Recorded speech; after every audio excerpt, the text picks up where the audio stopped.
Information is power, which is why information has always been stuck in a tug of war between the elites and the masses.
God, Big's for a freaking coward. Got Steve.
No, and I believe I got arrest me yet. My 5%, only 10.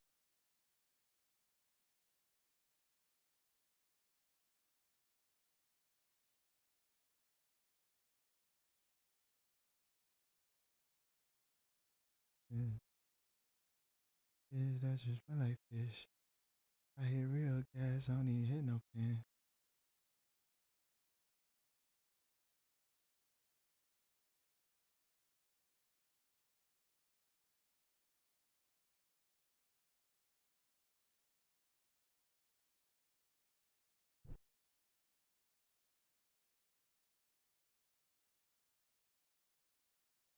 Mm-hmm. It's not about the fact that you twerking. It's who you twerking with. This isn't about twerking. Mm-mm-mm-mm-mm.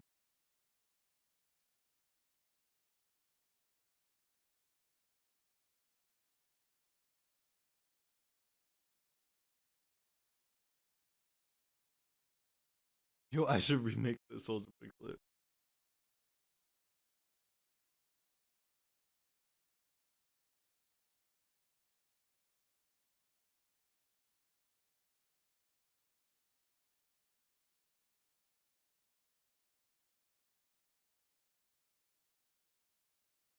Your daddy, nigga. Turn your speakers down, pussy, nigga. Y'all stop complaining like some hoes. Fuck wrong with y'all.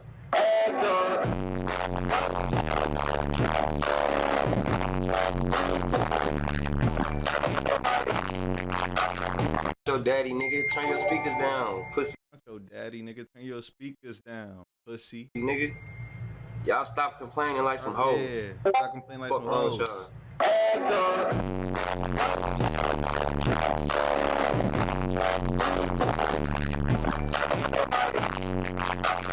Your daddy, nigga. Turn your speakers down, pussy, nigga. Y'all stop complaining like some hoes. Fuck wrong with y'all.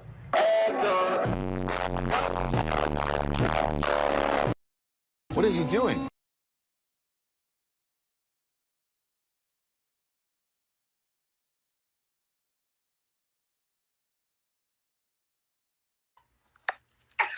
It's all good though, you feel me?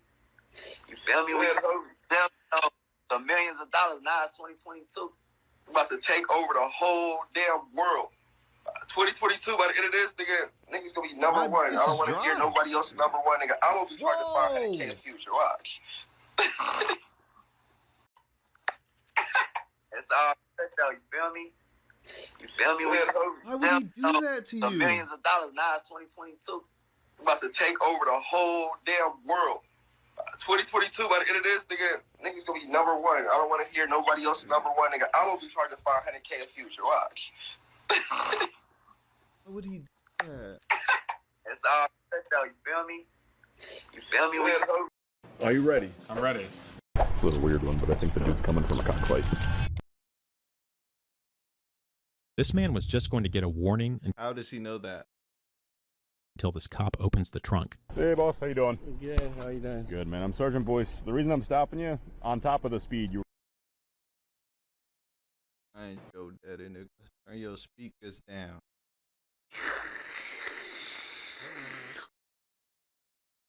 Your daddy, nigga. Turn your speakers down.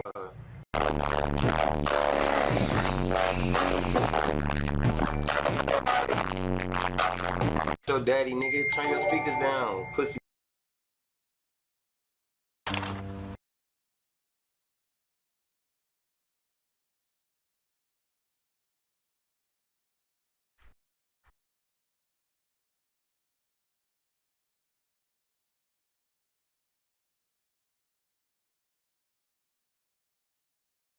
I don't.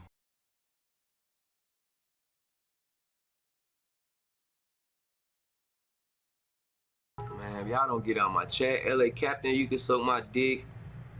Y'all niggas, bro, y'all better turn y'all speakers down, bro. I don't give no fuck, bro. I don't care if the music loud, nigga. I'm not your daddy, nigga. Turn your speakers down, pussy, nigga. Y'all stop complaining like some hoes. Fuck wrong with y'all.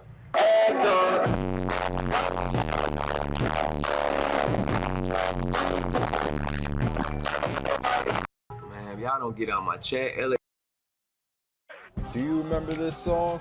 I do. I wake up early in the morning, round the crack of dawn.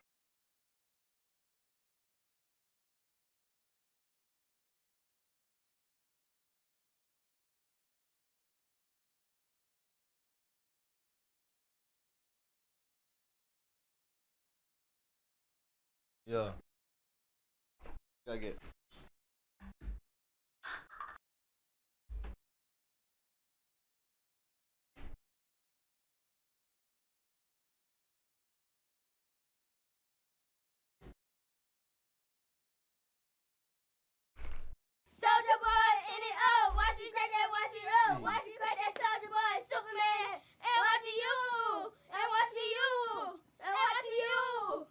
Soulja Boy. And what in the heck is that dance? I didn't even know. What?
I moved.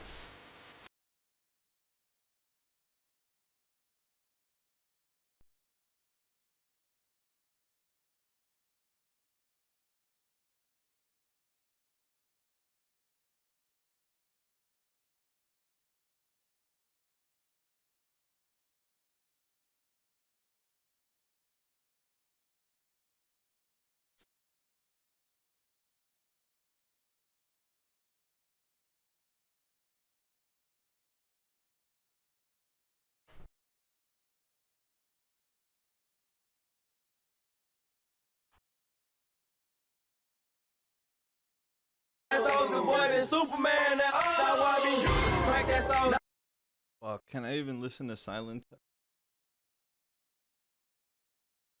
How is this non-music?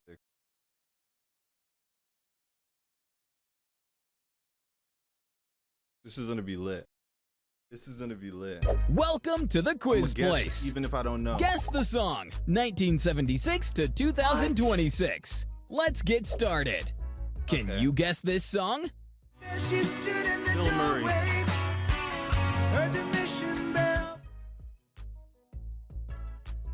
Prince.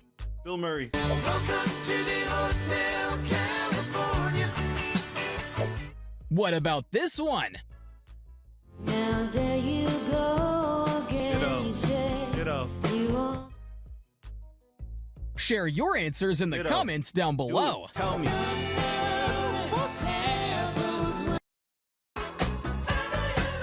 No.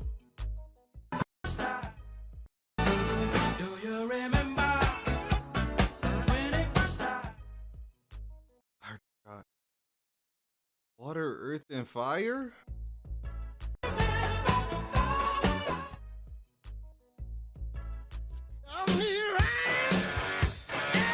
This is the Madden one. John Madden.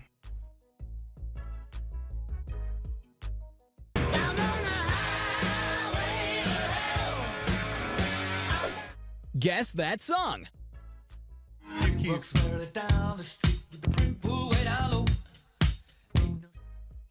Steve Lacy. FaZe Lacy. Just Lacy.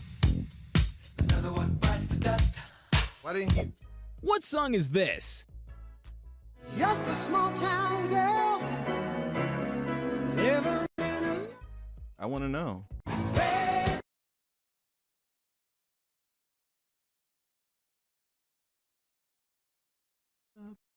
Oh, this is an.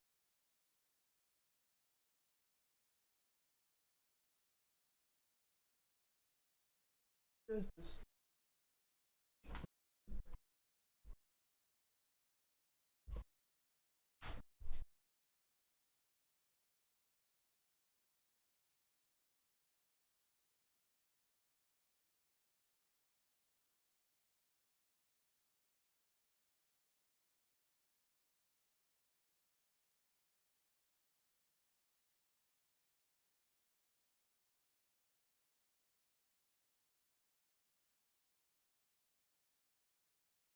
You can't even trim on this shit, bro.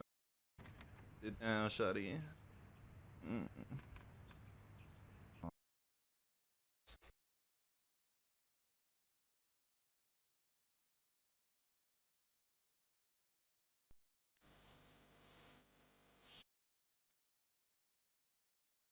The fuck made this playlist?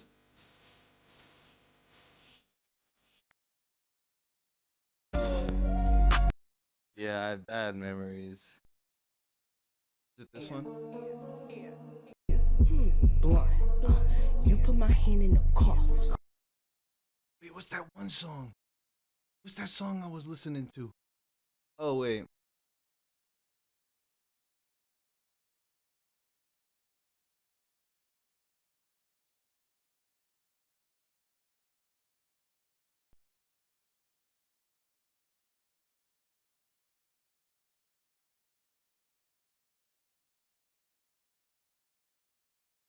People on subtitles.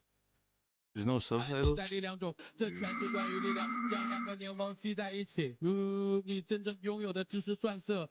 伙计们会为了拥有力量而抽你的烟，在一辆全黑的轿车里四处行驶，准备设计的一堆个字狗屎，在大门前踱来踱去，踱来踱去。和眼底高官方的事，我们会告诉你建错，我希望你能做得好。我在苦苦争取借用第二口两票，你们在房子里到底在干嘛？惦记你的路，我身边的标志都是我见证的，我祈祷能交期，你们剩下的时间都在过去，他们应该加油，你们这些人都没有哪首歌，无论是投的歌还是名字的人，带点好的，你觉得这是一个麻烦？星球蘑菇，星球蘑菇，我会带你去我的同方式，安息吧。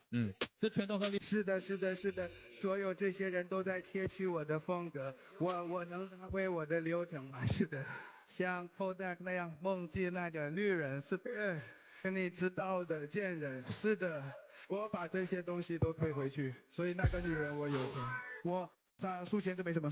我告诉那个小婊子我有钱，我告诉那个小婊子没钱，我从后面打。这是小，我知道这个小，告诉那个小婊子在这，告诉当地人我和你在一起，是吗？对，小川是的，那是哪里跟你的喉咙是的，那很干，对的，是的，我告诉那个小婊子我有所有的钱，把这东西就，是的。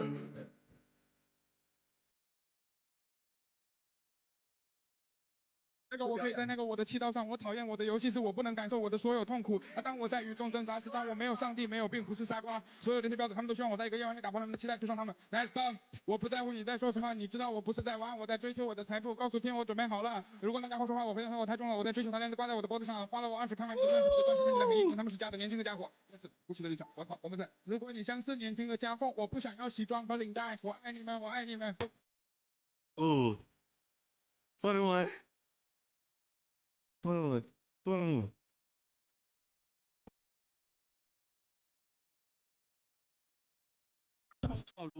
因为我们的树大水大了，什么标准？我在尝试烹饪这个优酪，他们谢地的不像割草机一样看到一个家伙，我肩上扛着 AK-47，开着卢布莱，然后对他开枪，让你的女人过来，她洗我的鸡鸡，然后你亲她。我是一个无情的年轻人，我不和家的人玩。我刚抽过属令，标准来个甜蜜曲，去单博尔克里斯特鲁，不能出去。这是一般标准。是的，我在这时，我想我有个谈判的对决。是的，等一下，我的手腕上的劳力士在我的节拍上滚动，我的腰上有30，你的脸上有30，你的脸上有60，你的脸上有90，那是一个建案。你是一个老家伙，波吉，你洗完了，你知道我在说什么吗？波吉，我把我的车洗干净了，在一个小小的摇滚挂起来，2BE，转过身来，转过身来，再转过身来，再转过身来。我的佛祖，去他的跳这个有点酸的节拍。我来自抽奖人，那些有些他的。2BE。转过身来，转过身来，再转过身来，再转过身来。我的佛祖，去他的跳这个有点酸的节拍。我来自臭脚人那些有些酸的街头。现在火鸡我是让你这个饿肚子的人吃的，你是饿了哦，我没有必要让你这个可怜的家伙吃，因为一个 G1因为误杀案被释放，给了我的狗一只拳头，那家伙就给我带回了自由。我要吃那个家伙的面包，然后全部吃进那些奈落袋子里。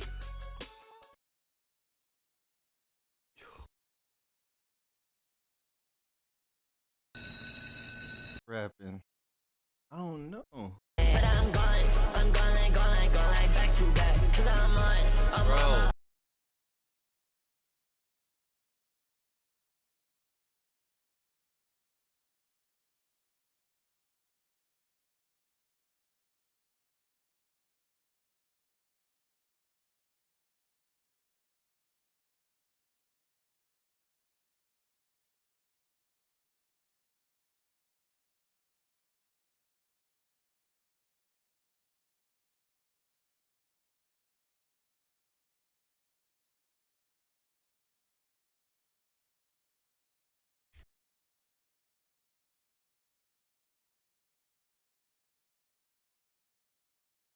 Answer me.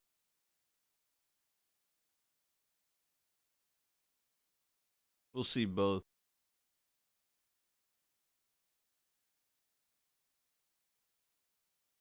"要么倒酒，要么滚蛋。要么倒酒，要么滚蛋。要么倒酒，要么滚蛋。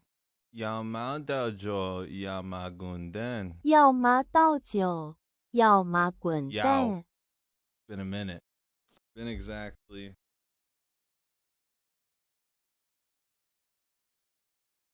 12 years.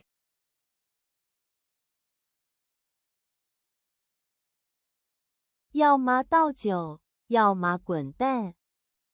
Yama Dojo Yamagundan. 要 I 么 still 倒 said 酒 it wrong. It don't matter, bro. He knows. That was Mandarin. What is he?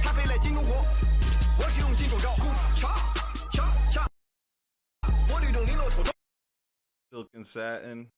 We're like 100% polyester, bro. This shit's rough, bro. Scratching. I knew he was. I knew it. I knew it. Oh my god. I knew he was cap rapping. Oh my god. Oh my god. Oh my god. Oh my god. I knew it. Why did I just Google that? Why is it Googling it?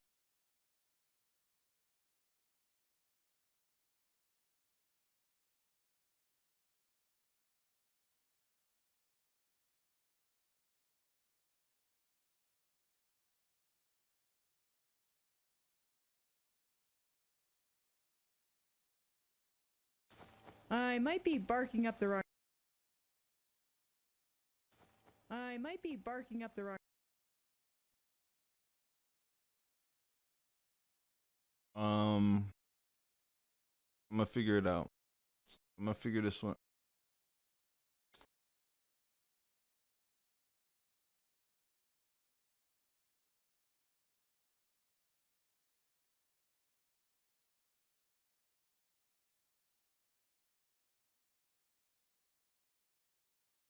I knew he was camp rapping, bro. I knew he was camp rap. But I feel like he's cap rapping. I don't know.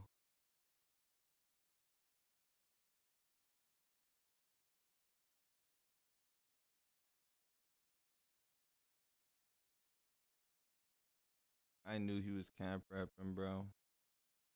I knew he was camp rap.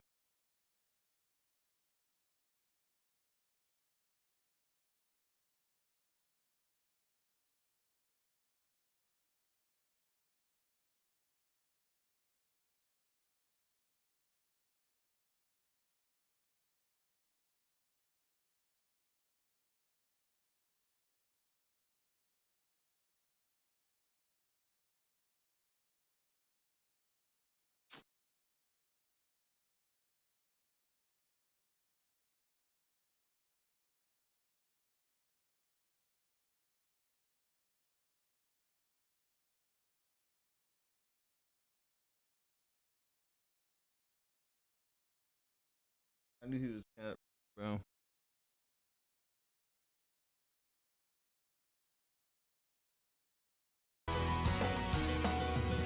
It's always times like these when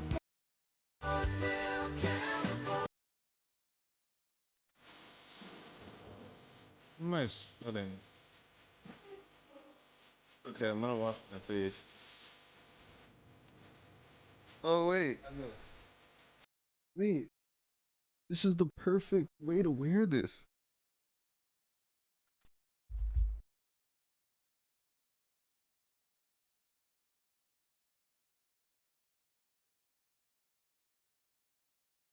Here's my beat right.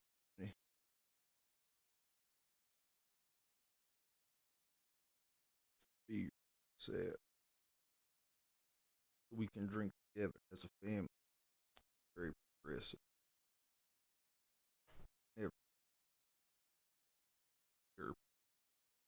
Welcome to the quiz guess, place. even if I don't know. Guess the song, 1976 to 2026. Let's get started. Can you guess this song? Bill Murray. Nigga's dumb. Your answers are this one. now there you go again. You say you want. Share your answers in the comments down below. Tell me. He skipped it. No.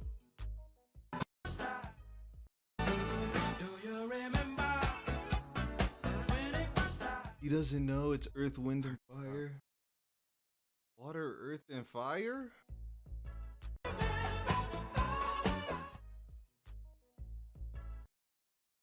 Do not let this nigga hit. I'm not calling him if I'm held at gunpoint to answer the question, bro. This is the Madden one. John Madden. John Madden. Water, Earth, and Fire?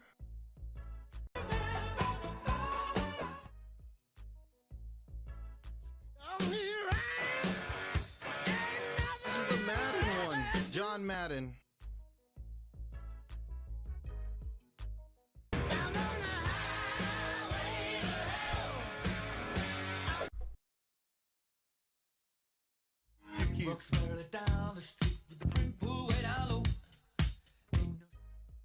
Steve Lacy, Faze Lacy, Dust Lacy. Another one bites the dust. Why didn't he?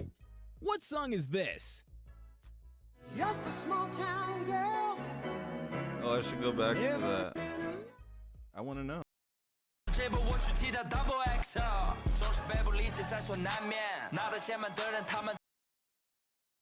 They listen, they make music in English and I'm so what is this video?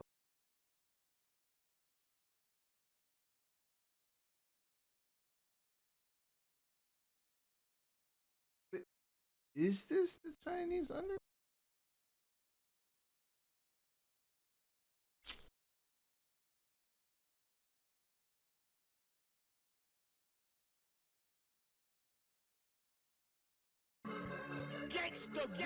那个我可以在那个我的祈祷上，我讨厌我的游戏是我不能感受我的所有痛苦。当我在雨中挣扎时，当我没有上帝，没有病，不是傻瓜。所有这些标准，他们都希望我在一个夜晚里打破他们的期待，追上他们。来吧，我不在乎你在说什么，你知道我不是在玩，我在追求我的财富。告诉天，我准备好了。如果那家伙说话，我回答他我太重了，我在追求他，链子挂在我的脖子上，花了我20，看看你的。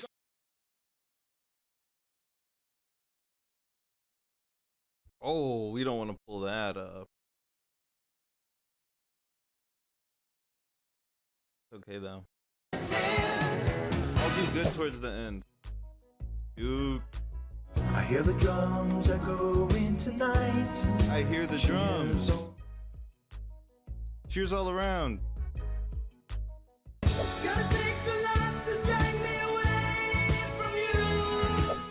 Do you recognize this song? No.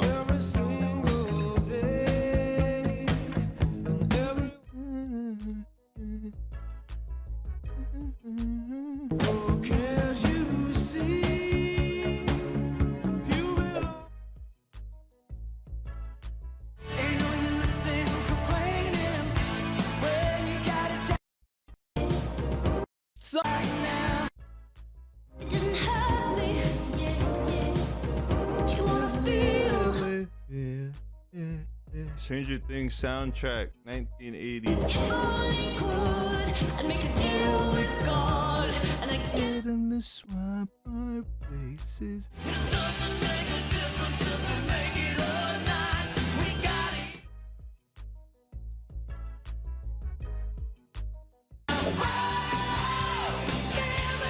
He's playing the trash part.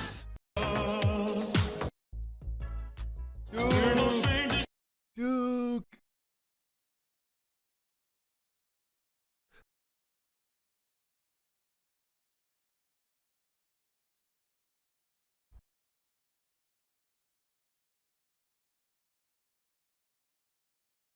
Welcome to the quiz place. Guess the song.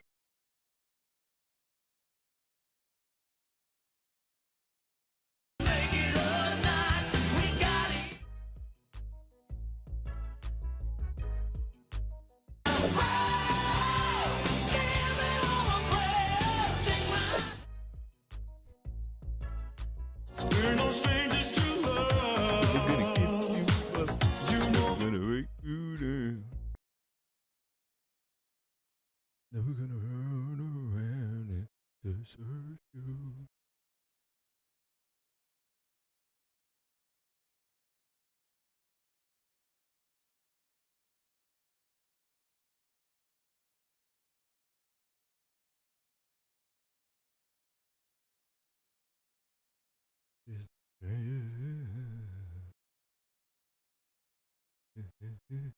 And so do I.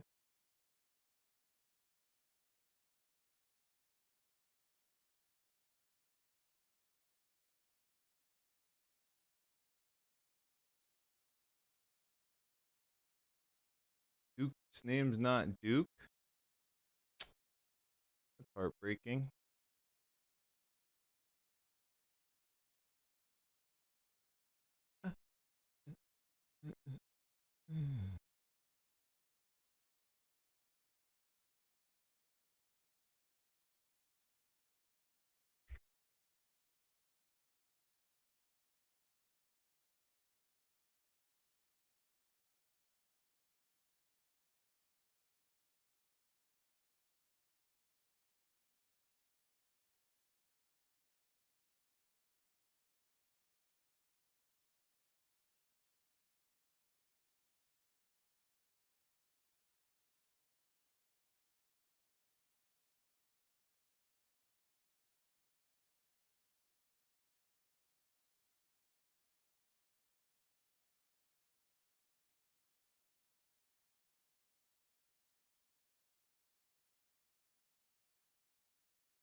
I should recreate like an I'm Davis fit. Like, what's one of his worst fits?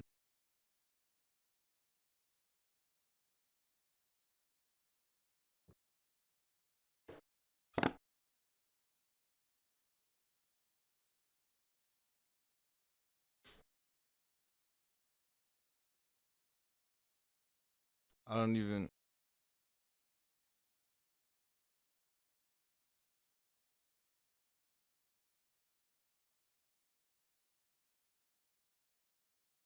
What the fuck?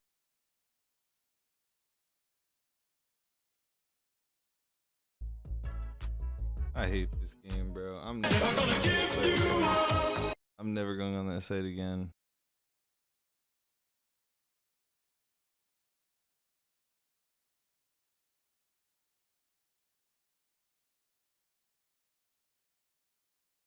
I'll be your ride-along officer today. Do me a favor, get in the car, and we'll talk about some of the stuff we'll be going over today, all right? Yes, sir. All right, man. It's just like the movies, man. I can't wait.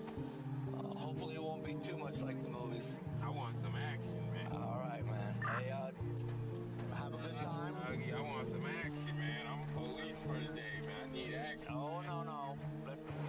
You know why I stopped you? Yes, sir. All right, I stopped you because you don't have a tag on your car. No? No, sir.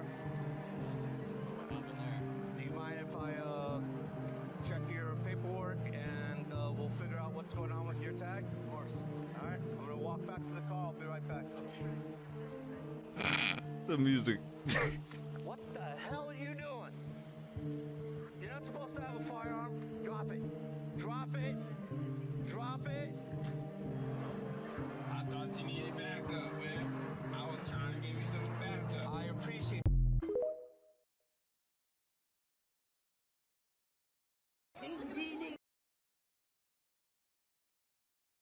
Upvote. Oh. Sorry, man.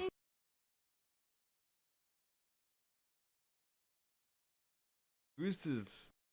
I love that Bruce got the Maybach, bro. It's we got the Maybach. EO did. Towers. He niggas up at school and shit.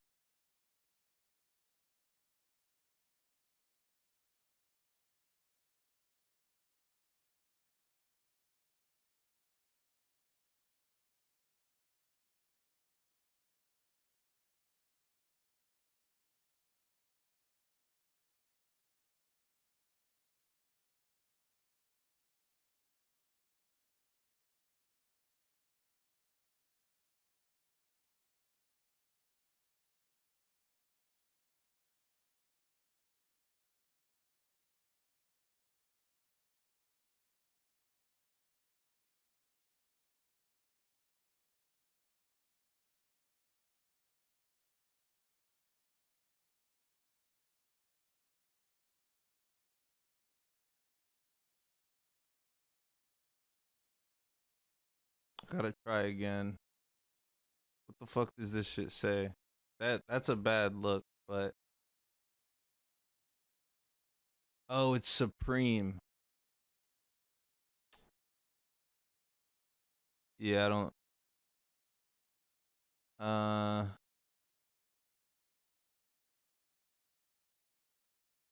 It's a box logo.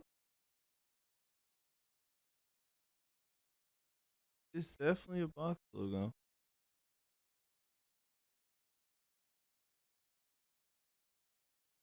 Huh.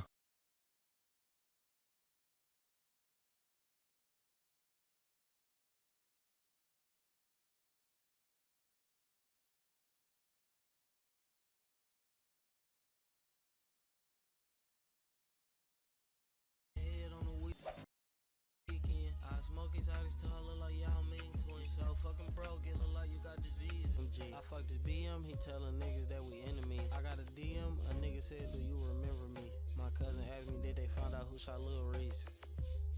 How the fuck I'm posting up? Yes, nigga, you ain't selling work, you really be catfishing. No, I'm just talking shit, you really a rap nigga.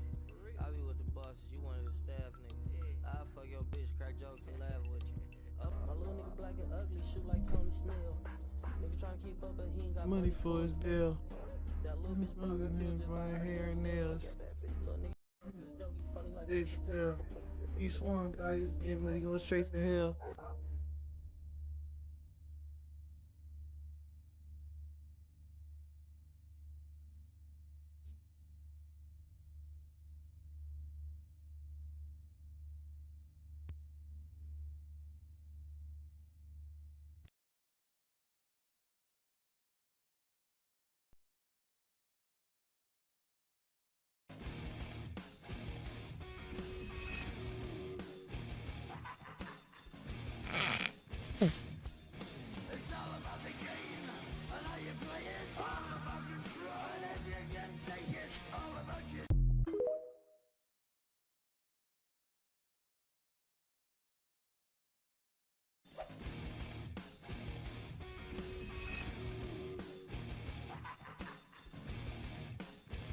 Essential oil diffuser, bro.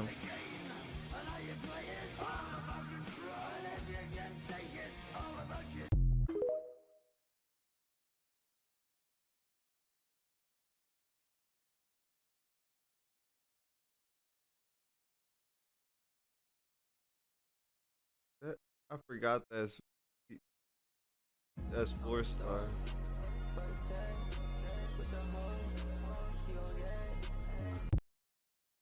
What? What you mean, Cash?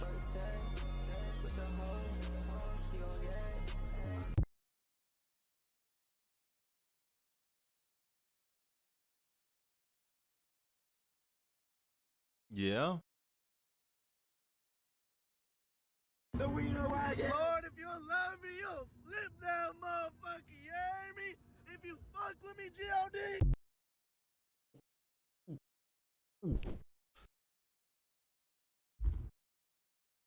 The wiener wagon. Lord, if you love me, you'll flip that motherfucker. You hear me? If you fuck with me, G.O.D.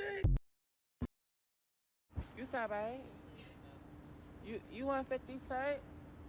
You can suck on 50 dicks. I don't go that fat.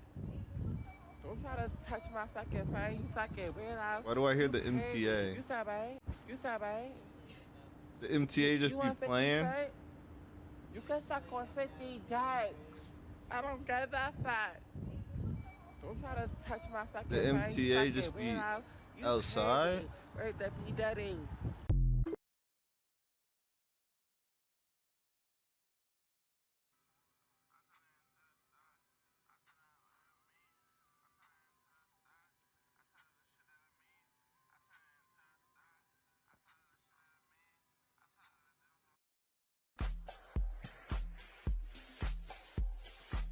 You gonna call me Brady Goo?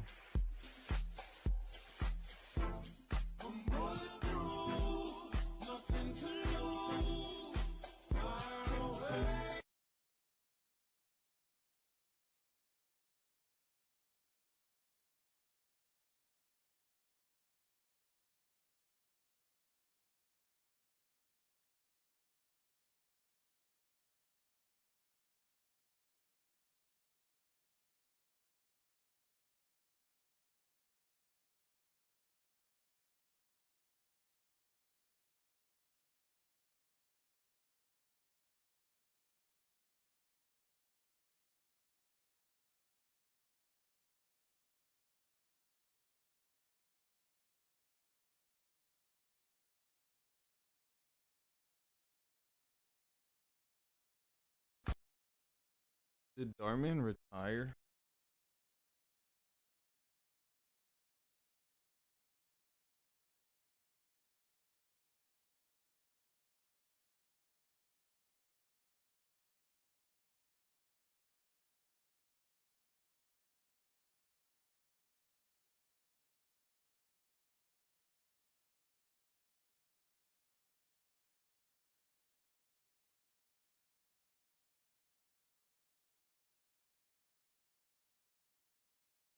I think I have to go on Reels for this.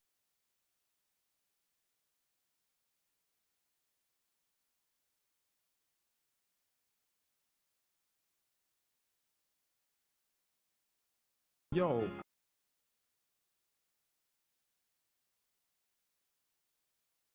Yo, I don't think you're listening, Chantel. I loved you, but you cheated with Jonathan from church. I'm gonna run up and spray him and leave him in the church. Now, all you people cussing me, suck you. I'm here on Charlie in the booth. Perfect. All you people cussing me, suck your mouth. Yo, I don't think you're listening, Chantel. I loved you, but you cheated with Jonathan from I've never church. searched that. I'm gonna run up. Yo, I've never searched that.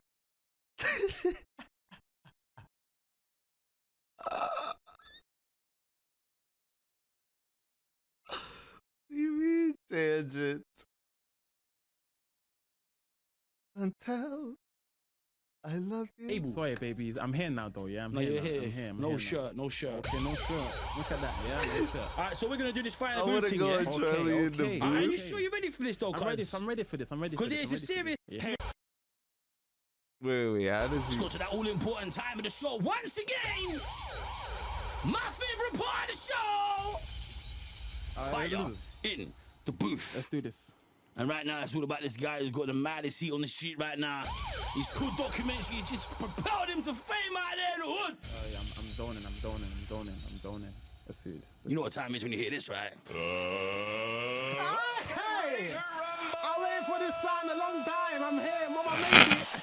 Aye, listen, aye. Let's get him, cuz. Okay, old tight giggler.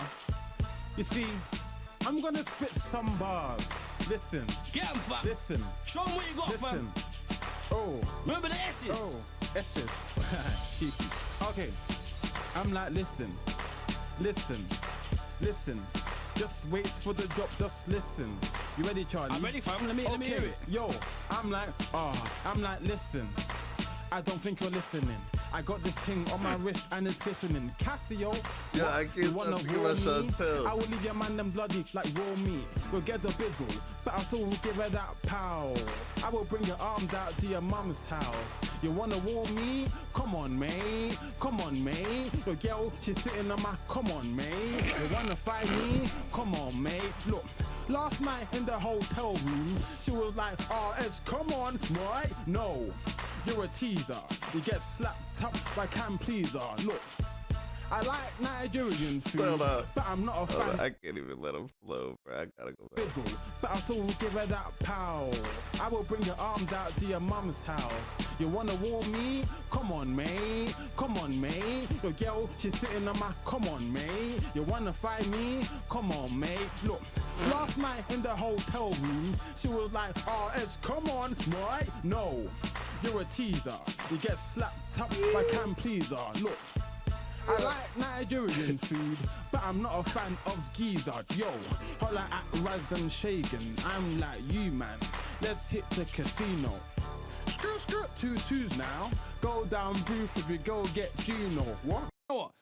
I'll lighten it up a little bit, innit? Go on, I got something for you. I got some lyrics here. Right, let me see what you can do to this, innit? 'Cause this one's a bit lighter. Put the tune on the fucking spot.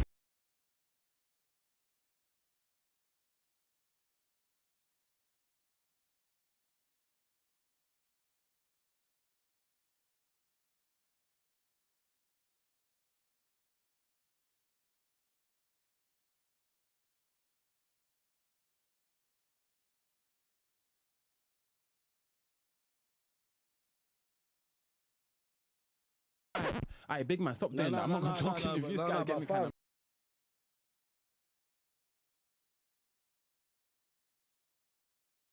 Do you want some Adele? Adele new thing. I ain't got the new thing. What you got for me? Some classic Adele. Yeah, let me hear that. Well, let's get a singing. Let's try to sing. Just Okay, sing let's it. get. Okay. Let me hear what you got, fam. Sing to me, This man. one goes out to the girl who I like you, but you know who you are. Look. Listen. Listen. We don't know who she is. Yo, I don't think you're listening. Chantel, I loved you, but you cheated with Jonathan from church. Perfect. I'm gonna run up and spray him and leave him in the church. Now, all you people cussing me, suck you. I'm here on Charlie in the booth. Perfect. All you people cussing me, suck your mom. Wait for this. You got Listen. it. This is it. This is it. Aye. Elephant and Castle, where I grew up. Don't try to take me for a muck. That was perfect. You win. I won. Hey, listen. Perfect. Hold tight, Adele. Your new track is not bad, but I don't really know what your name is. Listen, Adele. yo, if you wanna rock me, I'll bring my arms out to your mum's house and bang you in your forehead. Can't do That that to one's for Adele. Chantel. I loved you. You're a J-bag on Mondays. You're a slut on Tuesdays. Stop calling me on Fridays. I'm a big man, but I'm not 30. Hold tight, Stormzy, you wanna get murky. Hey, your breath stinks, just shut up. Your breath stinks, just shut up. You said that to Stormzy? I'm not atting you, Stormzy. Charlie's trying to cause trouble. He's a prick. He's trying to cause trouble. I'm gonna burst his bubble. I'm gonna take his hat. Perfect. He's not getting that hat. That snapback's gone outside the building. From my hometown.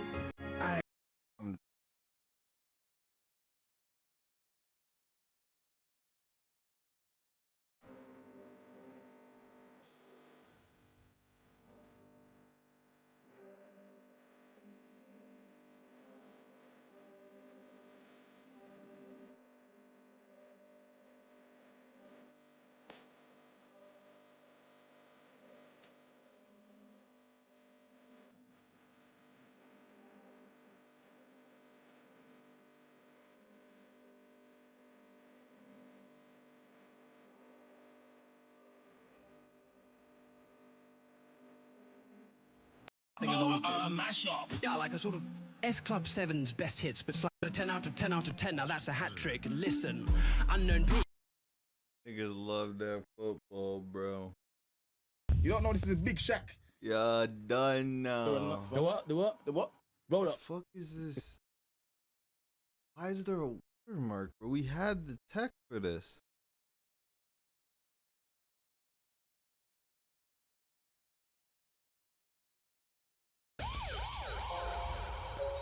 Okay.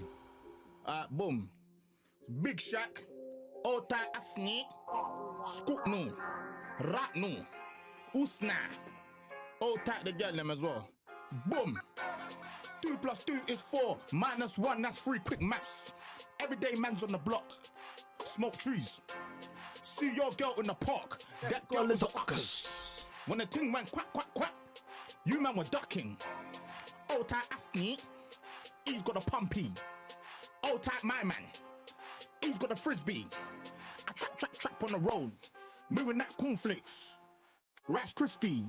Old type my girl Whitney. Perfect. On the road doing 10 toes. Lama pose. You man thought I froze. I see a pen girl then I pose. If she's not on it, I boast. Ha! Look at your nose. What? You dickhead? Look at your nose. Nose long like garden hose. You get me? Boom, man's gonna come back in. Yeah. You know like that? Yeah, you're feeling that? Yeah, you done know. I see you shivering in that. Don't get shook, man's ear. You're protected it, yeah? Boom, let's go. Boom. Hop out the 4-door with the 4-4. It was 1, 2, 3, and 4. Chilling in the corridor. Your dad is 44, and he's still calling man for a draw. Let him know. When I see him, I'm gonna spin his jaw. Take man Twix by force. Send man shot by force. Your girl knows I've got the sauce. No ketchup. Just sauce. Raw sauce. Boom. Yo. God. The thing goes.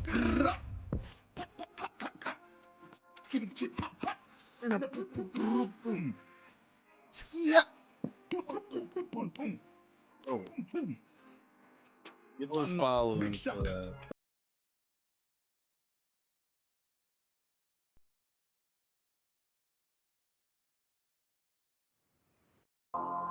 Never hot.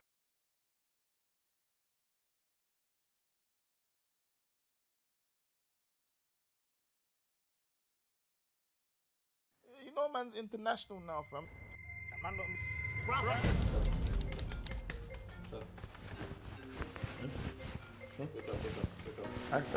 I'm awake. I was blinking.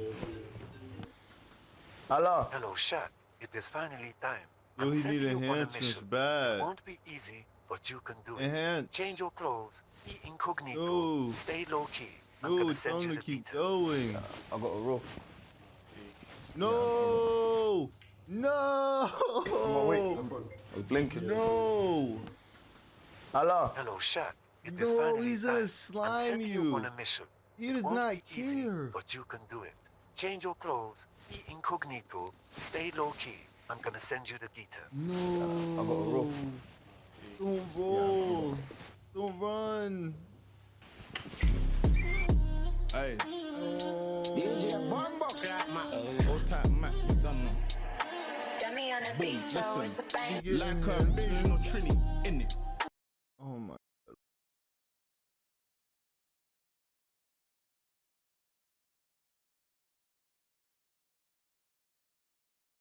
I'm in love with 2 girls at one time and they 10. 38 revolve like the sun round the earth. If you a star, I'm a whole planet. Little gay looking boy, so gay I can barely say it with a straight face looking boy. Die in the soldiers that die in the service. I died in her cervix.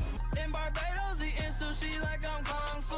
My apologies, are you into astrology? Cause I'm trying to make it to Uranus. I ain't wearing no mask, nigga, fuck the pilot. Fake ass coronavirus. Say she pregnant, let me fuck so I can feed the kids. Got a Mexican homie named Chinese Mike. Now I'm a professional porn star. She doing tricks with her pussy, I guess she's a magician. She's like, that's harassment. I'm like, yeah, and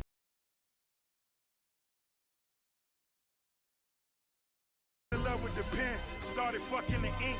All these damn friends of me, I'm gonna call her poo-poo man. my little daughter bad as hell and she ain't even 5.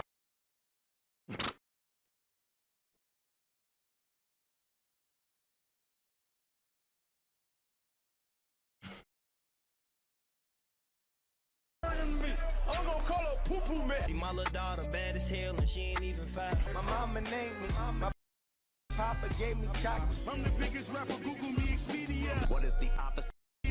I'm the biggest gave me cock. My papa gave me cock. I'm the biggest rapper, Google me Expedia. What is the opposite Wait, of Benzino? I get it. Yes, ASAP. No, Diddy. What is the gave me cock. I'm the biggest rapper, Google me. No. No. I'm the biggest rapper, Google me Expedia. What is the opposite of Benzino? What? A giraffe. Shut up, Eminem. Like Puerto Rican or Haitian, like Japanese, Chinese, or even Asian. Black diamonds with the white diamonds. Yeah, we call that shit segregation. Weezy F, baby, and the F is for phenomenal. Reeboks on, I just do it, nigga. See, I'm possessed. It's the omen. I keep it 300, like the Romans. Yeah. What's next? What's next? What's in XET? Please believe it. I'm the butt police, and I'm looking at your. I shit for PP on anybody. Put in the ass, made a PP. I used to wanna I said they get up, but I fuck my auntie. Shut your mouth before I young. Awesome. And I fuck dolphins. Touch my mama, touch my sister, touch my woman, touch my daddy, touch my niece, touch my nephew, touch my brother. Brand new whip for these niggas like slavery. It's so Anne Frank. Let's hit the attic to hide out for about 2 weeks. I'm like an R-A-P-E-R. Got so many essays. Wait, he didn't just spell the word rapper and leave out a beat. This is why I don't. Why I've been skipping him. Crazy. I used to talk to a stove. Put Molly all in her champagne. She ain't even know it. I took her home and I enjoyed that. She ain't even know it. My new bitch yellow, she blow that dick like a cello. A chain had another chain like it was pregnant. My favorite dish is turkey lasagna. From the screen to the ring to the pen to the king. Where's my crown? That's my bling. Always drama when I ring. And my dick so hard it make the metal detector go off. What's the beast to a dinosaur, nigga? Pterodactyl mix. Why is this in here? And my dick so hard it make the metal detector go off. What's the beast to a dinosaur, nigga? Pterodactyl mixed with a T-Rex. T-Rectodactyl. I was fucking young girl. XXL can't save you. What was he doing? I was fucking young girl.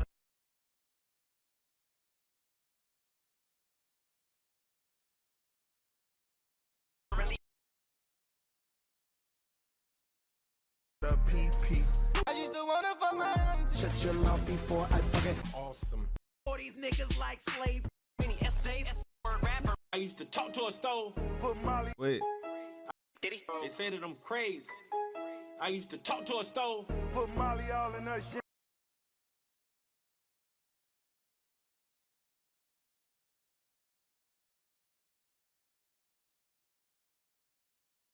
Used to what?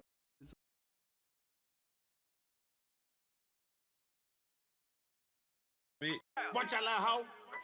My partner.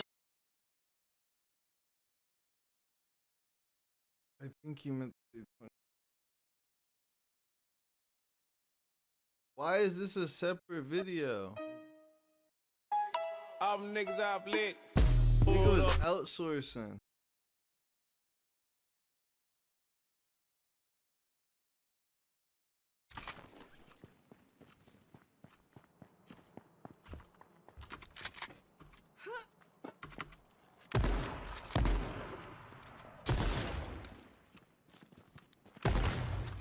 Oh, fuck you, faggot. The fuck you say to me, you little. I did not have prior knowledge of that child saying such things. But that will not be in the VOD. Brain.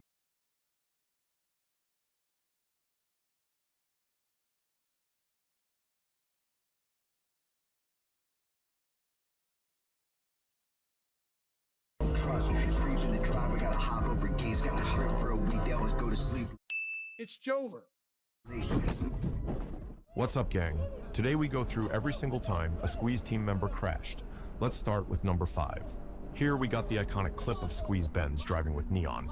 But not everything went as planned.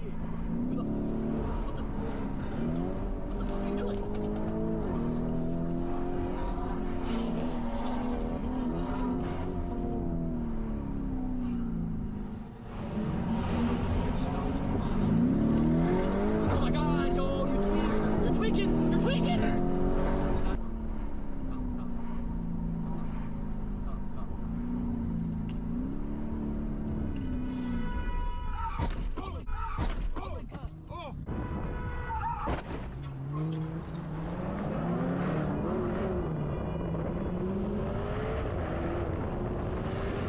Oh my fuck! Oh! What the fuck? He's dropping you off right now. You guys are good. Jump me up. Alright, right here. Jump me up. Alright, thank you, bro. Thank you. Bye. Alright, thank you, bro. Bye-bye. Let's move on to number 4. Here we got the legendary Infinity Crash. Tell me what you think about it in the comments.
He's wildin'. I mean, by definition.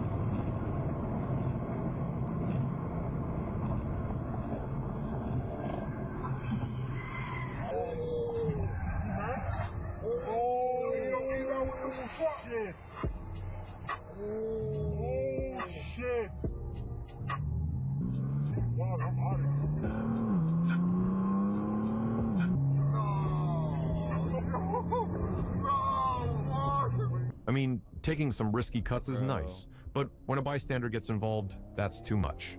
In the next clip, we got the young and skilled driver license squeezing together with Quan. And let's just say, there was somebody that messed up real bad. A lot of traffic right now, obviously, so things are a little backed up. Shut up, whatever your name is. I'm glad I forgot his name. It's gonna come to me. I'm gonna be upset. Nice, good shit.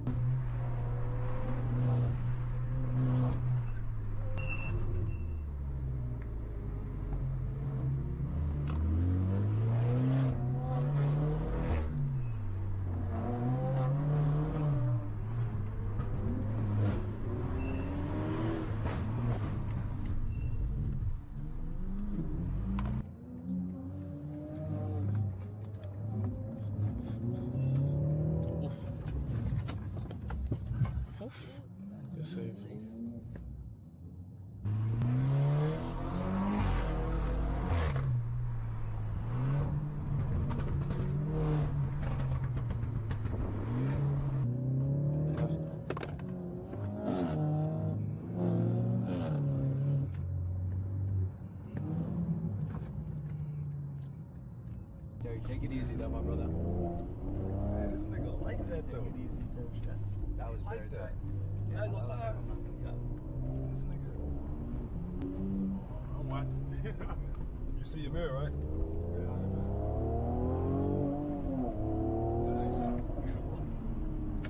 Beautiful execution. Shawty, what the fuck?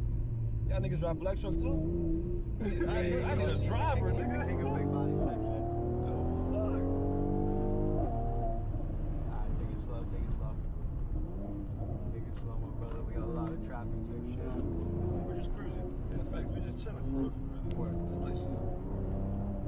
Y'all drive black truck. I'm with Saeed Get home from the airport. Mac. Left, yeah. Yeah. Nah, this hey, I like these niggas, bro. I like these niggas. Right in front of oh my God.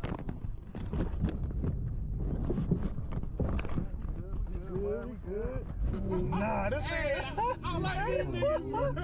I like these niggas. Right in front of oh my God. We good, man. We good. Oh, license. Oh, in that license. Get over there. Oh, white line. Ooh. He was watch. Wait.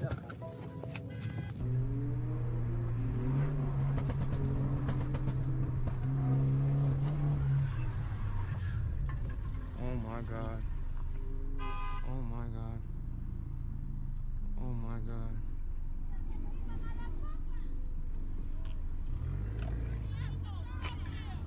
Oh my God.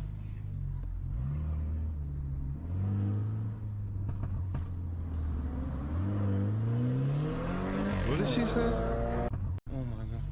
I watched. Who's Pew? Is this Slow Benz? Oh my God.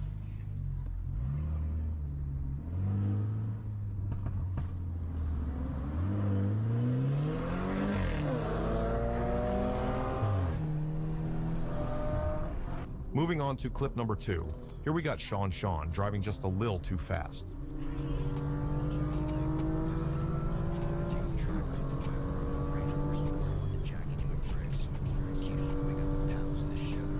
Isn't his name like Inbox? Why are we listening to Inbox? This is why he mad.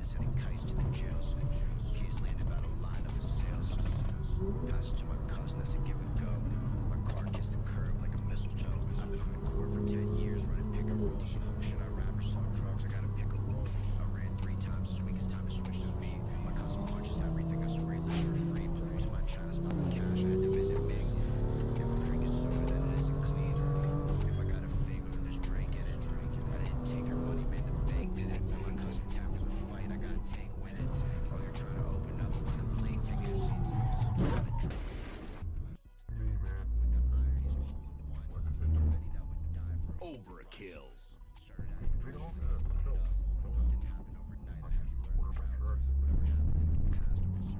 Once you yank out the track or switch your place and you're gone, I got the drop on a clip that got an RS and vibe. Right around the city, just waiting for a sign. So some bad take it, just cruising, that's mine. Stalking from Greenpoint to Lexington 39, so watch him walking the deli as I got in my ride. Crash dummies, we can take your car at the light, point a gun in the window, no we don't like to fight. Get the fuck out. I need the keys to your life. If you try to move funny, get smacked with a spike. Touch me with the V, if it's fire, check the registration. So you got all the necessary information. The first place on my list is DDYMNY. I ranked it first because that entire video is just too funny.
Get her out the car.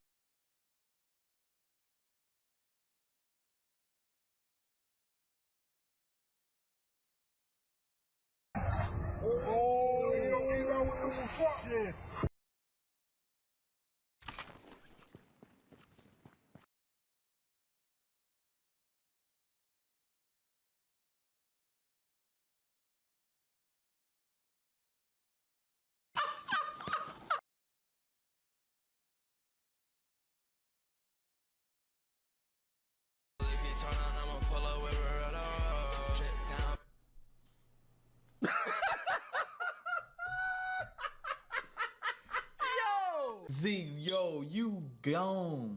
What you mean? What you eating? Ain't nothing there.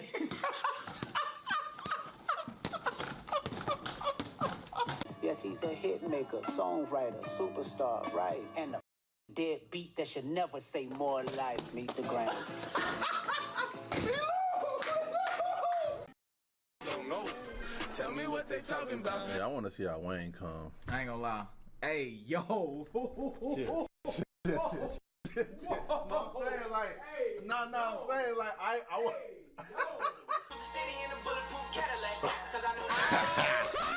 Stop the cap. Stop the cap. Stop the cap right now. Stop the cap. You mean, nigga? Oh, hold on, Z. Whoa. Step for me. Throw up yourself for me. Hold on, let's.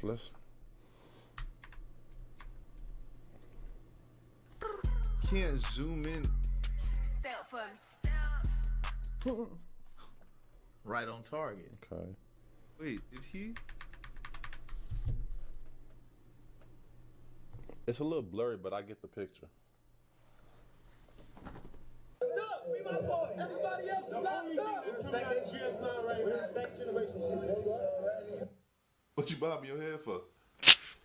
Oh, I don't know.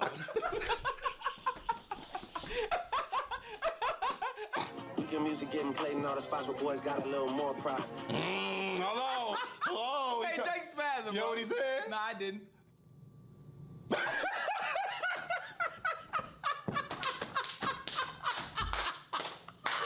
A mad Chinese person. No, You know no. what I'm saying? Chinese be like, it's a little subtle. Like, like no disrespect. No. I But know. like, Yeah. it's like some boy cacao. No, I'm saying, I'm not trying to be funny. Bro, I know disrespect, bro. Yeah. But you know what I'm saying? But then the Japanese be like, Yo. No. Headshot for the year. You better walk around like Daft Punk. Remember? Protect yourself. You know, yeah. You know, Daft Punk be wearing that little on their head. Bro, that's like he was. So this was what Kendrick was doing. He was drilling Drake, right? Whoa. Come on. Oh my God, bro. No, you feel what I'm saying? But what they say, if you don't shoot, the shots you don't make, you miss all of them. Bro, I wish I had my stethoscope. You know what I'm saying? I wish I had my stethoscope, bro. I am not gonna lie, bro. Cause this shit, you know, when you're in science class, the stethoscope, the stethoscope. I'm saying, what that do? It's like where you can like magnify. You know what I'm saying? Where you go under the, and you can magnify it in there. You mean a telescope? Nah, I think it's the stethoscope. Saying like controversy sells, so.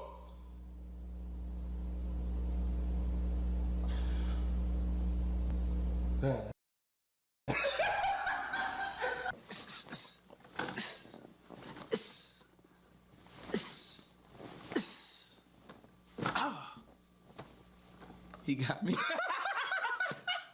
What it do? What's good, YouTube? It's your boy Zias. The Glizzy Lou.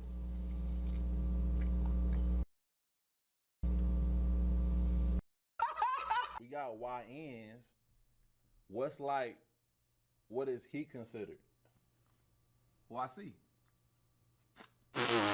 Hey, come on, bro. Chill. Whoa! Chill out, bro. Hey, whoa! Chill out. Bro, I like how you came on it, but like the flow he used, like yeah. Hey,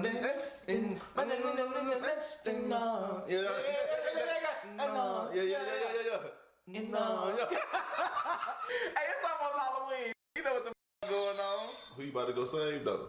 Not a hoe. Bro, word, I like that word play, bro. Like word, I like when niggas play with it, bro. Like stop. Bro, what? What? One time, bro. Good, bro. Oh, what they doing, bro? You too shy. You got it. Hell no, bro. Hell no. Hit the hoe, B-Lo. Hit the hoe, B-Lo. Hell no. Hit the hoe, B-Lo. Hit the hoe. Yeah, baby. Oh.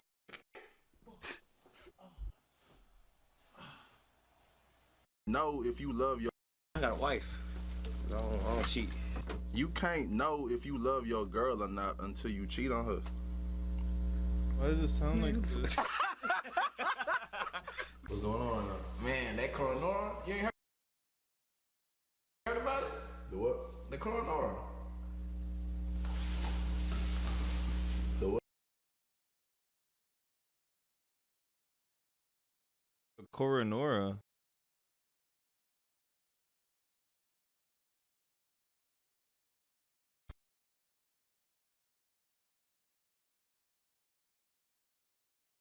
My stream? Yeah. Which time though? I got all your shoes, like KD7s, KD8s, like bro. Bro, get off my. I'm married already. I have a boyfriend, everything. You don't need to do this stuff. We not about her shit, all right? We do this. You can buy me. We not about no. As friends. Tyreek Hill's ducking. He's coming up with every other excuse. You feel me, Chad? I even pulled up, popped on.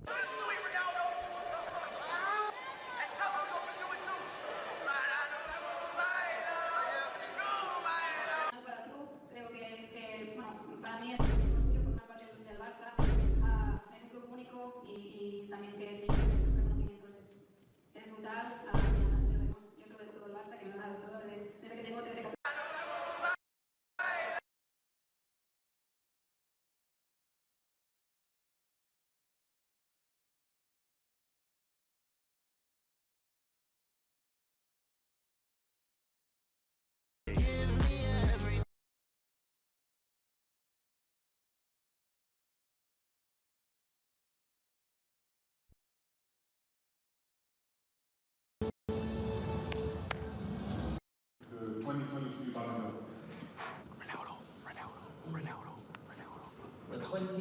Ronaldo. Ronaldo. Caralho, cara.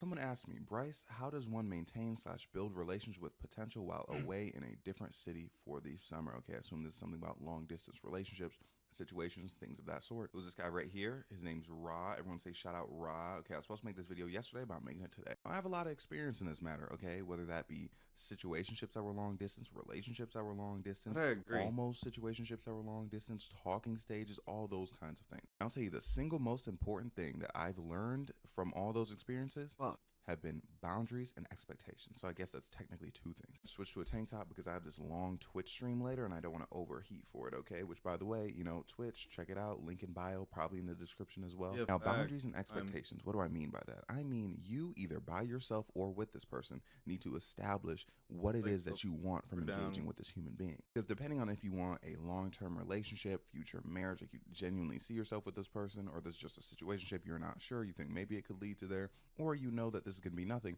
my advice for you is going to be very different. Because the thing is, you are the one at the center of this conundrum. And it is a conundrum, whether you know it or not. Oh my gosh, guys, I didn't have my earrings on. I can't believe you didn't tell me. Okay, anyways.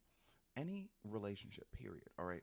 There's a balance between you for yourself, like what you're going to do for yourself, what you need from you, and what they need from you. When you're further away, these problems, they increase exponentially, okay? There's a lot more to put on the table. Because the thing is, you talk to someone on the phone, you FaceTime with them, it's never going to be enough. It's never going to feel like, oh, this is the same as us spending time together. It's very different from when you're in person. You can go on a date, you can hang out, spend a day together, and it's much more satisfying in your soul. Now, personally, that's an issue most of the time I've been in these long-term situations that I've had to handle, okay? So I'm going to talk about myself a little bit, but I hope you can see like some form of advice coming from what I'm saying. Now, the problems that usually arise is, you know, the person I'm talking to, they see FaceTiming and calling on the phone as not enough, right? As compared to seeing someone in person. Like, it's not the same, not at all the same, right? And the thing is, I agree. But where the problem arises is them viewing it that way. They're like, okay, so we have to do it more. Like, we have to talk on the phone more. We have to FaceTime more. And my viewpoint is, okay, it's not enough. It's never going to be enough. Why does it matter how often that we do it? Now, mind you, I'm not saying I'm going to go like 2 weeks without talking to someone on the phone, but I just mean in general, like I don't have to spend hours on the phone with someone in a day because it doesn't contribute anything, in my opinion. Oftentimes, like in their opinion, like that's like, oh, we're spending time together, we're talking, da da da da. For me, like, what's the difference between that and us just texting, other than when we're texting, I can still get other stuff done. Like, I have to record these videos, I have to do work, stuff like that. And personally, my problem with the phone is the fact that I can't do anything when I'm on the phone. And oh my gosh, like one of my biggest things is in every situation I've been in, it's been a problem. Like, I've been on some other app, like I've been on like on Twitter, like I tweeted something, or like I'm going through like my content, I'm looking at my analytics while I'm on the phone. They hate that every time. It's like, I understand why they're angry, but the problem is I just feel so unproductive on the phone. So sitting there 2-3 hours, come on. It's like, I don't like it, but at the same time, I have to balance that, okay? Because it's like, what does this person need from me? They need to talk on the phone. So it's like there's finding that sweet spot of how much we can talk on the phone and how much doesn't bother me, doesn't grind me to my core that I can't be getting work done, but it's enough for them to at least be satiated. Now, the problem that I found is they're never satiated. It will never be enough. I can't tell you how many times where I'm like, okay, like I'm thinking in my mind, I'm like, all right, bet. So I'm going to talk to them like all day today. So hopefully tomorrow, like they'll just let me like chill. I'll get my work done. You know, we can text a bit and, you know, maybe call for like an hour or two later. But then it's like the whole day.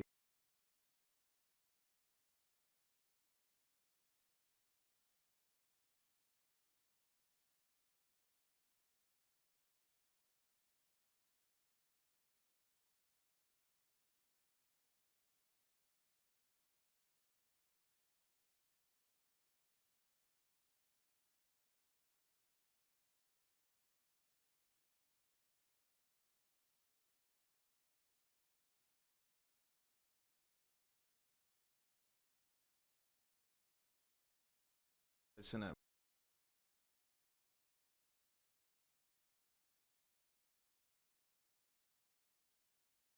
Why she asking for Chanel when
did I comment? Oh.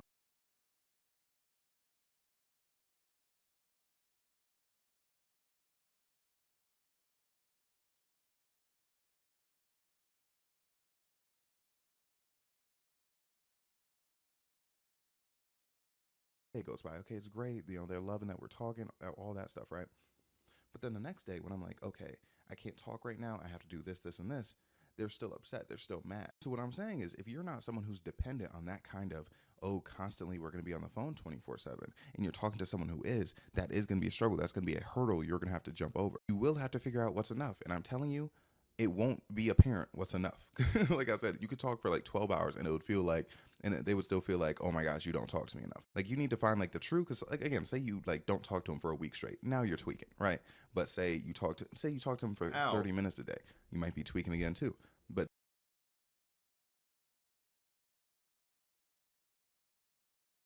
hours and it would feel like, and they would still feel like, oh my gosh, you don't talk to me enough. Like you need to find like the true, because oh, the video. Nah, I'm like not. again, say you like don't talk to him for a week straight. Now you're tweaking, right? But say you talk to him for 30 minutes a day. You might be tweaking again too. But then, maybe give him an hour or two a day. You know what I mean? Or depending on what's going on. Like if you're busy, an hour or two every other day, something like that. And it truly does depend on your schedule. Like me, I'm a busy guy. Okay, I put out 10 videos a day. And I started streaming now. You know what I mean? Like there's a lot of hours in my day. So it's much more of a challenge for me to fit certain things in. However, I'm saying if you're chilling all day, right? Like say you have work 9 to 5 and then you're just at home from 5 to, and you fall asleep at 10 and you're not really talking to them every day, there might be a little more reason for them to get upset. And the thing is, trust more than anybody, I understand the needing of me time. Like, oh, I'm going to sit by myself.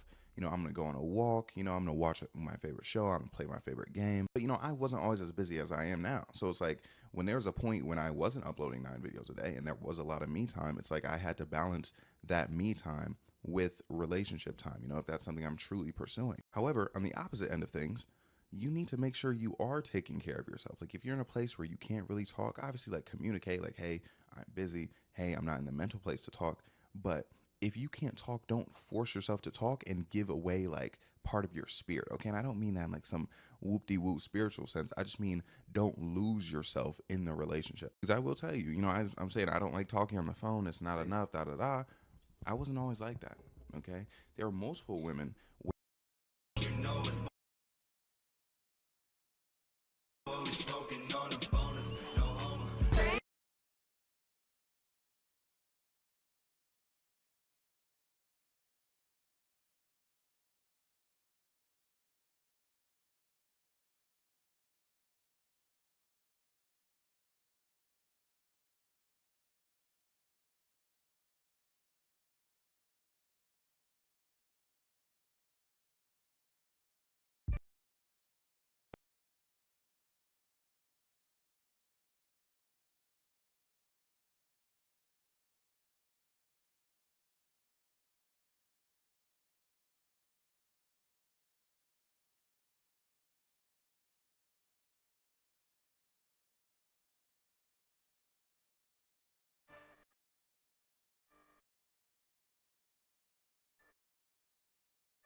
I just wanted to like hop on here, bro. Like I love y'all for real. And we gonna have a quick little stream. Y'all know how long my streams be, a little hours.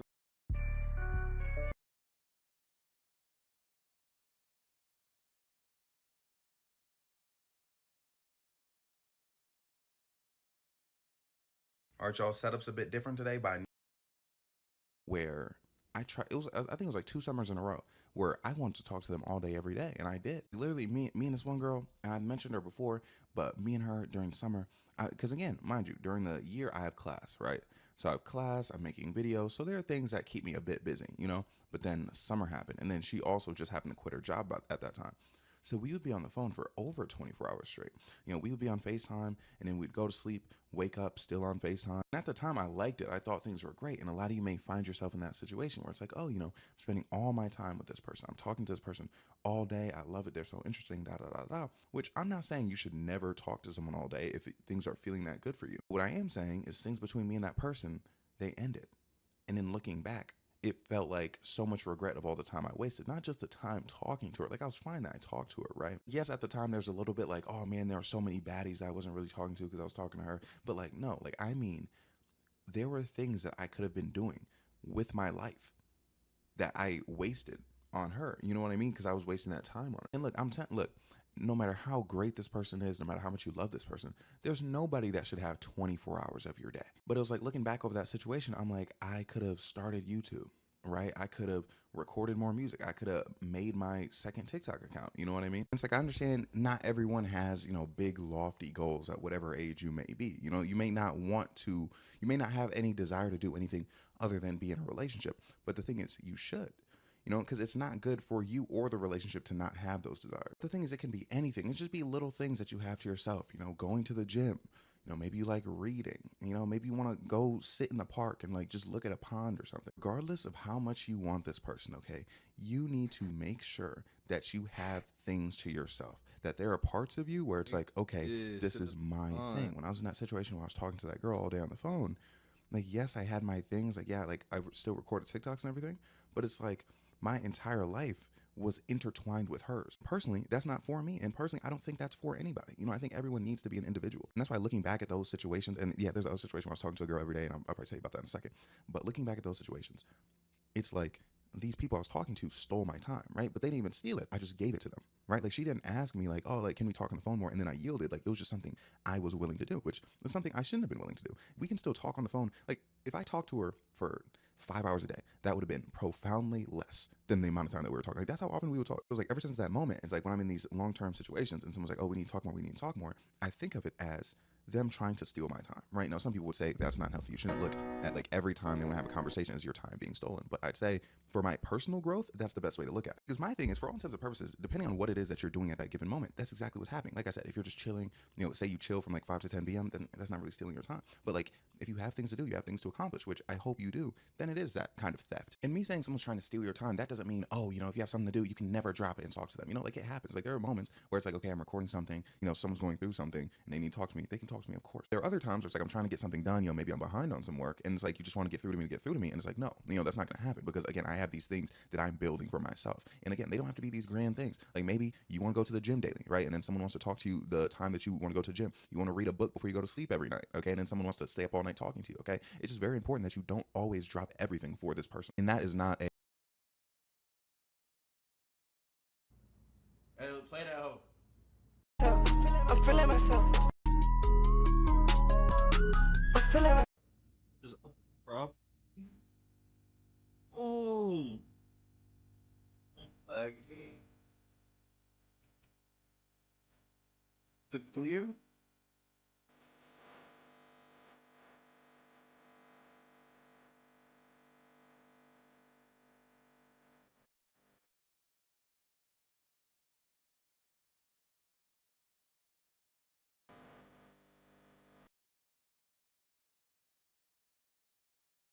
Can't. Is there a camera moving?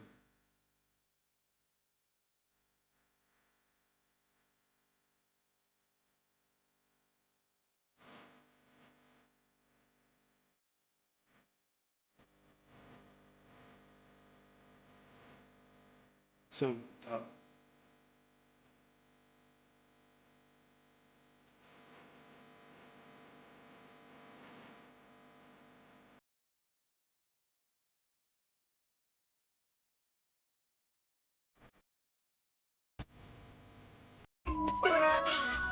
feeling myself. I'm feeling myself. Feeling myself. I'm feeling myself. I'm feeling myself.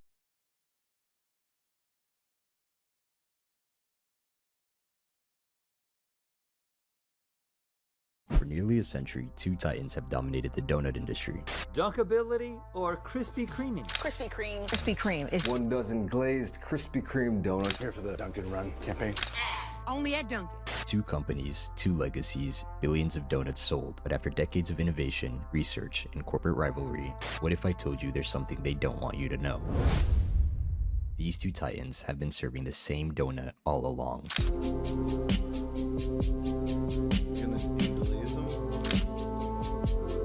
For millions of Americans, donuts mean one of two places. On one side, there's Krispy Kreme, a company known for its soft, melt-in-your-mouth glazed donuts, and the glowing "Hot Now" sign that signals fresh donuts are coming off the line. Since its founding in 1937, Krispy Kreme has built its reputation around one thing: the perfect glazed donut. Light, airy, and covered in a thin layer of sugar glaze. A recipe so iconic, it's rumored to be kept under lock and key. But Krispy Kreme isn't alone, because on the other side of the rivalry stands Dunkin'. Hello there, Dunkin' Daydream Hotline. What can I do for you today? Originally founded in 1950, Dunkin' took a slightly different approach to the donut business. Instead of focusing purely on donuts, the company built an empire around something else.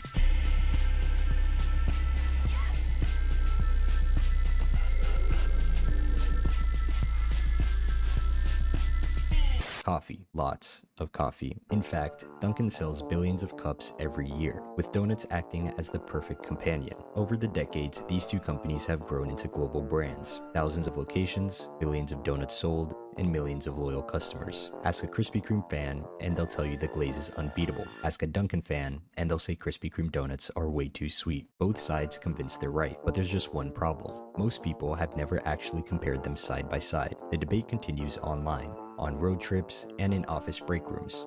But surprisingly, very few people have actually tested the two donuts under the same conditions, which raises an important question. Are these two legendary donuts truly different, or have we all just been arguing about the same donut for the past 80 years? To find out, I decided to conduct a small experiment. But first, we needed a third contender, a donut made entirely from scratch. Who the fuck is that guy? To truly understand the difference between these donuts, I needed a third competitor. A donut with no corporate backing, no billion-dollar marketing, no secret recipe locked in a vault, just flour, sugar, and a questionable amount of confidence. Instead of simply comparing the two brands, I decided to make a glazed donut from scratch. If these companies have spent nearly a century perfecting the donut, then recreating one at home should be nearly impossible, right? With all that being said, it was time to create our own challenger, a homemade glazed donut, a pastry that has taken major corporations decades to perfect, recreated entirely in my kitchen. After doing some late night research, I discovered that most donut recipes require one key piece of equipment, a stand mixer, which would have been great if I owned one. Unfortunately, after spending over $100 last week on a piece of meat, I simply couldn't justify spending another $100 on a mixer. So instead, we had to find a recipe that required none. Shout out Emma's Goodies. Let's make the most amazing, no need, no mixer, yeast raised donut. And according to the internet, this recipe was simple enough for anyone to make, which was perfect because the bar for success here was already pretty low. So for this recipe, we needed just a handful of basic ingredients: eggs, flour, butter, milk, granulated sugar, sea salt, and probably a few other things that I'm forgetting. But don't worry, you'll see them later in this video. The first thing, we want to pour half a cup of milk into the bowl. Now, if your mixture starts to look a little questionable, don't panic. At this stage, mine looked like I had just poured expired milk directly into the butter. But after performing a quick and very scientific milk verification test, I can confirm the milk is not expired, which means this is probably what it's supposed to look like, I think. From here, we add 3 tablespoons of sugar, which is just about enough to give a 10-year-old a mild personality change. We're also going to want to crack and add in an egg, along with a tablespoon of salt. And the last thing we're going to want to put in here is a tablespoon of our yeast, which smells kind of weird. And at this point, things were technically going according to the recipe, which was honestly more progress than I expected. After giving the mixture a good stir, Emma said the next step was to cover the bowl and let it sit for 15 minutes. Apparently this allows us to check if the yeast is alive, which immediately caught me off guard because I was under the impression that we were cooking something. I'm not the professional here, so we're going to trust the process and cover the bowl. We'll give it 15 minutes to see if the dough shows signs of life. And while we let that sit, now would be a good time to talk about today's sponsor. Psych, I'm not a cop-out. Psych again, I just don't have a sponsor. If I did, I would definitely cop out. Now it's time to check on the life form. I'm gonna be honest, I have absolutely no idea what I'm looking for here, but it looked alive enough to me. So we're just gonna move on to the next step. From here, we add 2 cups of flour and mix everything together. Originally, I tried using a whisk, but it quickly became clear the whisk was not built for this level of responsibility. So I decided to YOLO it and just use my hands, which in hindsight may have not been the most efficient decision. The goal here is to mix everything until there's no loose flour left in the bowl. Eventually, I realized the wooden spoon actually works a lot better for this, which would have been great information to have about 30 seconds earlier. Once the dough finally came together, the next step was to cover it and put it in the fridge for a short period of time. I can't remember exactly how long. I think it was somewhere between 5 to 10 minutes. But at this point, we're just trusting the process. After that, the dough needed to be transferred into a new grease bowl and covered again. But this is where the cost of not owning a stand mixer really starts to show, because this time, the dough has to stay in the fridge for about 24 hours, which honestly was fine, because after pretending to be a professional chef all night, I still had to wake up and go to my actual job the next morning. So the dough went into the fridge, and the experiment would continue the next night. So it was the next day, and apparently the dough was supposed to have risen. Now, I don't actually remember what it looked like yesterday, but this looks different enough to me, so we're going to call that a success. From here, we need to prep a surface with flour to prevent the dough from sticking, and make sure you flour the top of the dough as well. Otherwise, you might end up looking like an idiot like me when your rolling pin refuses to do its job. I also highly recommend rolling the dough out directly on your counter, because I tried using a cutting board, and the thing would not stop moving, which turns rolling dough into more of a full body workout. Once you finally get everything under control, roll the dough out until it looks good enough, and by good enough, I mean whatever thickness you personally feel confident about, because at this point, whose judgment really matters anyways. Next, you'll need something circular to cut out the donut shapes. I bought a donut cutter online for about $4, and to be honest, it works surprisingly well. With this batch, I was able to cut out 4 donuts. Then I re-rolled the remaining dough to make a few more, although the dough did seem to fight back a little, so if that happens, just give it a minute to relax. Now, unfortunately, I forgot to film the next part, because again, I'm an idiot. But at this stage, you're supposed to have covered the donuts and let them sit out so that they can rise. According to the video, this should take about a couple hours. However, this is not exactly how things went for me. I ended up leaving them in the fridge overnight, and then taking them out and letting them sit uncovered for a few hours the next day, and eventually, they did puff up and get thicker, which was really the only sign I needed that they were probably ready. So it was the final day, game day, as some would say. When I got home from work, I pulled the donuts out of the fridge and let them sit for about 2 hours, I think. After that, they looked kind of puffy, some more than others, but I'm not entirely sure why. But honestly, that's good enough for me. From here, the process was getting straightforward. And shout out to you if you know what video that's from. But before we could get finished with so at that point, it was time to start frying the rest.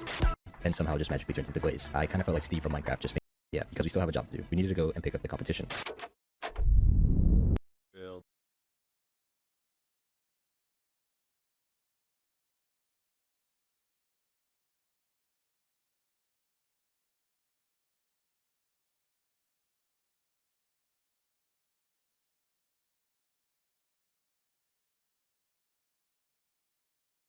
Remember that moment?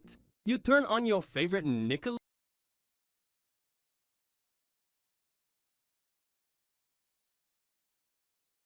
For nearly a century, 2 titans have dominated the donut industry. Dunkability. Carly, Sam, and Freddie have done a lot of insane and deserved its own spin-off random bullshit themselves. And they let just on, and they call them is honestly one of my favorite running gags on. For nearly a century.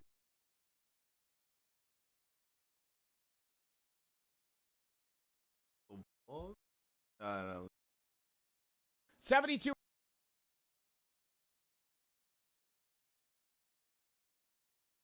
This is the Villages, Florida. It's a senior citizen community that's known as the STD capital of America. At first glance, it looks like a paradise for retirees. But this place has a reputation for wild parties, secret symbols, and wife swapping. They'll have out in the open. Yeah, you can walk by people and they'll all be naked. So I went there with one goal: get invited by a swinger to their house and see if these rumors are actually true. But what happened to me while I was there actually scarred me for life. We're at the first gas station that I found in the Villages. You ride through the housing developments and you see the garage halfway open, it means they're swingers and come on in. Really? Yeah. So I might just catch a trespassing charge tomorrow. Literally, this is the first exit that I pulled off. We're already hearing that it's like Swingerville. I couldn't believe it. I was like, you're kidding me. and then it came online and I was like, okay. No way. I didn't think it was true, bro. I thought this was an internet bit. I'm actually going to get in the ass tomorrow. Bruh.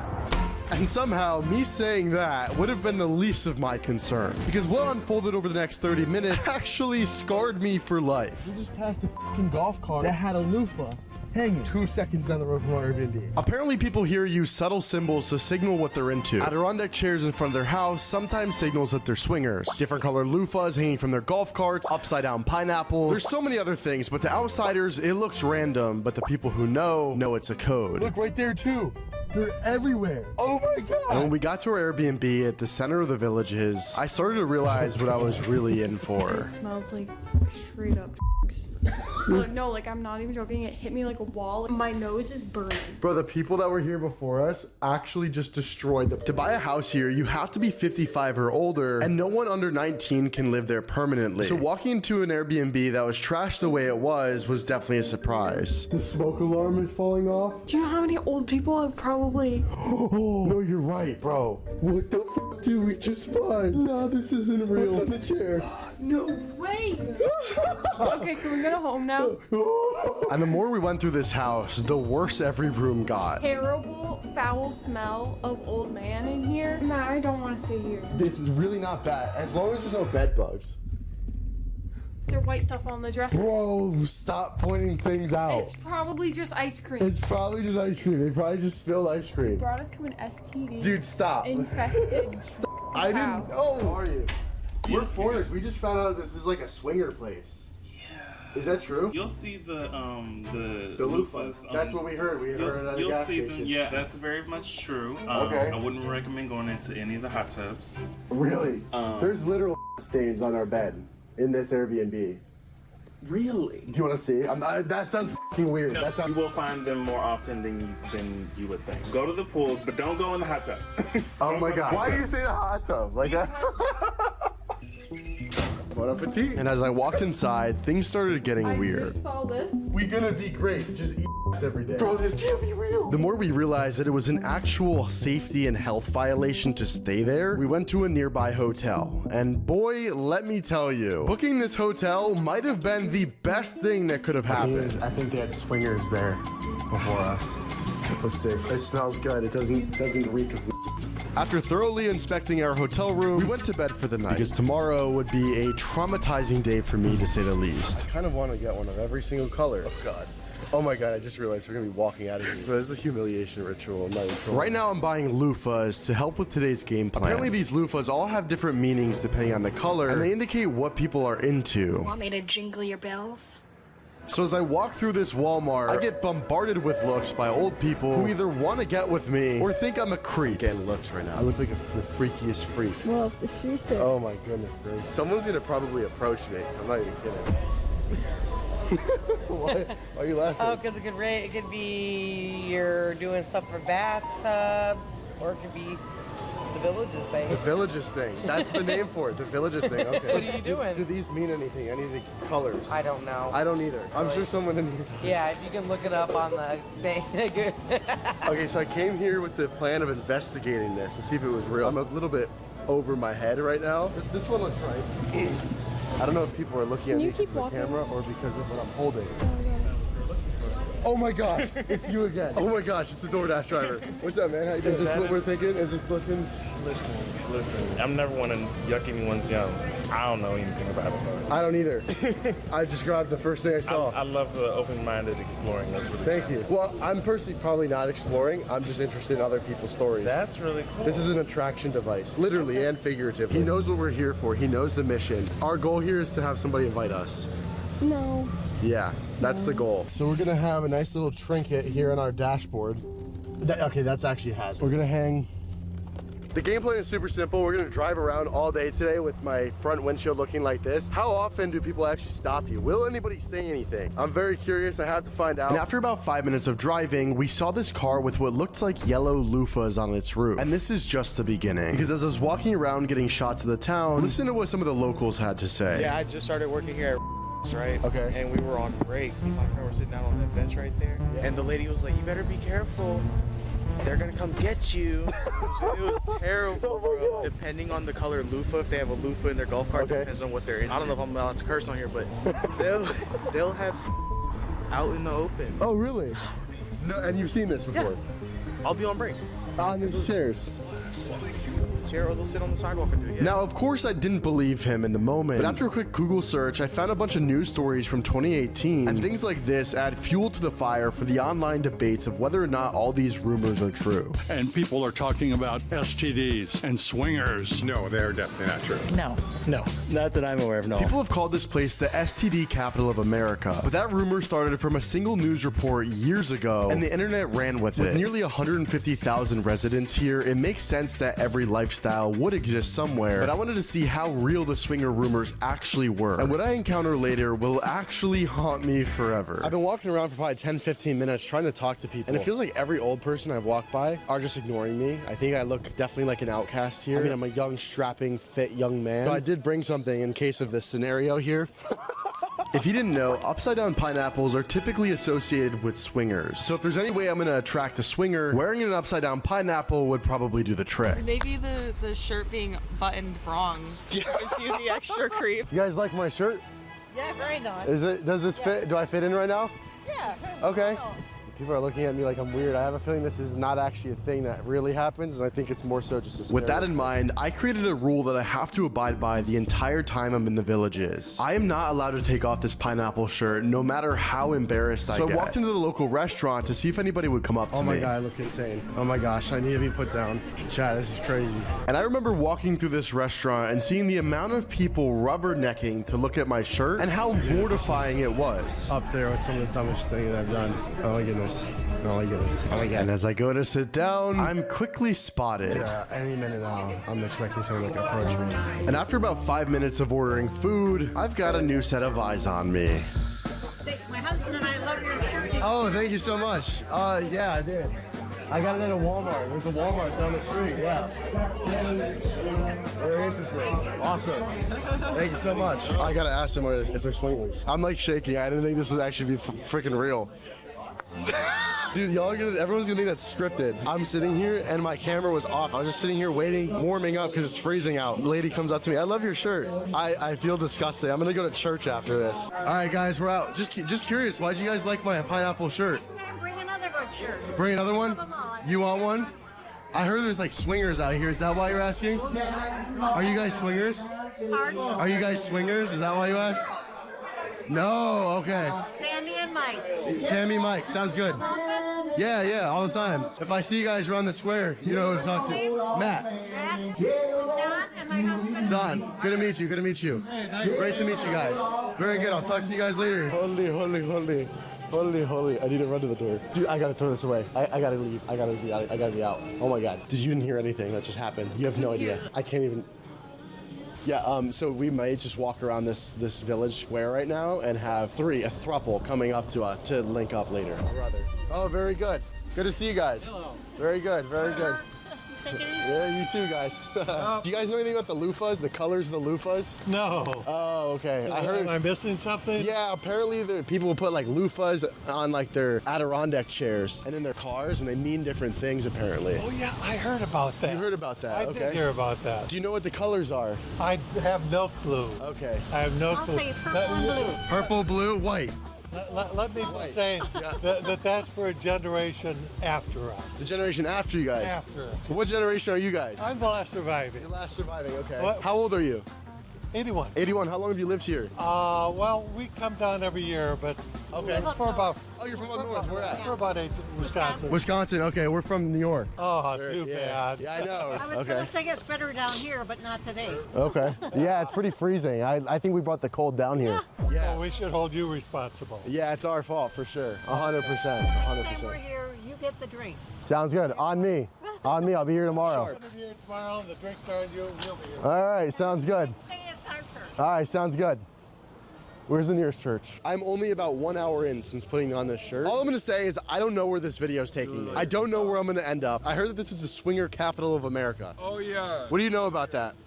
There be hella parties, hella drinking, smoking, all type of crazy. How do you know In this? the neighborhood over there, you can walk by people and they'll all be naked during the summer.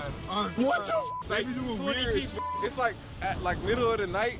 They be grouping up over there, fam. Real talk. After talking to multiple people and only hearing that it's all completely true, I finally bumped into some people who had something else to say. She's been here for 3 years, never done one. Really? Well, I wore this. I went into a restaurant, and within 10 minutes of me sitting there, an old lady came up to me, asked me about my shirt. Well, with 150,000 people, I'm sure you can find. Yeah, that's exactly what I've been saying. But that's not what, normal. It's not. That's. But every person I've asked, besides you guys, said yes. They've seen it firsthand.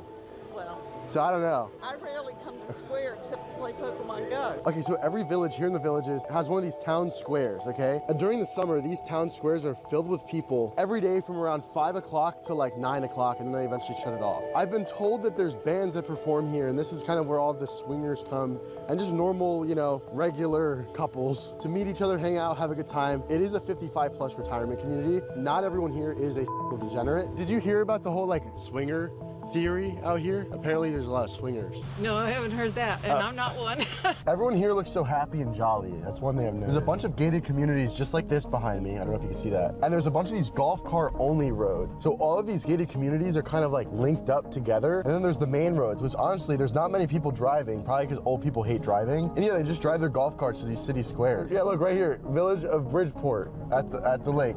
It's so quaint. It's very quaint. It's like everybody here lives their life and it's great. It's like paradise. Except in the summertime when the weather is horrible here in Florida and it's riddled with mosquitoes and it's hot and it's humid. Good afternoon, folks. The sun still hasn't set and now it's time to spend absolutely nothing. But what I was able to uncover later that night would honestly make me question everything, and I'm kind of scared to even show you. Time to go for a stroll. Going to the center of the town. We're gonna see if we have any strange experiences. I've already gotten asked by one couple for drinks and they asked where I live. Let's see if anything else happens. I have a feeling now people are getting tipsy. Do I look a little bit silly with this upside down pineapple shirt? Is it true? Silly with my getup? Your getup? I know, it's freezing here. I'm like actually cold. It feels like the Northeast. People in there are gonna love your upside down pineapple shirt. What do you mean by that? They're gonna love it. Why is that? You know why. So it's true. It's true. I've been told by the internet that it's not true, but here everyone's telling me it is true. The shirt's not the truth. You have to have the pineapple in your golf cart. I do have a pineapple in my car. Perfect. And loofahs. Perfect. Yep. So we went into the bar that she told us to go into, and let's just say what happens over the next 20 minutes, I cannot unsee. The amount of silly looks I got in literally 2 seconds of coming in here is scary. We are inside that bar right now that lady told me to go into because there are swingers. Everything's fine right now. I'm fine. Please tell me you're Joe. No, I'm not Joe. I'm not Joe. I'm Matt, but people call me Charlie. Charlie. Charlie. Okay, I may remember Charlie. I'm Dolores. Dolores. I love that name. Beautiful name.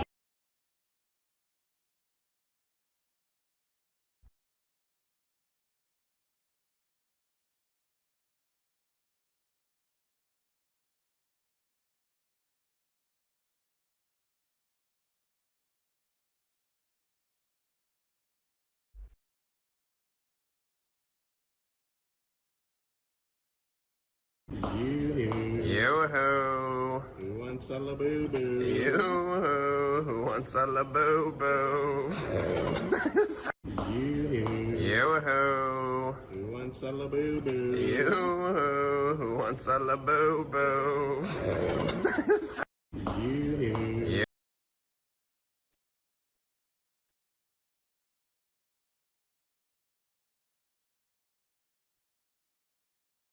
Handsome's Joe Bart Labubu. What?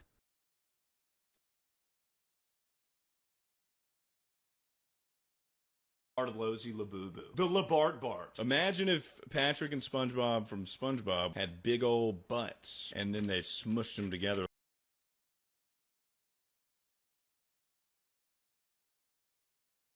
Dang it, they're not biting today. Yoo-hoo, it's a Labubu.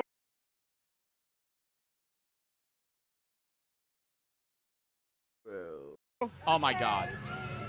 Dang it, they're not biting today. Yoo-hoo, it's a Labubu. I'm not watching that. He just holds a Labubu in front of people.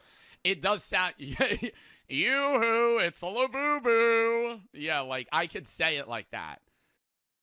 I think that's how he changed. And what are you drinking? Water.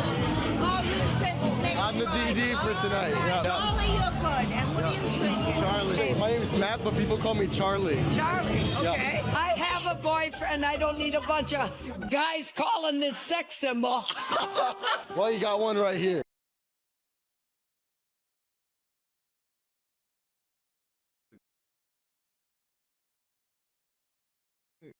Got a He's the girl holding the camera. Is she lying? Oh, there you go. That's Charlie. I know. Charlie. I don't remember his name. Why is that? Do I look familiar? Almost 83 in March I will be. I can't believe I You don't look a day over 29. yeah.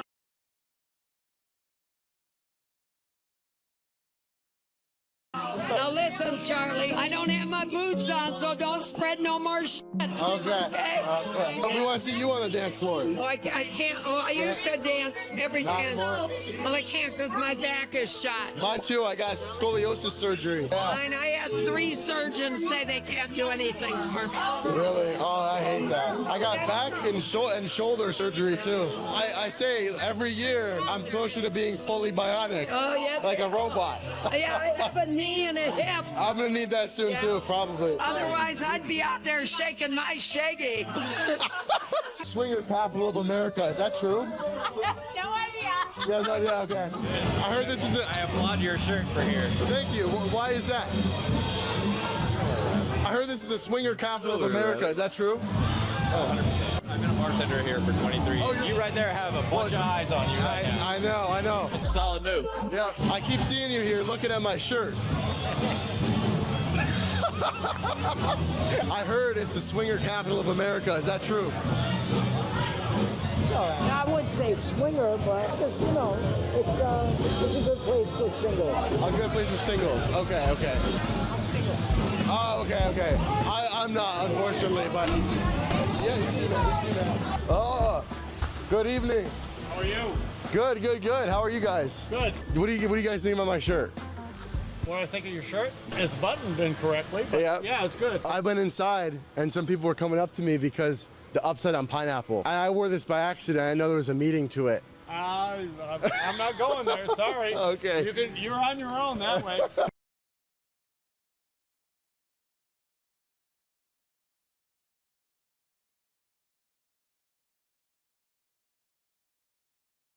Right now. Swinger. Who's the Fed?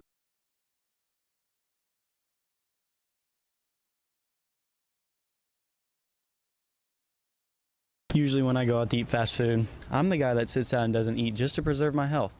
And sometimes that makes me feel left out.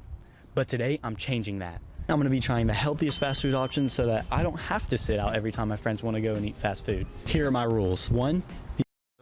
This is the Villages, Florida. It's a senior. I gotta say, Tifu, you live one hell of a life, dude. I think I'm done with the city life. I want to be a true like a Floridian. I really do. Today we'll find out if you really enjoy it, you know? We'll work on that. You got all day to work on that.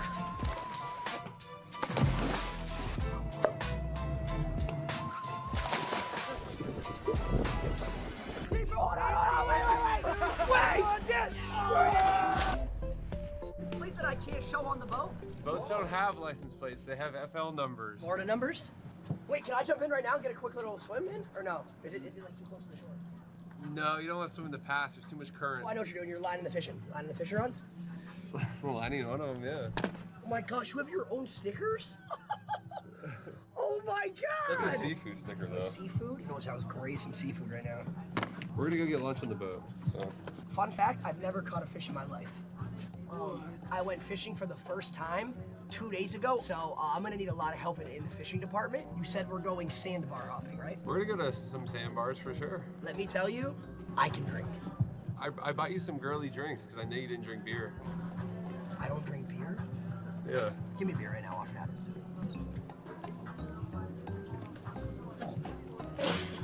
We'll work on that. You got all day to work on that. By the end of the day, I want to be able to do that. Wait, why is there so much foam in the thing? You just shook it. I've seen you do that before. Isn't that what you're supposed to do? Yeah, but I drink it all. Are we chasing a beer with Celsius? It tastes like shit. Can I try to drive the boat real quick? You don't have a license. No, just let me steer it once. Let me just give it a steer. No, just like a tiny bit. Let's do it in the ocean because there's a jet ski in there. You're gonna fucking kill somebody. I don't want to hurt anybody. Well. What do you think of my fit? You look like a Guggen. A what? A Guggen. What is a Guggen? I've never heard of a Guggen before. What is a Guggen? A person who is paid to hurt or threaten people. Well, you're saying I look hard. No, you're saying you looked up Guggen. A Guggen. You look like a Guggen. What is a Guggen? You look like a kook. Kook? Yeah. I don't know what these words mean, dude. Well, you're trying to be a Florida guy, you know? Okay. You should need to know these words. Hey man, you're a kook. Is that a magic 8 ball? If you throw that net in the water and fish come in the net, I'm gonna be like actually like crazy impressed. Oh, you're serious? Nothing. Nothing. Problem is the current is ripping really hard. So like you gotta get ahead of the bait, like throw it, like pre-fire them, you know? Oh, okay. Yeah, my net was tangled up. You want me? I could go try to grab a couple of them. There's a lot down there. Would they bite me if I grabbed them with my hands or no? You're not gonna go to grab one, they're gonna swim away from you.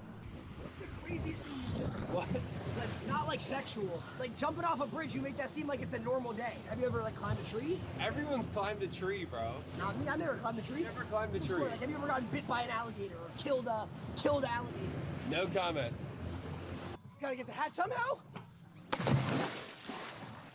That's really cold! That's really cold! That's really cold, Tifu! How do I get back up? Where's our next destination? I'm down to go to a sandbar. We gotta go to a sandbar and get scrubbed! Come on in, Drew. Yo, it's so cold. Come in, Drew. How cold is it? Woo! It's a little chilly. Definitely a little chilly. Wait, you're just anchoring right here? I'm just gonna pull the bow over. I really thought that a sandbar, but I don't know why. I envisioned we pull up to a sand island and there's a bar on it with like a bartender. They're dealing shots. It's like a whole club.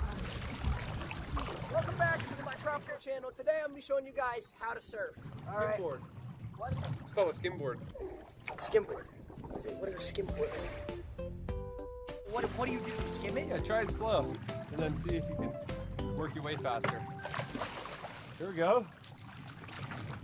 You just need more speed. How come it sinks into the ground? Because you don't have enough speed.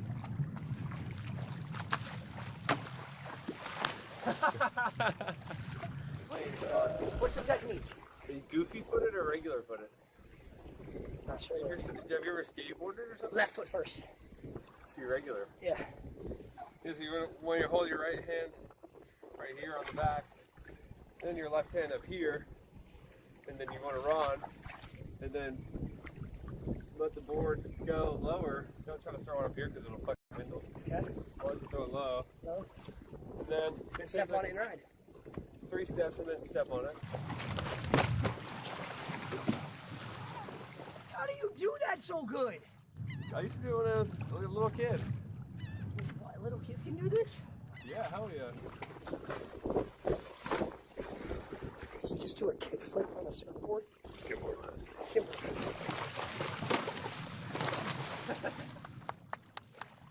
Woo! I do back foot first. People do both. It's the best day of my life. You don't get to do shit like this in Erie, Pennsylvania. It's hard. It's like golf. I'm really good at golf. Really? Yeah. Shit. Like I went to States in high school. Really? Yeah. No way. He's lying.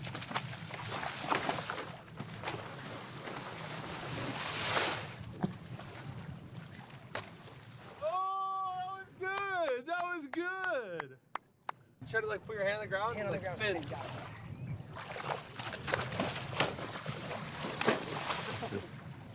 You know?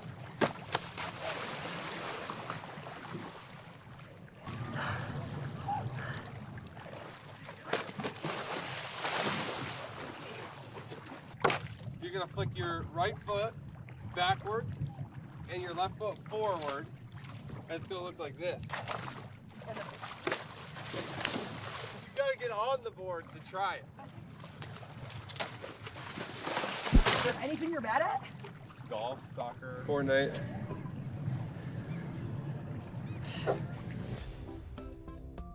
I'm ready to do a famous tornado.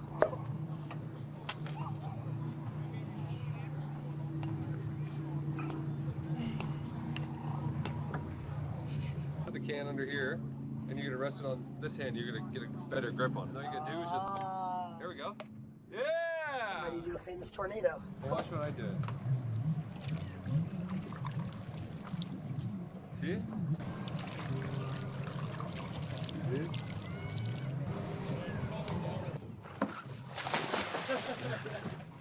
Push me. I did not push you. did. I was standing right You here the whole pushed time. me. I not pushed you. Another thing when you do it, is you gotta make sure that the beer is vertical, right?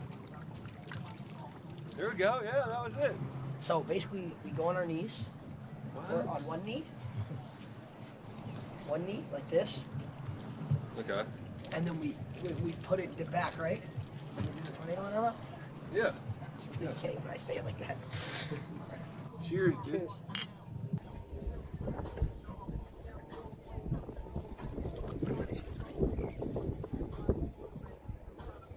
Oh my god, I saw a tornado.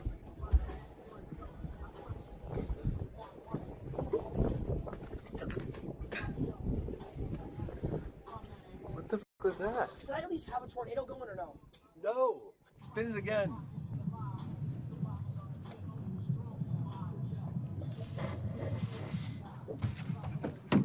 Blah.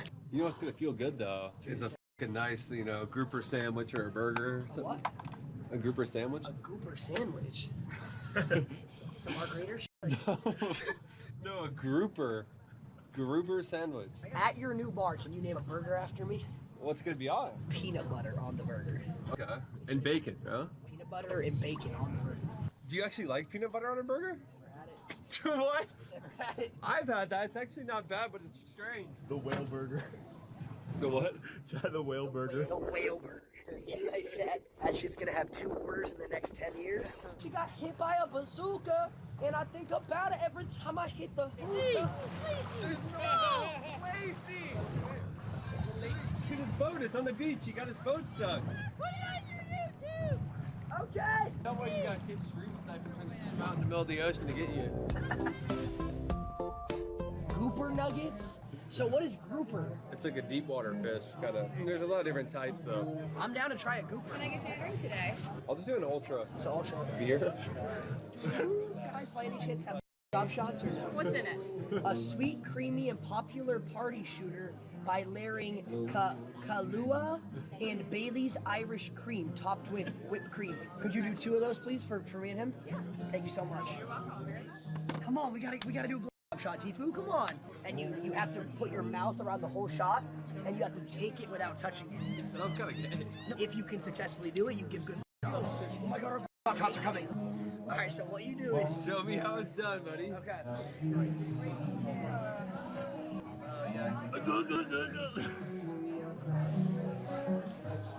Whoa. You didn't even finish it. It's because the whipped cream blocks it a little bit. Your turn. Are you kidding me? Your turn, Tifu. There's no way. So they sat with us. We had lunches down. He did shit way better than me. Yeah, but your next objective is I can see that. the most difficult. Yeah. No, that's easy for you. Wait, what's my next objective? Is in render distance. You want me to jump off that bridge? What? No, I don't. But if we run a poll, we should let the chat decide. Put that back that way if that's okay. Sorry. Yeah. And this is fish spread? Yeah. So that's a fish that died. It's like fish, pepper, mayonnaise. But yeah, it's mainly smoked fish. You're the one who said I'm not gonna. Probably mahi or amberjack. I don't know if I like the fish spread. Show Tifu the poll? Okay. Why is it 96% yes? Perfect. Hey, can you guess on stream? We're about to jump off that bridge right there. Can you take him with you though? Lacey, please. You gotta go with him, bro. No. I'll hold the camera. Please. I'm jumping off the bridge. You're jumping off the bridge. All right, I'm gonna go with the kids. I'll be back. Wait, you're going to jump with them? Yeah, I'll go jump with them. Tifu, are you sure? You don't want to think about this first? It's really high. Tifu's jumping. Oh my god. Oh my god. It doesn't hurt. It doesn't hurt. Lacey, get going, dude. Lacey, I did it before. It's like almost impossible to die from this height. It's so small.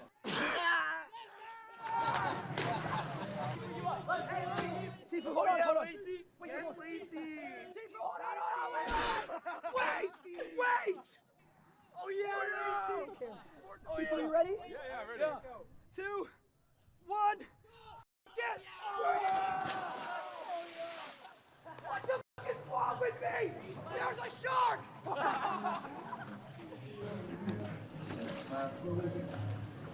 Oh my god. Oh my god.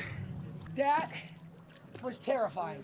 That might be the craziest thing I've ever done in my life. Not even kidding.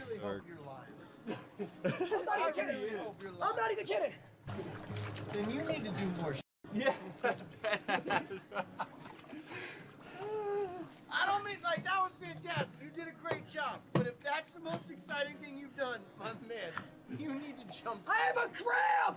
You need to do more stuff.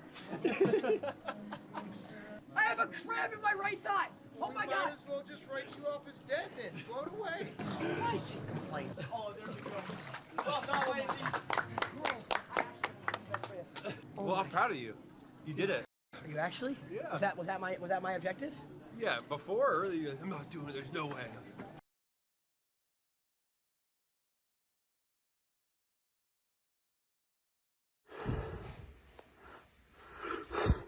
I think I'm the most hungover I've ever been.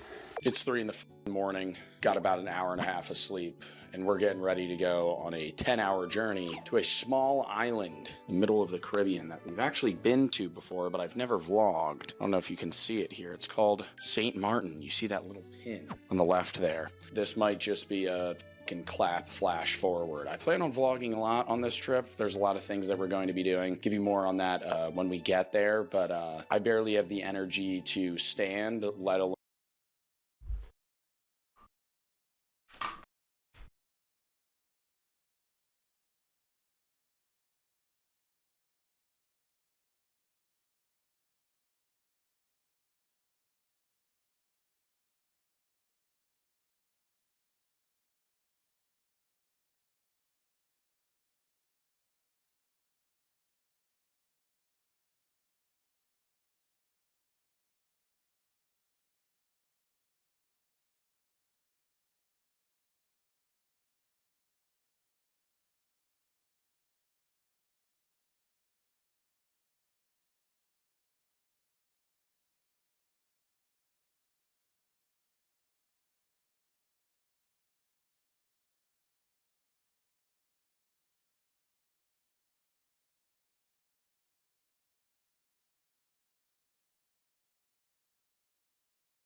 of film every intricate part of my journey through Newark Airport. Sorry, you guys are going to miss out on the wonders of Newark Liberty Airport. Quite possibly one of the greatest airports in the United States history. You know, it's up there. It's, you know, it's top 2. It's Newark and Orlando Airport, best airport. You want to go to the taco joint? Did you bring a razor? New Jersey pop quiz. What do we call the New Jersey? Why do we call New Jersey the diner capital of the world? Huh? I can't get enough pork roll. Let's see the answer. Long wait time here. A lot of time to answer the question. New Jersey's home to more diners than any other state.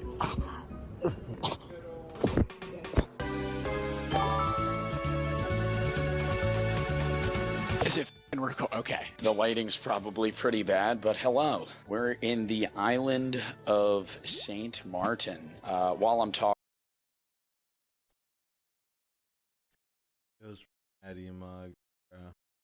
I'll probably have Cloak show some, you know, panoramic views and just cut this and have my voice over here. But the flight was terrible. The seats were terrible. I think we were flying United. Normally, leg room's an issue because my knees are smacking the side and they always put their seat back, which they did as always this time. I always have some cat sitting in front of me. Coupled with that, though, I missed the exit to the airport. It ended up taking us 20 more minutes to get to the airport. The parking spot I wanted to go to ended up being overcrowded and we couldn't go there, so I started panicking and Brooke had to calm me down because I was like, we're gonna miss our flight. We ended up making it. You know, we're here now. It was a 4.5 hour flight from Newark to here. I was just, you know, dazing it. I don't know how loud this guy is in the fucking back. He's fucking announcing some game they're doing. Anyways, it was a weird flight. I kept falling asleep and waking up, and I would wake up with my mouth open, and it felt like somebody just flash banged me every time, and I was overheated. The woman next to me was coughing up a storm. She had fucking COVID for sure. Anyways, we're in the island of St. Martin,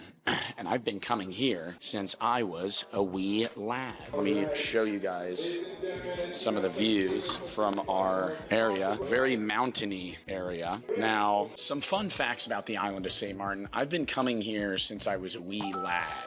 Not that many times, but I've been here, you know, a bunch to know at least a bit about the island. The island's very small. Cloak, zoom in an image of the island from maybe Google or something. It's usually smaller than maybe most of the cities that you guys live in. And there's 2 countries that are a part of St. Martin, and you're able to go between 2 of them. There's the French side and the Dutch side. I'm currently on the Dutch side, named Sint Maarten, and then St. Martin is the French side. There's the Netherlands and then the French side. And it's really cool because the island's basically cut down the middle, and you can experience different parts of, you know, different cultures depending on where you go. A lot more people speak French on the French side, even though it's, you know, a fucking 20-minute drive away. Not even. The entire island has a pretty densely populated, you know, population. You can see based off of the buildings and stuff around here. But yeah, the people are very nice, and it's an experience. As always, we got to do the Joe Bart room tour. This one's going to be a fast one. As you can see, we have a lovely bathroom in here. Stand-in shower. Stand in a little blockage there. Got a little drain on the bottom as always. As always, you know, complimentary shower gel, conditioner, shampooing. Keep it going over here. Nice marble counter. Lovely mirror. Moving forward, I don't know what this is. We're going to leave that there. Here's a fridge. Oh, wow. Nice. Oh, so cool. Oh, wow. They have little coffee creamer cups for me. If I'm starving, I could eat those. An oven, stovetop, you know, a full-size microwave. That's lovely. Dishwasher. That's always great having that. You know, as we see the table, we have the living space over here kind of involved with the bedroom area. There's a TV. There's a couch. Here's the lovely bed over here. There's, you know, is that the telephone? What is that? Yes. Okay, that's the telephone. Brooke says that's the telephone. And then we have the lovely view. Let's go see the view. There's a man screaming, telling people to play games. Oh, look at the lovely view. Look at the lovely view. Peep that super yacht. Come on. This way, Brooke. This way. Follow. That's a $50 million yacht there, brother. Zoom in. I don't know how you zoom in. No, that's not it. There's a zoom button. Chat, we're zooming. Oh my God, peep that. You think Jeff Bezos is on that yacht? Probably not. That's peasant shit for him. We got a lot of stuff planned this vlog. We're going to be going to the airport beach. Cloak, flash an image of that, which is a beach where airplanes fly over you, probably, you know, 50, 100 feet over your head, and the sand blasts you, and then they take off where you stand in the back, and there's a little trend that's very popular on this island for people to stand behind the planes as they take off. Some people have died doing it, but Brooke just said, huh? Generally because they go past the area they're supposed to, and then they fly back and hit concrete and smack their head. You're supposed to stay on the beach. A lot of people hug the fence right on the airport, and then they die. But we're not going to do that. We're just going to go to the airport beach. It'll be fun. They have another attraction called the Flying Dutchman, the world's steepest zip line. We're not doing that this trip, but we are possibly going to see sea turtles because we're going to be going to a boat adventure to all of the island of St. Martin, and Anguilla, which, Cloak, another image, throw this up here, is directly next to St. Martin. I will be GoProing that. Probably going to be a bunch of collage shit, a lot of drinking this trip. I'm probably going to be hammered on that boat trip. Very excited. So I will catch y'all then. It's day 2. They can't see me. It's day 2 behind the kitchen. It's day 2. Gonna record a bunch of random shit. Gotta get some reps in on the court though. Some pickleball reps, you know, playing the old people. A lot of old people here. Average age of the person here is probably 75. I feel like they look at us weird, but you know, gotta go dust some of the old gramps. Pickleball court, show them it's not their time anymore. The one thing that's annoying about the Caribbean is it randomly starts raining, effectively out of nowhere, and we were about to go play pickleball, and now it is effectively downpouring. Still nice. We're gonna go on the beach. You know, it's about 11 in the morning right now, and I'm gonna start drinking, so that'll be fun. Also, I bought an entire case of Caribs. Genuinely, Joe Bart recommendation here. One of the best beers that I've ever had, and they're really hard to get in the States. They're really really nice with a lime. Perfect, you know, hot summer day beer. If it's over 75 degrees, you crack one of these bad boys open, you're gonna have a good time.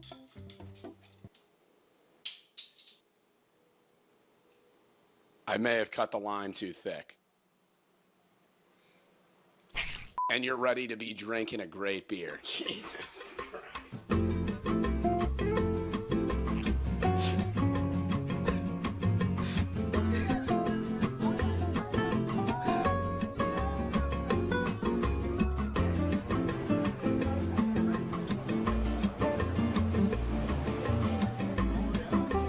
Vodka lemonades. Didn't really want this. More Brooke's choice than mine. I'm looking at myself. I gotta look at you guys. It's what I wanted. Can we cheers? Ready? Cheers. And then Vodka chug. lemonade.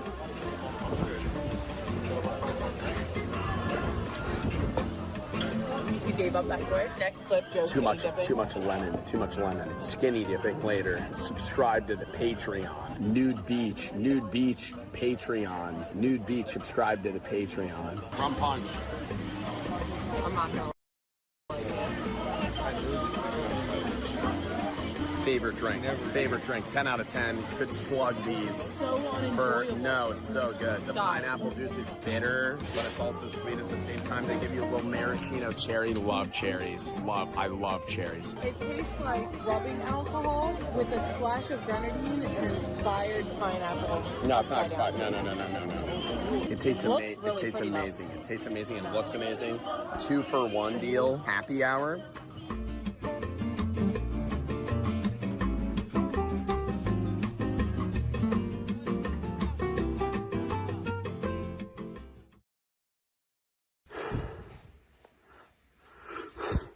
I think I'm the most hungover I've ever been. It's 7 in the morning and I have the boat trip, which is like probably a 2-mile walk to the dock. I was throwing up last night. Oh God. Okay, I'm gonna say this. I'm not a role model. All right, do not take this as Joe Bart being cool. Okay, this is not cool. It's stupid. We went to a bar called the Red Piano. Cloak flash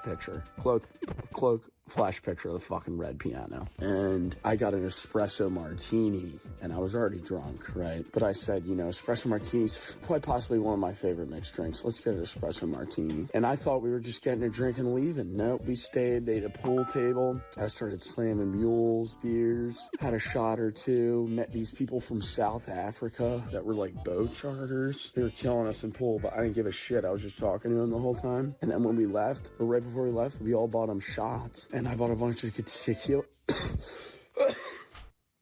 I bought a bunch of tequila shots. The captain of the boat's a Portuguese guy. He's like, I don't do tequila. I'm like, oh, fuck. So there's another tequila shot. So I just slammed 2. Worst decision of my life. Hugging the porcelain throne for I don't even know how long. I fell asleep with a towel on my body instead of a blanket. I'm here now. I feel surprisingly less hungover. I was throwing up so hard my nose started bleeding. Oh God, I don't even know if I want to include floaters so I don't lose the. I got blood on me. Oh my God. I'm gonna be recording the whole. Dude, I mean, you know, they look like regular eggs. I gotta show y'all the.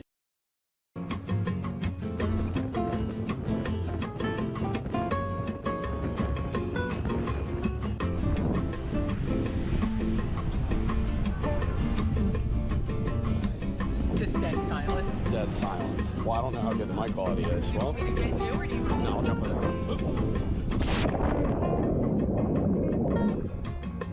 it. Just make sure to blow out before you land, because then the water's gonna shoot up your nose. So you gone.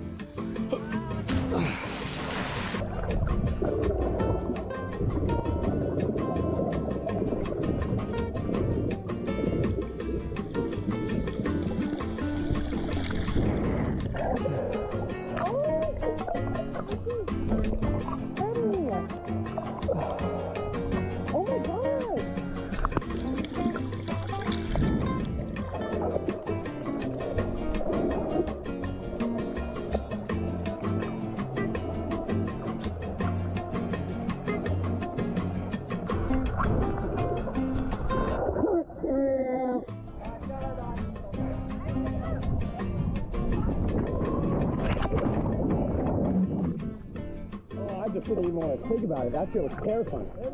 Oh my god. Oh, that fucking smacked my nuts. Brooke wussed out. She wussed out. She didn't do the cliff jump. I was a badass. It was very sketchy. The rope climb was terrible. I'm the worst swimmer ever. I don't even think I'm moving. You're basically holding your entire body, like weight, on one rope that's just hooked to a rock. And you have to stand on, like, you know, reefs to get up there. And you don't fucking see anything. There could be a sea urchin or something. There's sea urchins everywhere here. So I just climbed up. The jump wasn't that scary. I hit my nuts though and it hurt. Joe left me on a paddleboard in the middle of the ocean out there. I had to fight off a barracuda. Yeah, she fought off a barracuda. I technically shouldn't be wearing my, oh, it's giving me a red dot. Why is it giving me a red dot? I was like, Kim, my diamond earring, where'd it go? No one knows what she's talking about. There was a turtle, I didn't move with enough urgency. I jumped off the boat and I missed the turtle. I'm pissed.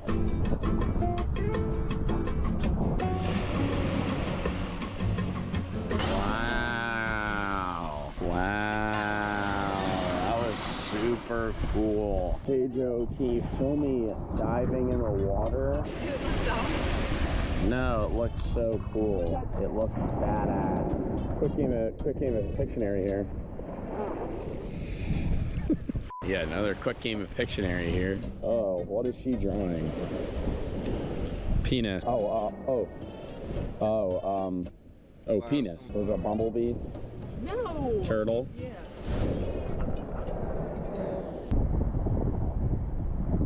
Film?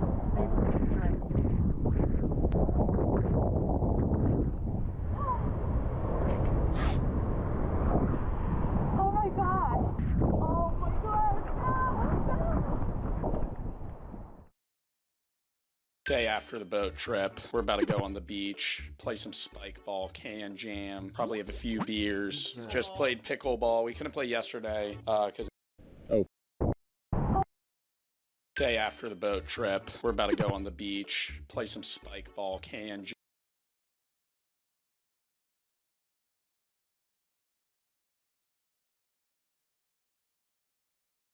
Probably have a few beers. Just played pickleball. We couldn't play yesterday because it was fucking not yesterday, 2 days ago because it was storming. But today we played. It was all right. I mean, they had a turf field. It was a basketball court, tennis court, pickleball court all in one. Not a fan, and it was turf. Like, you could have played fucking soccer. So anyways, I will see you guys on the beach. Might go snorkeling later. We didn't get that greatest snorkeling on the beach, or not the beach, the boat trip than I had liked, but it was fun. We went cliff jumping. Yeah, I went cliff jumping. She didn't go cliff jumping. Saw some stingrays. There was a sea turtle. Chloe probably gonna include that clip, but I will see you guys on the beach. They're not nice. What do you mean, like he'll attack me?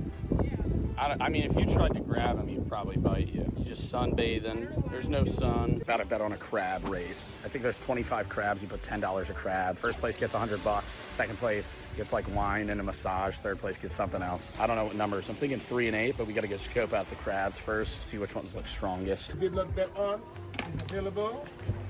What's your names on the number you want? 27, 28. I picked 13. 13. I feel like I'm not going to make noise. I feel like that'd scare them. You want them scared so they run out. I know, but then they might hide in their shower. Let's get ready to rumble! We got crab number 47. Crab number 13. 13? Come on, 13! Come on, 13! That's a crab. There they go. Make some noise. Yeah, 13! Come on! There you go. Number Come on, 47. 13! 47! Yeah. Yeah! Come on, 13! Go! You're going the wrong way! Oh, no, he's calling around. 13's going the wrong way! Dude, is 13 going back and 16 has not moved? 13's crawling around. 13 was far ahead and then the first round is going in a circle. First place, number 47. Number 42. Second. Grab that 42. Oh, Connor's 15. Post-game meeting. 13 was there. 13 was there. Over the first hump, faster than anyone. Faster than anyone. Turned back around, wanted to go in a circle, play game. 27. He was a good try. He had a good start. Turned around just like 13. Turned around. You know, I didn't even see 28 the entire time. He probably stayed in the middle. Kind of disappointed from the team. Hopefully we get another run in here. I bet on the same guys. I believe in them, but you know, clearly they didn't put out today. Wait. He had it in him, man. He just couldn't pull through. I can't believe this. I don't think I'm gonna be able to financially recover from this. I mean. Last day here. Went to the casino last night. Was up $200. Great night. Still down drastically overall. We were gonna go to the airport beach. Now we're not. Not many flights there. Also kind of a pain in the ass to get there. So might do a little bit of snorkeling, but it's a bit foggy. Cheers. Bit foggy. Scuffed vlog as always. We'll see if there's any other random clips we had, but if not, it was fun seeing y'all. We ended up getting a few specialty drinks that they normally don't have in the States while we were there. You could have probably seen a bunch of the alcohol that they had that they don't normally have here. But one of the weirdest things that we saw was, I don't know if that's backwards, Cloak, if it is, flip it. It is on my end. A Rude Boy, which is a premium vodka drink with horny goat weed. Mine is Ashen Mango flavor. Ashen Mango flavor. Open it up. We're gonna give it a taste here. This one's 7%. Hers is only 5. It's a little fizzy. I don't know how I feel about that. Tastes like kind of like a day-old vodka Red Bull. Not very great. How's yours? Like lemony almost, but like mango. Like look at the color. It's piss yellow. I think you're only saying, I think that's a placebo effect. I think you think it tastes like lemon because it's yellow. This tastes like that tastes like mango. That one's bad. This tastes like straight grenadine and Red that Bull. That one's good. I enjoy that. Good is an overstatement. It's got a lot of Red 40 in it for sure. Anyways, this is probably gonna be a pretty scuffed fucking vlog. We got a review here, crab race, cliff jumping, very shitty snorkeling this past time, randomly jumbled together. We ended up not going to the airport beach, pretty upset about that, but the rest of the trip was fun. Today's our last day. We're gonna be just kind of chilling. Might do a little barbecuing, see how that goes. Can't really barbecue much though because I've red meat disease, so might make some hot dogs or something. And then get blackout drunk and go to the airport. Horny goat weed helps with menopause. Helps with menopause. Very excited. I think this will, you know, maybe help with my hot flashes because I'm a middle-aged woman. My camera died, so I'm now recording on my phone. I kind of look like one of those kids that rubbed Vaseline all over their face in elementary school. I'm very sweaty and I'm kind of sunburned. And I look amazing. Rude Boy, chug contest.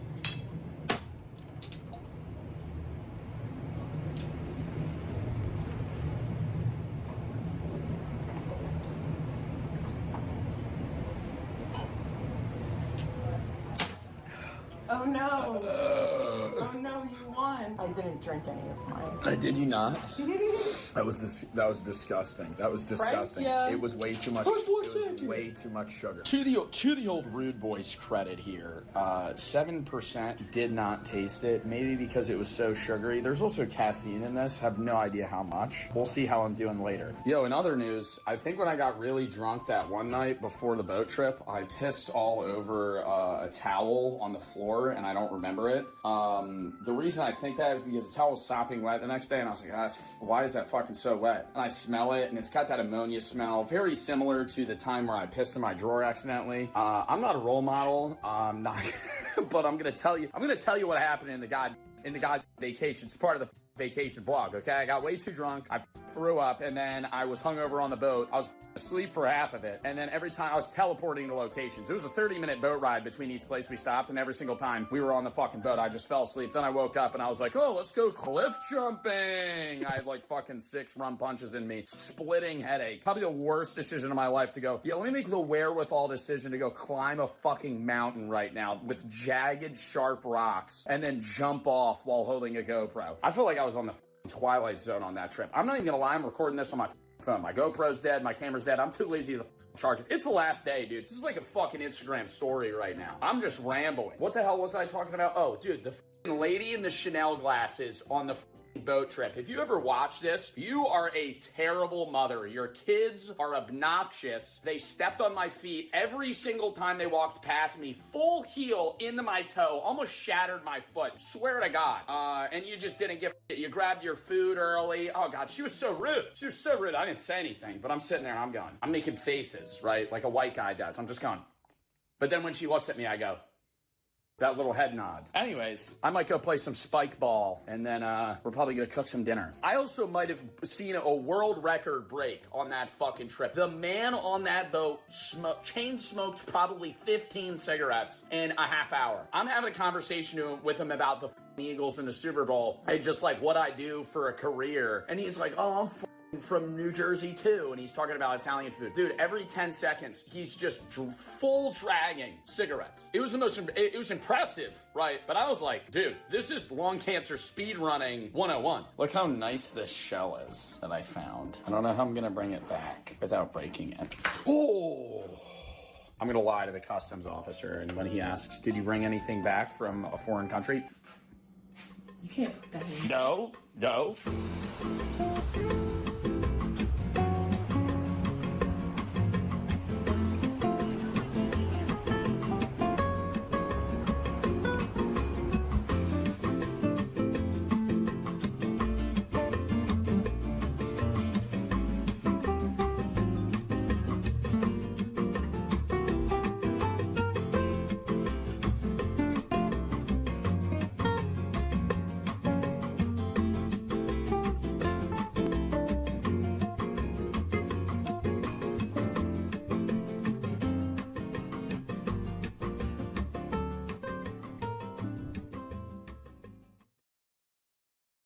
Lighting's pretty bad. Last night of the trip, about to go hermit crab hunting. Very excited. I don't actually mean killing them when I say hunting, by the way. I mean, we're kind of like bird seeing, but for hermit crabs. Can you show me your best hermit crab walk? Wow, look how crazy that looks. That's sick. Oh, he's just a little dude. He's just a little dude. You can't. Hey, buddy. Oh my God, I feel like he's gonna pinch me. There he goes. There he goes. Got a secret spot that I think we're gonna check out. Probably gonna find some pretty good hermit crabs. Keep you guys updated. Look, play epic music.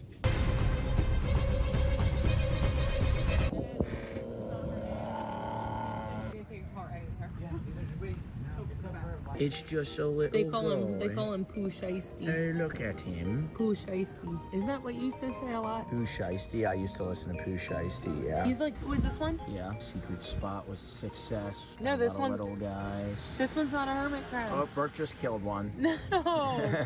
It was a lie. It was a lie. It was all a lie. I'm so sorry. We got a family. Oh my God. Mini crab race. Oh my God. Just climbing on someone's back. Mine's making an exit. Mine's gonna win. Mine's gonna win. Fight him. Oh shit, he's a runner. Come on. Wait, mine's gonna get a second. Mine's gonna get a second. No. And that was the trip. I hope you enjoyed the vlog for the few people that stayed through the entire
my spots, and now I'm working out the super 8. Know you hungry, come and get a super plate. Y'all sing happy birthday.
Like back in 2015, I got rich shit, bro. I got caught and now she says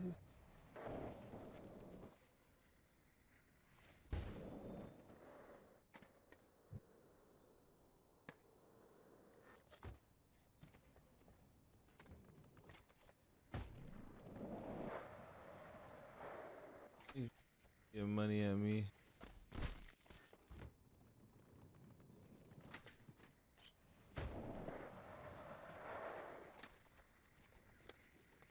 Nah.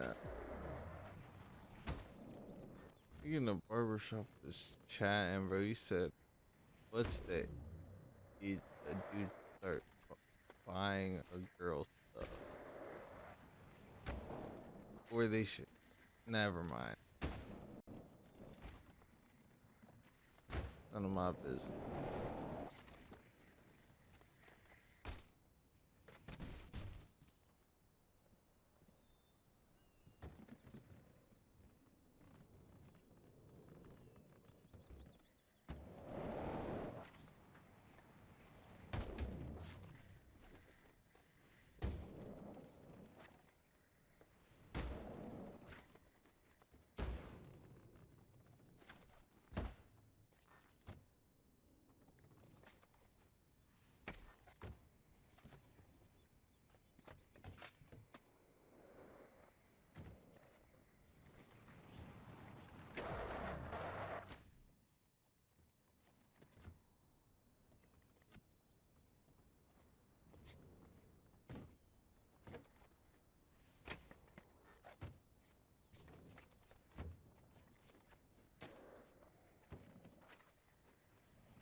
Before you know it.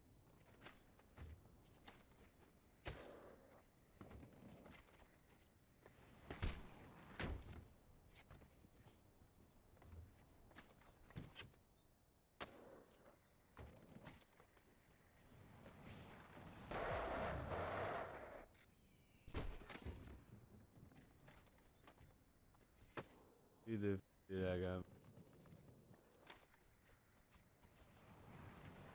Ooh.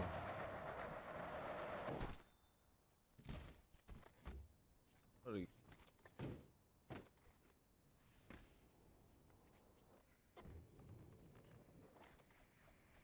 I'm playing solo.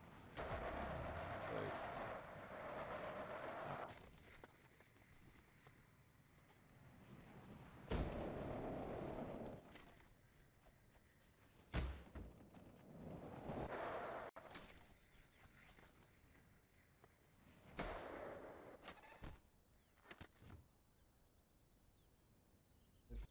defeated.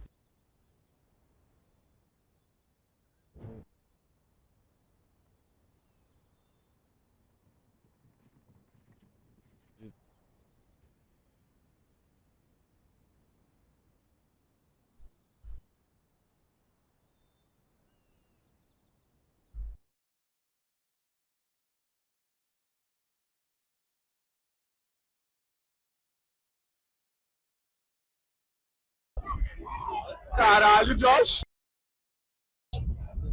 Que isso, Josh?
Oh, DRS.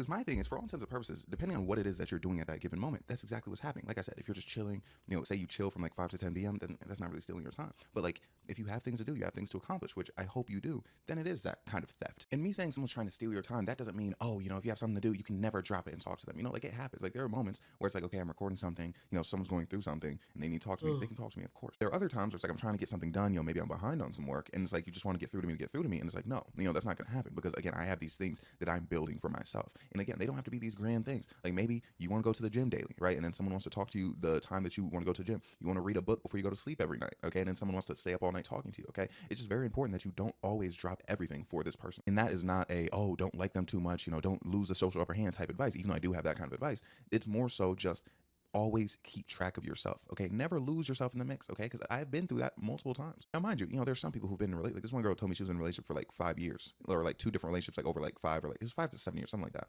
And she's like, I don't know who I am because I was just in a relationship the whole time. I don't know who I am. It's never gotten that far for me, but just from the sense of like, yes, like I know who I am, but it's like, what am I doing to advance myself? You know what I mean, bro? There's one time me and this girl, we were talking every day, and then we stopped talking. And I was like, bro, I need to listen to some sort of like self-help podcast or something. Because things you never want to be at the point where it's like, okay, what do I do if this person's not talking to me? Okay, and I think I mentioned this the other day. It's like you need to very much be okay by yourself. Like that's probably the most in life. That's the most important thing. Like I know if I'm ever in a position where someone's not talking to me, and that means I can't record. That means I can't go to the gym, can't record music. I know I'm cooked. You know what I mean? I know that's a situation I shouldn't allow myself to be put in. So that's why it would be why. And the thing is, anytime you're in a situation like that where you're talking to someone basically 24 hours a day, all day, as much as you can, one of you is going to come to the realization, wait, I have a life, and this is not advancing my life right now. This person's great. I have great feelings for them. However, I'm falling behind on, again, if you're in school, you'll fall back on schoolwork, okay? If you have work, you'll fall back on work. You might get a little bit bigger. They talk about relationship weight because you've just been hanging out with them and eating. But I will tell you, literally, in every long distance situation I've been in, at some point, one person is like, wait a minute. Like, oh girl, bro, like she was like, me and her used to talk every day, and she's like, wait a minute, I like need a job. You know, like I actually need to do things. And then the thing is, when that happened, I was tweaking because again, I'm used to talking to this person 24 hours a day. So now it's like, oh, I don't really have anything to do now. You know what I mean? Like, what do I do at this point? You know, and I'm too anxious to record, really, like record TikTok. I mean, it's not good, you know, and that was more of a situationship. And that's why I always like promote the idea of a roster. Because in that case, if you do feel the need to like just be talking to someone every day, which you shouldn't, like you have people to fall back on. You know what I'm saying? Like you have people there where it's like, okay, I'm fine. Obviously, I'm talking about if you're in a non-monogamous situation. Okay, if you're in a monogamous relationship, don't cheat. Not at all what I'm saying. If you're with a monogamous situation, again, the key point is never letting it get to that point where it's like, oh my gosh, they're not talking to me for 16 hours a day? I can't breathe. And the thing, there's so many times I remember in my head where I'm like, okay, you know, at first I'm just going to be like this, you know, not in like a fake way, just like, okay, you know, we're just getting to know each other, you know, this relationship is just starting, you know, I'm just going to spend a bit more time, and then I'll kind of taper back and put more time into my work and do more of what I need to do, have more time to myself, right, working on myself. But the thing is, when you pull away, and mind you, it's not even pulling away, right, but when you're like, okay, now I need to just refocus my energy just a little bit, like this person, they can come with me on the trip, but like I'm not facing them anymore, I'm facing my work, and I want them to work adjacent to me and not in front of me. That person, sometimes they'll freak out. So again, what did I talk about? Boundaries. What you do is you set that boundary. You know, it doesn't even have to be a spoken boundary. Okay, it's just you're getting to know this person. You're not giving them an energy that you won't be able to afford to continue. I remember that one girl I used to talk to in the summer, bro. I mean, technically, I guess I used to date her. Basically, you know, when she was convinced like I was like cheating or whatever, I'm like, okay, I'm just gonna. Sorry, crazy thunder outside. I don't know what that's about. But bro, why did the thunder come up the second I mentioned it? But anyways, you know, she, you know, was worried about me cheating or whatever. And I'm like, okay, bet, I'm going to talk to you all day so you know that I'm not cheating on you. You know what I mean? We can be on FaceTime all day, da, da, da, da. And then I'm thinking, eventually it's going to get to a point where, you know, she feels better about it, right? But then it got to a point where I'm like, okay, I need to get my work done. There are things I need to accomplish. So then when I start tapering off because I want to do more work, you know, I want to start working on YouTube, stuff like that, it's more of a problem. She's concerned. She's like, hey, like, what are you doing? Like, you know, you're not answering my calls, da, da, da, da. I'm always calling you first. You know, there's all these problems that arise because I didn't maintain that energy that I entered with. And the thing is, that situation in particular wasn't even her fault. That's my fault, right? It's because I'm in this act of desperation being like, oh, you know, I just need to like show that I'm this kind of guy. You know, I don't want to lose the situation, da, da, da, da. So then I'm putting forth all this energy. And I remember people told me that at the time. They're like, Bryce, you're putting in all this effort. Don't put in more effort than you can continue throughout the entire relationship. And I'm like, fuck you guys, whatever, I don't care. Then there I was. And at the point where I'm like, okay, I have to taper off because it's not there anymore. Like I feel like, again, like she was worried about me cheating. I'm like, it gets to a point where it's like, if you think I'm cheating, then you just think I'm cheating. It was like, for me, I was just trying to go back to normalcy. But for her, I went from like this guy who was like super like, you know, into her, all that. And then I'm just like, it seems like I'm pulling back, even though that's not what I'm doing. And things got way worse when it got to the point where I was like, yeah, this definitely isn't going to be a thing forever, because then I'm pulling back even more. Like, bro, I'm literally like, I see my phone ringing and I'm hiding. Like it's like I'm hiding from my phone. If you get to that point where it's like you have to pretend to be asleep, you have to leave your phone at home so they can't see your location, you walking somewhere else, you're already cooked, okay? And that's something that you should identify from the very beginning of the relationship, okay? That's why you should never put forth that energy like I'm talking about. Like, anything you do at the beginning of like this long distance situation, I want you to think, is this something that I will maintain the entire time? And again, if you're talking for 20 hours a day on the phone, the answer is most likely no. I hope the answer is no, because oh my gosh, when I tell you that girl, bro, the other girl I was talking about first, where me and her genuinely used to talk on the phone like 20 hours a day, and we'd like wake up on the phone. If me and her would have gotten together, we would have gotten, like during that time period, we would have been two, like you ever see people that just like fail? They just fail in life. Like they got nothing going for themselves. Neither party really is like achieving anything. We literally would have just spent our lives BSing, and that wouldn't be good. Okay, you know why? Because we weren't invested in ourselves until things hit the reason I'm telling you this side of it is because when it comes to long distance thing, wanting to talk to that person, usually for most people, isn't the hard part, right? The difficulty isn't, hey, I don't want to talk to this person, I can't make time for this person. The problem oftentimes is people make too much time for that person. Again, it's like you don't see someone in real life, so you try to overcompensate by talking on the phone for an extended period of time, but that's not a good idea, because it doesn't translate to real life. And in matter of fact, in those situations, you go from talking to someone 10 hours a day and you see them in person. Like, what does that do? It puts even more pressure on you to spend more time together, which again, there's nothing bad about, you know, spending time together inherently, but I mean, when you have things to do with your life, which ideally you have things to do with your life, which again, benefits the relationship when you have those things. I'll always say this, you don't want to be in a situation where it's like, oh, this person needs this person needs this person. You want to both be able to be content by yourself, and you're choosing to come together because of how you feel about that person. The second it stops feeling like a choice, that's when things go downhill every time. Like, I promise you, there's nobody, like, you know, people say it all, like, you'll hear married couples like, oh man, I couldn't live without my husband, I couldn't live without my wife. Of course, you know what I mean? But at the same time, on a very serious note, they can. You know what I mean? Like, yeah, it'll be hard, it'll be heartbreaking. You know, you can go through heartbreak, don't get me wrong. But if you feel like you can't exist without this person, it's a problem. And the thing is, once you get there, I don't know how to help you. You know, like, once you get to the point where it's like, I can't breathe without this person in my life, again, I've been there.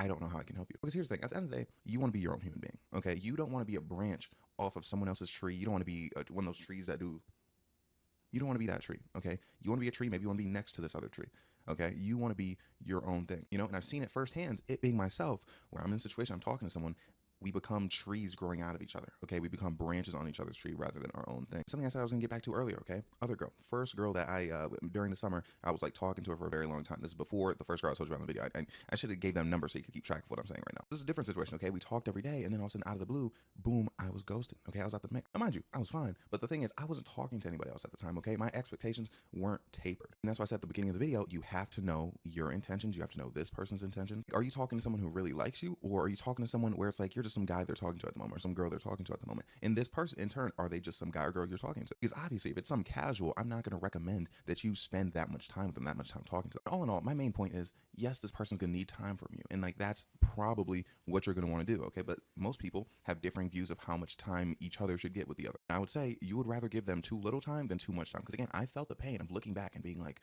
oh my gosh, I could have accomplished so much more with my life if I was not talking to that person all day. Truth of the story, if you're building something, bro, and you talk to someone maybe 2 hours a day, you'll be more than fine.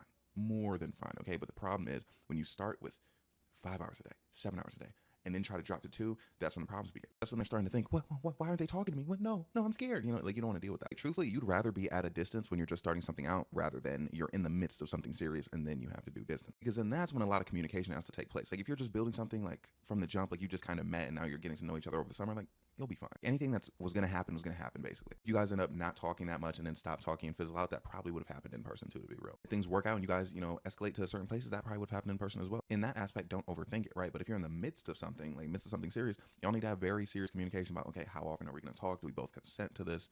You know, like, what are the expectations from one another? That takes a lot of communication. It's like, you just have to remember, like, no matter how much you want to talk to this person, you're still a human being. And like, what you want to do with your life, what you do with your life still matters, okay? Don't put that person over it. Because if there is any opportunity for you to feel like, oh man, I wasted my time on this, you will 100% regret it, okay? Again, different situations I was in where it's like, I would still regret like the times I talked to them on the phone. You know what I mean? Where I'm like, gosh, I could have been doing this. Like, I could have really been, you know, putting my face into, you know, doing my job, doing what I want to do. But instead, I was talking to this person about nothing for a couple hours a day. You know what I mean? So it's like, minimize that potential feeling as much as possible. Now, I'm not saying you have to be in a situation prepared for the breakup. That's not at all what I'm saying. But what I'm saying is, when that breakup happens or when that situationship ends, a lot of times you have moments of clarity, right? So you can look at it for what it was and be like, dang, I really did waste a lot of time here. So try to have that clarity before it actually starts, right? So you don't have to use hindsight ever. Because like I said, even if you don't break up, there's a situation in every relationship, right, where you're talking too much and then all of a sudden you realize, wait a minute, I have to lock in, right? And you just don't want to get to that point because it's inconvenient for the both of you. But I hope that right there helped. You know what I mean? Like, I don't know if it's particularly what Ra was looking for, like, as an answer.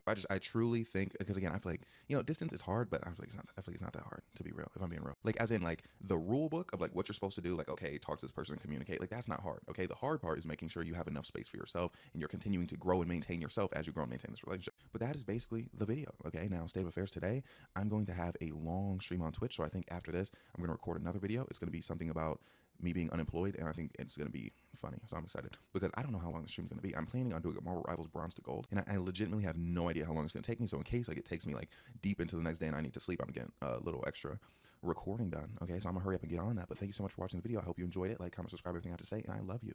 Okay, have a great day, night, evening, morning.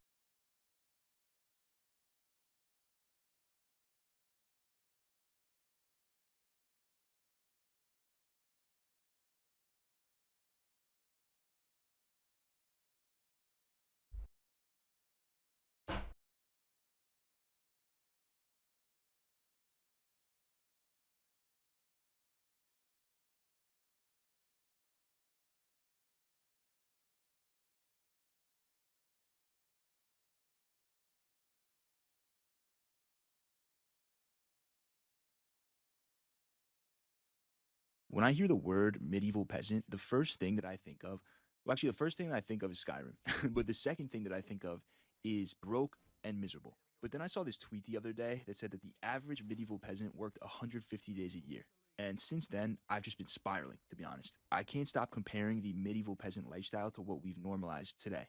And obviously, we have major benefits. I mean, dude, if one guy sneezed back then, it was clipped for the entire village. Everyone was dead, right? But in a few ways, life had more soul back then. They had it figured out more than we do now. And this isn't just going to be a full doom video either. I'm going to talk about the one massive advantage that we do have in this world that these bozos didn't. So keep that in mind. And also keep in mind, I'm going to take a big shit on corporate jobs in this video, but I do want to be clear. I'm in no way talking down on anyone with a corporate job. Honestly, if you have one, you're in a better spot than most people right now. I mean, if we're being honest here, if tomorrow I need to get a corporate job, I definitely wouldn't be able to land one. Especially for me, they'd be like, well, what's this huge gap in your resume?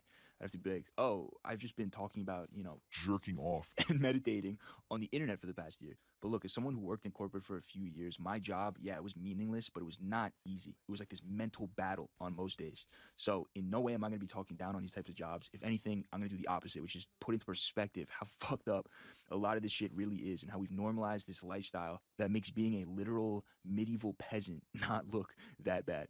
All right, first things first, as a peasant, you were out there in the field putting in that pain, right? Back then, the majority of work had to be done outside. You know, you're farming, you're cutting down trees and shit. So you're doing physical labor, yeah, but you're in the sun. If you've ever had a dog, then you know they post up wherever the sun is hitting. That's where they lie down. Nobody talks about how unhumane it is, like, as a homo sapien, to sit under fluorescent lighting for an entire day. Especially in the winter, dude. Like, I would walk into the office, it's basically dark, and I'd walk out of the office and it's dark. The sun is part of us. We need the sun. The peasant didn't have to sneak out onto the roof at lunch just to get some UVs. I would pull up to the 1 p.m. meeting. I'd be like sweating my balls off. People would be like, what, did you just go for a run or some shit? Some people I know are more sensitive than others, but for me, bro, the sun has always had this huge impact on my mood. Like, I need it. When we open up those history books, we like to think that we had it so much better than, you know, the peasant, for example. Whole time, they'd look at our lifestyle and they'd be like, dude, you're locked up in the dungeon all day?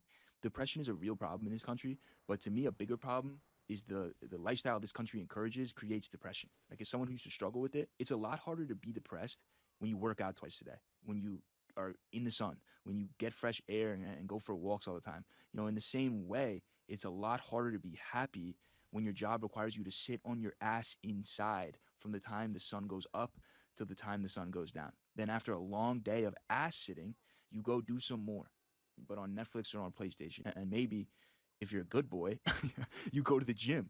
You know, we've normalized in this country an entire day of being inside. This is why people do drugs. And Nietzsche said, and I hate to be that guy, like, oh, you know, Nietzsche said, but, you know, these guys were cooking. So you have to look at what they said and view it in today's lenses. And bro said, never trust a thought that occurs to you indoors. Think about that. Think about how far we have gone in the wrong direction as humans. Because the modern translation for that quote is never trust the thought that you have, period. We're dungeon maxing, bro. Like, at least then, when they threw you in the dungeon, you didn't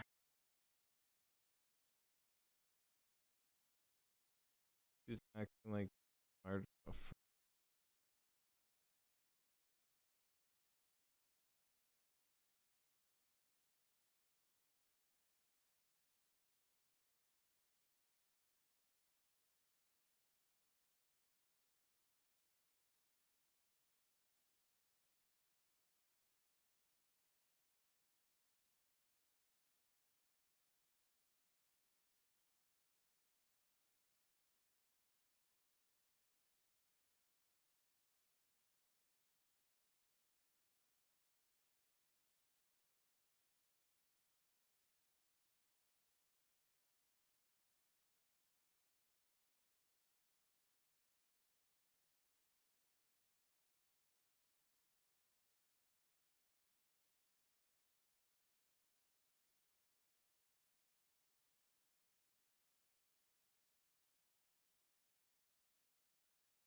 Dungeon map.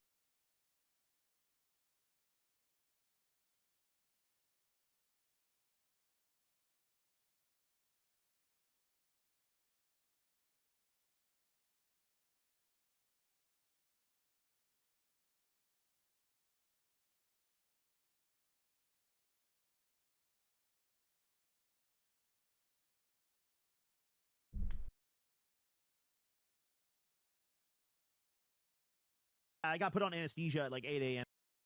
today, and I am like freshly home walking in the door. So I definitely am still under the influence, but you know, I think my years of experience have prepared me because I actually don't feel that bad. You know, I really don't. I don't feel too shabby. You know, I feel quite all right. But yeah, listen, guys, I thought you weren't gonna stream today. I didn't think so either. But you know, I don't know. I got in there and like it was all good. You know, it was cash money. I also haven't drank or ate, and I haven't drank since last night. And I haven't ate since Saturday. So I figure once I come to, I'm gonna go get myself a fire lunch later today. You know, I'm gonna go get myself an exquisite lunch. But listen, we're gonna get into more detail, but everyone's gonna ask me what I'm talking about. I had a colonoscopy this morning at 7:50 a.m. I had a colonoscopy this morning. Little background info. My dad's side of the family all have horrible digestive issues. I am pretty sure that we have some like thing that runs in the family. But my entire dad's side of the family does not go to the doctor, so I don't know what it is. And lately, I've been having the same digestive issues that my entire dad's side of the family had. So my doctor recommended it. I was like, fuck it. You know, let's make it happen. You know, it is what it is. And yeah, we'll talk a little more about that process in a minute. But the good news is it is not colon cancer or anything like that. So that's the good news. That is the great news. I'm going to warn you guys right now, there might be some graphic discussion. So, you know, if you guys are eating breakfast right now, you should probably come back in an hour because we're going to talk all about that in a minute. We're going to talk. Did he buy you a drink first? No, actually, dude. Well, technically, I guess, because I had to drink the prep medication. So I guess if you count that as a drink, then yeah, you know, yeah, they did get me a little cocktail. You know, they drugged it and everything, dude. They spiked my drink. I don't even know how to discuss this properly on a Twitch stream, dude. I don't know. But I also felt like I couldn't just like vaguely tell you guys like, yo, I got a colonoscopy, but like vaguely tell you guys like, yo, I got knocked out and I can't stream today, then not explain why. I just knew I was gonna have to explain it. So here we are, you know, talk about colonoscopy. And listen, all you men in chat, okay, it's funny until it's time for you to get one, okay? It's funny until it's time for you to get one. I always thought it was so funny. Oh, Diddy's digging in your ass. I always thought it was so funny until all of a sudden it's my turn to get dug in, okay? And it's not funny anymore. It's just not funny anymore. So, yeah, that's, you know, that's how it goes, you know? They put me under the anesthesia. Doctor's asking, it was kind of funny. The doctor comes in and she's asking me initially as I'm laying in the bed, she's like, so I see you circle. They gave me like a piece of paper with a bunch of things to circle on it. And I circled the like recreational drug use thing. And I like double circled it. And she's like, so like, I see you circled recreational drug use. And I was like, yeah, I smoke weed like every fucking day. And the doctor got really hung up on the smoking part. And she was like, you smoke every day? Like, why do you do that? Like, are you medicating something? Like, it turned into like a therapy session. I was like, doc, if you know what I used to do every day, you wouldn't be asking this question. You would not be asking this question. But she was just like very concerned about that. And then I was like explaining it. And she was like, oh, you're not on any prescription medication. I guess the takes care of that. I'm like, yeah, sure. You know, we'll go with that. But they took me the fuck up. They wheeled me into the room and they did it. I remember they hooked me up to the mask, and I thought that was like what was going to knock me out, but it wasn't. They actually had me on the mask. I don't even know why, just to breathe, I guess. But they had an IV going into my hand. I actually still have the thing right here. And in fact, I think I still have the things on my chest. But either way, they fucking hooked me up to the IV and like this giant syringe, the biggest syringe I've ever seen, full of goop. They hook it up and just start shooting me up. And I remember I look over. And like, bro, it was the biggest. Yeah, they definitely doubled my dose or something, bro. They cranked my shit up, dude. I'm fat. I smoke every day. I snore. Yo, they dug my shit up. So, you know, they're shooting me up, and I look over and I'm like, is that the anesthesia? And literally, the doctor doesn't even finish explaining it, and I just feel this tingling coming over my body. This whole like, oh fuck. And I don't remember that tingling. I remember the last time I got anesthesia was when I had surgery on my knee in like 2020 or 2021, and I don't remember feeling the anesthesia kick before it knocked me out. But like this time, I felt it. Like, I felt it before I knocked out. And, like, dude, that shit felt pretty fire. And I knocked out immediately. And I don't remember anything until I woke back up. But I woke back up, and I just remember, like, dude, bro, I felt barred out. Like, I literally woke up, and I was like, did they give me a like, why do I feel like this? Coming out of it was fire, bro. I remember I sat up and I started like trying to unplug myself from the shit. The nurse ran over and was like, no, don't do that. I was like ready to go, bro. I was literally gonna put my clothes on and leave. Like, I was like, fuck yeah, bro. I'm barred out, you know? And the doctor, like, initially, I think they were intending to give me like more recovery time, but I was like so barred. I was feeling so fire. I was like, nah, bro, let me walk through the hall. Like, I'm good, bro. I'll go home right now. Doctor. You know, no problem. But yeah, I still feel kind of barred. I still feel barred as fuck. But great news. When I was on the table as they were about to put a camera in my ass, the doctor looks back to me and he's like, have you been working out or anything? And I was very taken aback by that question. I actually have my medical papers right in front of me. Let me make sure it doesn't show any personal info on here. Yeah, I have my papers right in front of me. But my doctor asked me if I've been working out, and I was like, no. Like, what do you mean? I've lost like 15 pounds since my last appointment. So I've been trying to eat better, so I guess it's working. You know, I have it right in front of me. I've done like 15 pounds since my last appointment. So yeah, that's pretty good. I'm not even really doing anything. I've just been walking a little bit on the treadmill and high incline, and, you know, eating a little better, you know, so that's pretty cool, you know, that's pretty great news. But with that being said, I haven't eaten in 2 days, and today I'm going full fat fucking retard mode. So bad news for my doctor. We're putting that colon to the test today. All right. Hey, I might go to my favorite Mexican restaurant later. Okay. We'll see about that. But, you know, with that being said, yeah, that's it. You know, I mean, dude, I got all my numbers right here, bro. You guys want to hear my numbers, dude? My blood pressure is 108/64. My temperature was a cool 97.6. My pulse was 80. And in order to get my BMI, you're going to have to put a gun to the side of my head, you know, but everything else is pretty good. Everything else is pretty chill, but, you know, pretty good stats so far. Summer bod's coming in, dude. Summer bod's coming in. Just wait, boys. I'm going to be at the beach, dude. I'm going to be shirtless, oiled up. Just wait, dude. Just fucking wait. It's going to be fire. All right. I got to read subs in a minute, bro. Holy fuck. Yo, my colonoscopy was $1,000 today, guys. If we can get a crowdfund going for that. $1,000 upfront copay straight at the fucking check-in. Swipe the card, bitch. So, I mean, hey, thanks for the subs. Yeah, $1,000 to dig in me, bro. There's a lot of people out there that would do that to me for free. Especially after how cleansed I am right now. I've spent listen, before we take this bong rip, all right, let me tell you guys something about the prep phase, okay? Because the worst part of a colonoscopy is not actually the procedure. It's not going into the procedure. It is the prep, okay? Let me tell you something. They give you a 4-liter jug with a bunch of powder in it, and you have to fill it up with liquid and then drink an 8-ounce glass every 15 minutes until you drink 3 ounces, and then you quite literally shit water for like 5 hours. You shit water until your ass burns and stings and bleeds. Not bleeds, but like stings and burns. Like it's bad. And then you go to sleep, and then the following day, you wake up, or like the day of the appointment. So my appointment was at 7:20 a.m. or 7:50 a.m. I woke up at 2:30 today and started drinking the fluid again. I was up at 3:30 a.m. in my bathroom shitting water, okay? Pissing out of my ass. They don't tell me about that. They don't warn me, hey, you're going to piss out of your ass. They just send it. They just said, buddy, good luck. So I've spent at least 10 of the past 24 hours pissing out of my ass. It's bad. It's like, guys, it's bad. I'm telling you right now, it's bad. So all the gentlemen in chat, all you boys in chat, when your time comes for a colonoscopy, just remember my advice. Remember Unk's advice right here, okay? The procedure is not the bad part. It is the pissing out of your ass that is the bad part, you know? It is not good. That's better than having colon cancer? Well, yeah, I mean, absolutely, you know? I mean, it's honestly not that bad. It's just the prep part is horrible. But I thought the actual procedure was going to hurt. Like, I thought I was going to be in pain afterwards or something. But, like, I feel fine, dude. I feel completely nothing. Like, if you didn't tell me, like, if I was knocked out all day or, like, you wiped out my memory right now, I have no indication I was at the hospital this morning. So it's pretty, you know, it's pretty chill, honestly. Wasn't that bad, you know? Honestly, I think I was just so scared because my last 2 times getting put under were the most painful experiences of my life. My wisdom teeth removal and my knee surgery. After I completed both of those, bro, that colonoscopy ain't shit, bro. Dig in there, dude. Do some twirls with it. And I don't give a fuck. Do whatever, you know? Like, do whatever you got to do, you know? I'm very scared about getting my wisdoms yanked out. What should I expect? Fuck it, dude. This is a Dr. Goblin stream. Patient Goblin. This is not medical advice. Listen, getting your wisdom teeth does not hurt in any way. I would say, and this is going to be a kind of like brutal description, but this is real, so I'm going to be honest with you.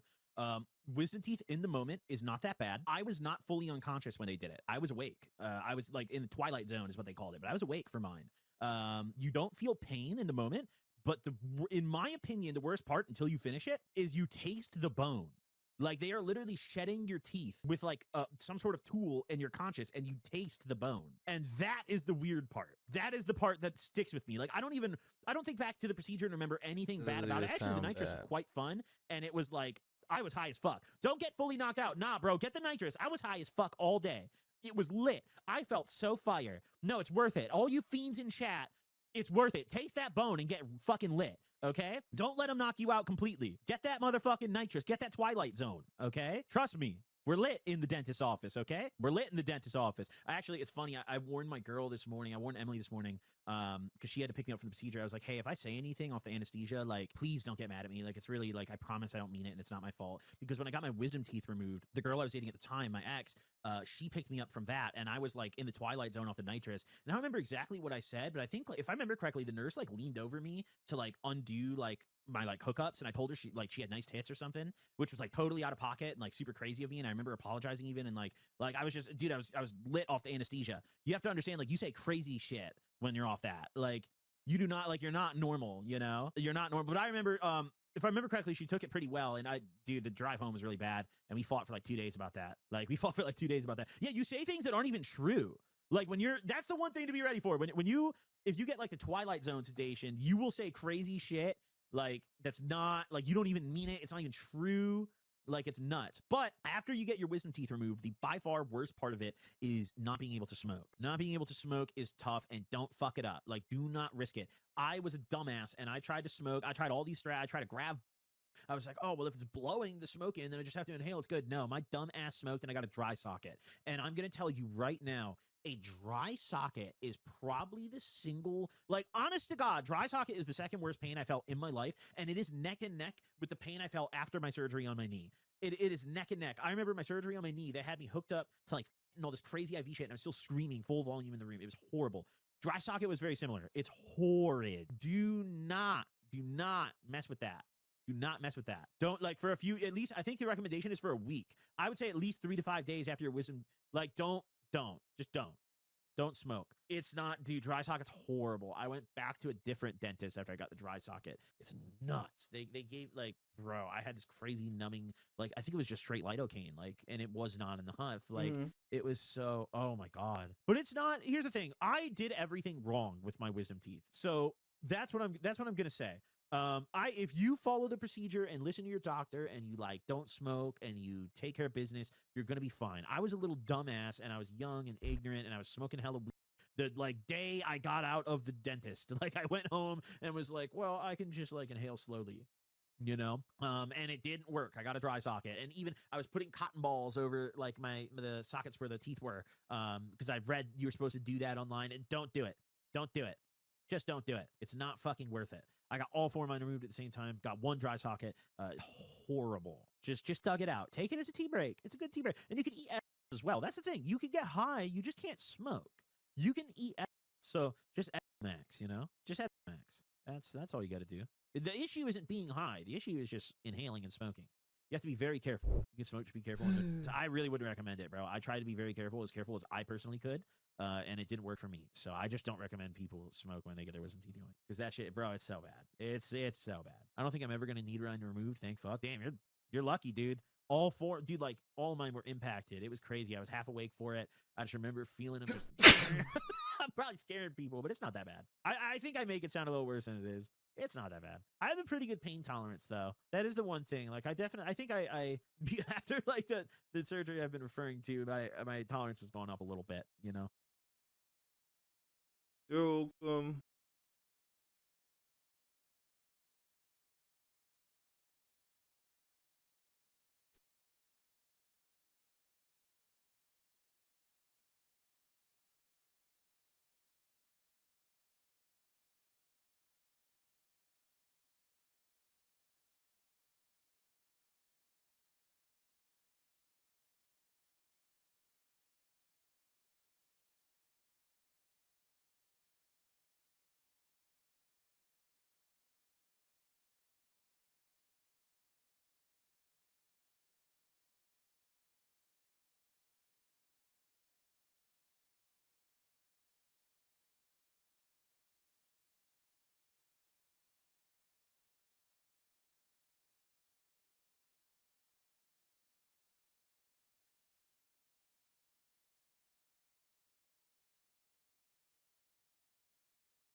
Yo, so I'm not gonna lie, I was kind of feigning ignorance out there. I know exactly what I'm gonna make today.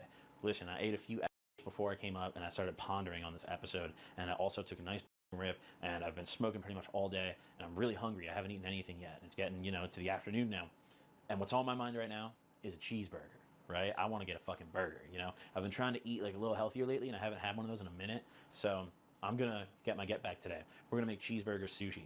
So what I'm gonna do is, obviously, you know, we got the seaweed and the sticky rice on the outside, but then I'm gonna get some ground beef and I'm gonna cook it up.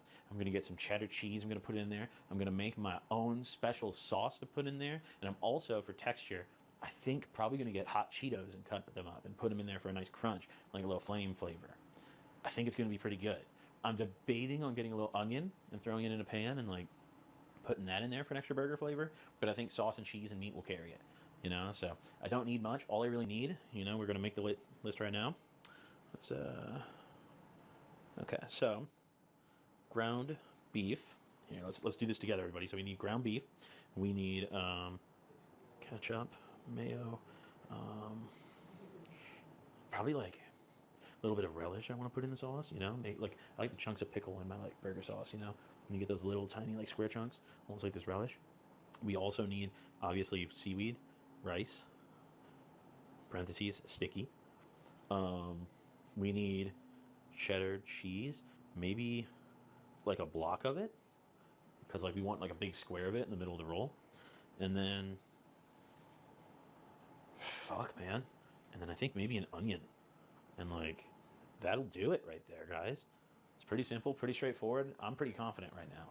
And this kind of sounds good to me. So I'm gonna go fuck this shit up. I'll see you guys at the store.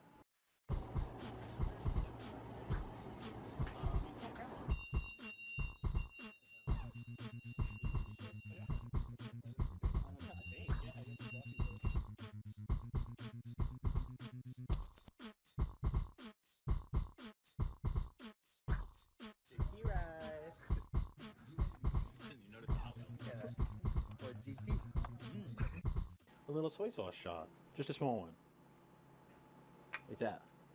Okay. You know, because it is a disgusting amount of sodium. Yeah, that is actually real bad for you. Yeah. Okay. Where's our waters? I don't need water. I have soy. Is this mine?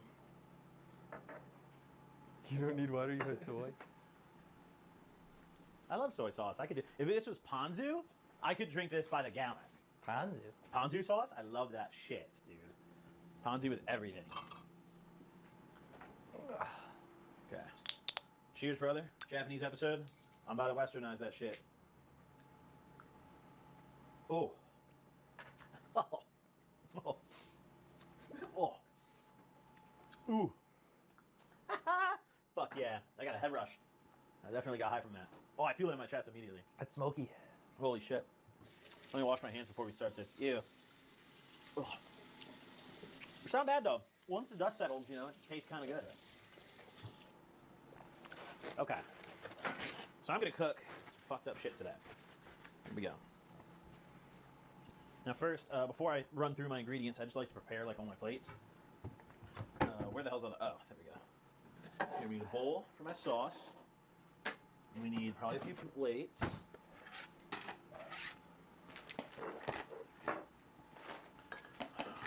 We're gonna need pan. That shit'll do. That'll do. Doesn't need to be a giant pan. I never said you're gonna get a huge pan. You know.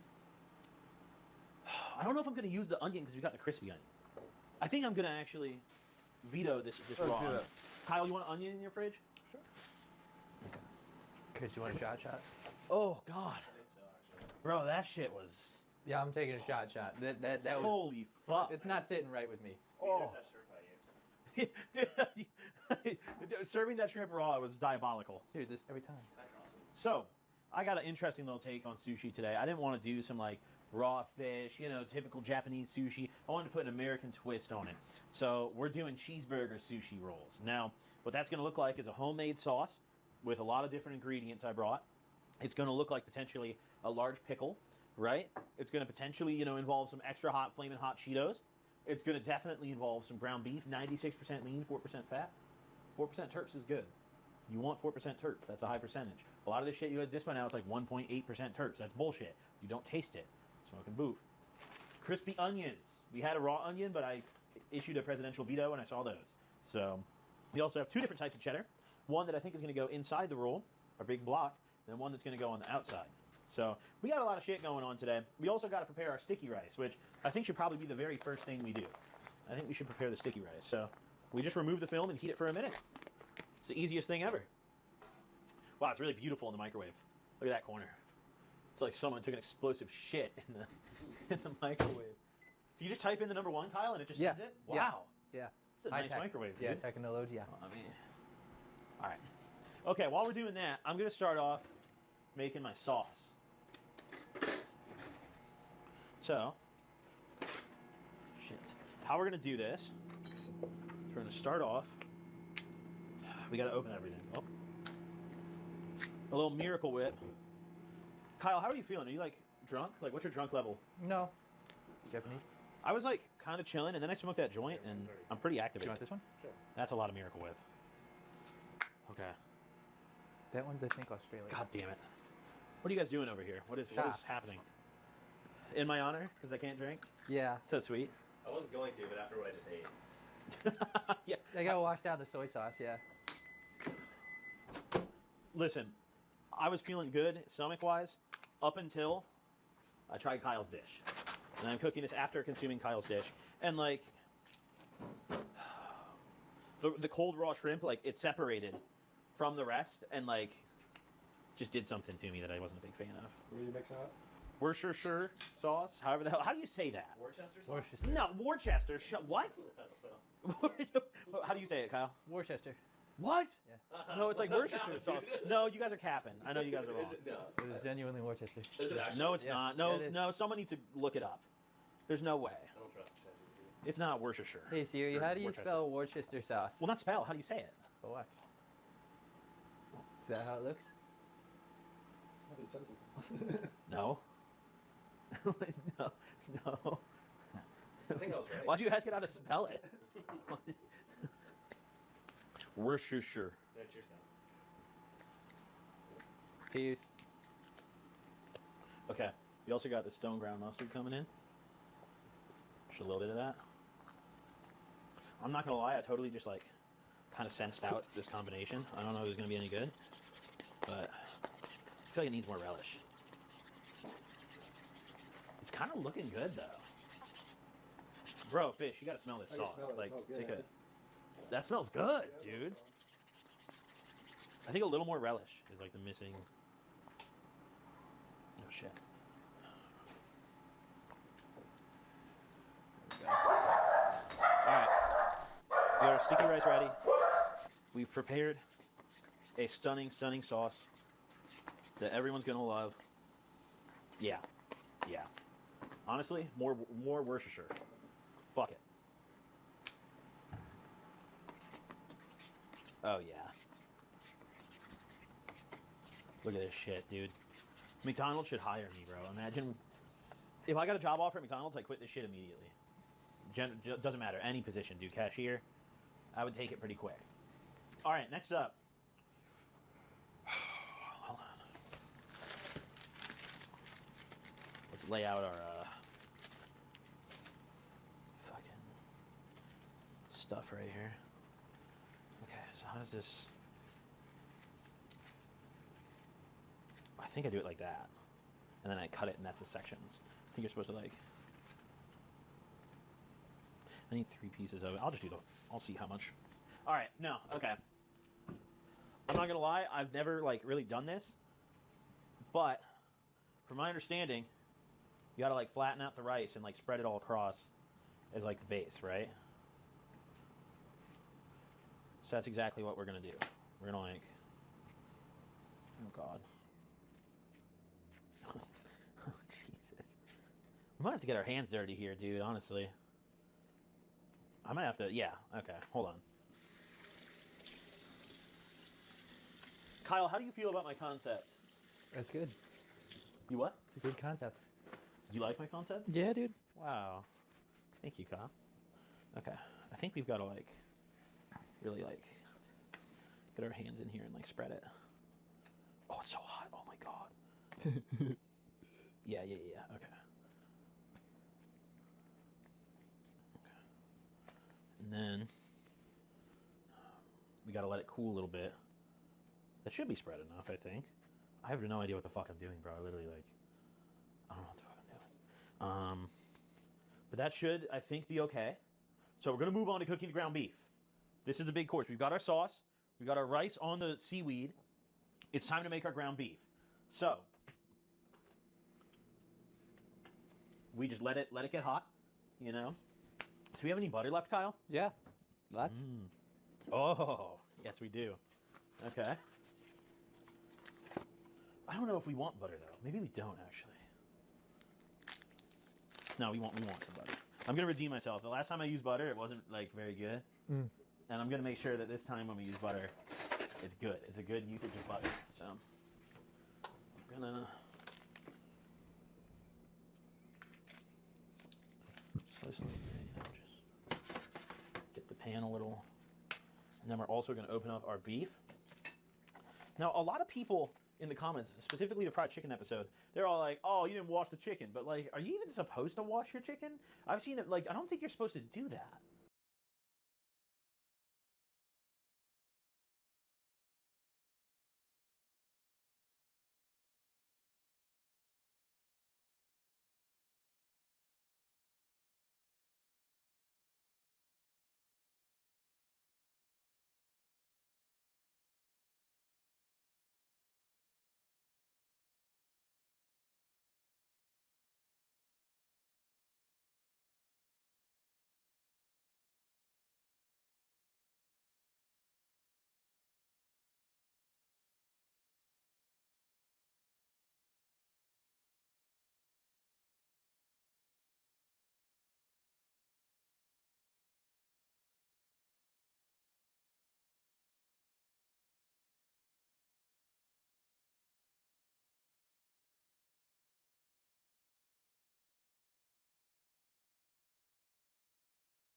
I've seen a million things like it just gets bacteria in your sink. Like there's no, like, don't wash your chicken. Like, fuck that shit. All right, we're gonna form little, like, almost like a log. Look at this shit. Just a big fucking log of beef. Just excuse me. Get it in there. All right, spatula. If I only touch that one, I don't have to wash my hands. Not seasoning is wicked. And now we just get the log in there. That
should. Yeah, it's just gonna be a thin little log of beef, you know? I mean, crazy. Should I turn it higher to cook this? I feel like I probably should. Oh, yeah. Get all the butter on that. Yeah, I'm redeeming myself for what happened last time. I'm sorry about what happened last time. Oh.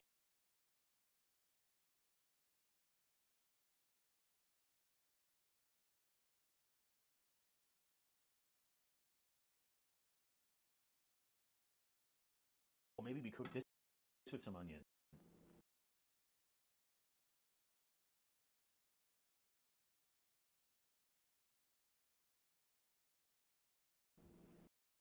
Oh, shit.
Shit. Can I put the crispy ones in the pan? Is that like, does that work? Like, can you do that? Like, legally? Like, we're certainly gonna try it.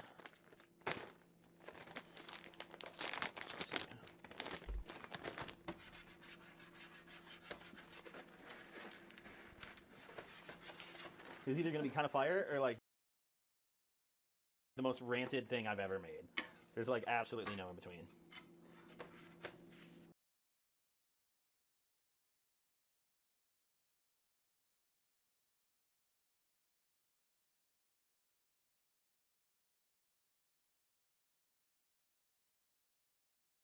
In the colonial times, lobster was seen as a poor man's food. They called it cockroach of the sea, frequently served to prisoners. Now they're so expensive, fine dining restaurants don't even put price on them. So how did Larry crawl his way to the top? Today, we'll take a look at a bunch of these examples of glow up, each getting fancier as we go. Because these aren't just a change in culinary preferences, they're the most successful marketing schemes in human history. Started from the bottom, now we're here. The first ingredient we're showcasing today is guanciale, the pork jaw. I guess the pig is not into look maxing because the jawline is fat.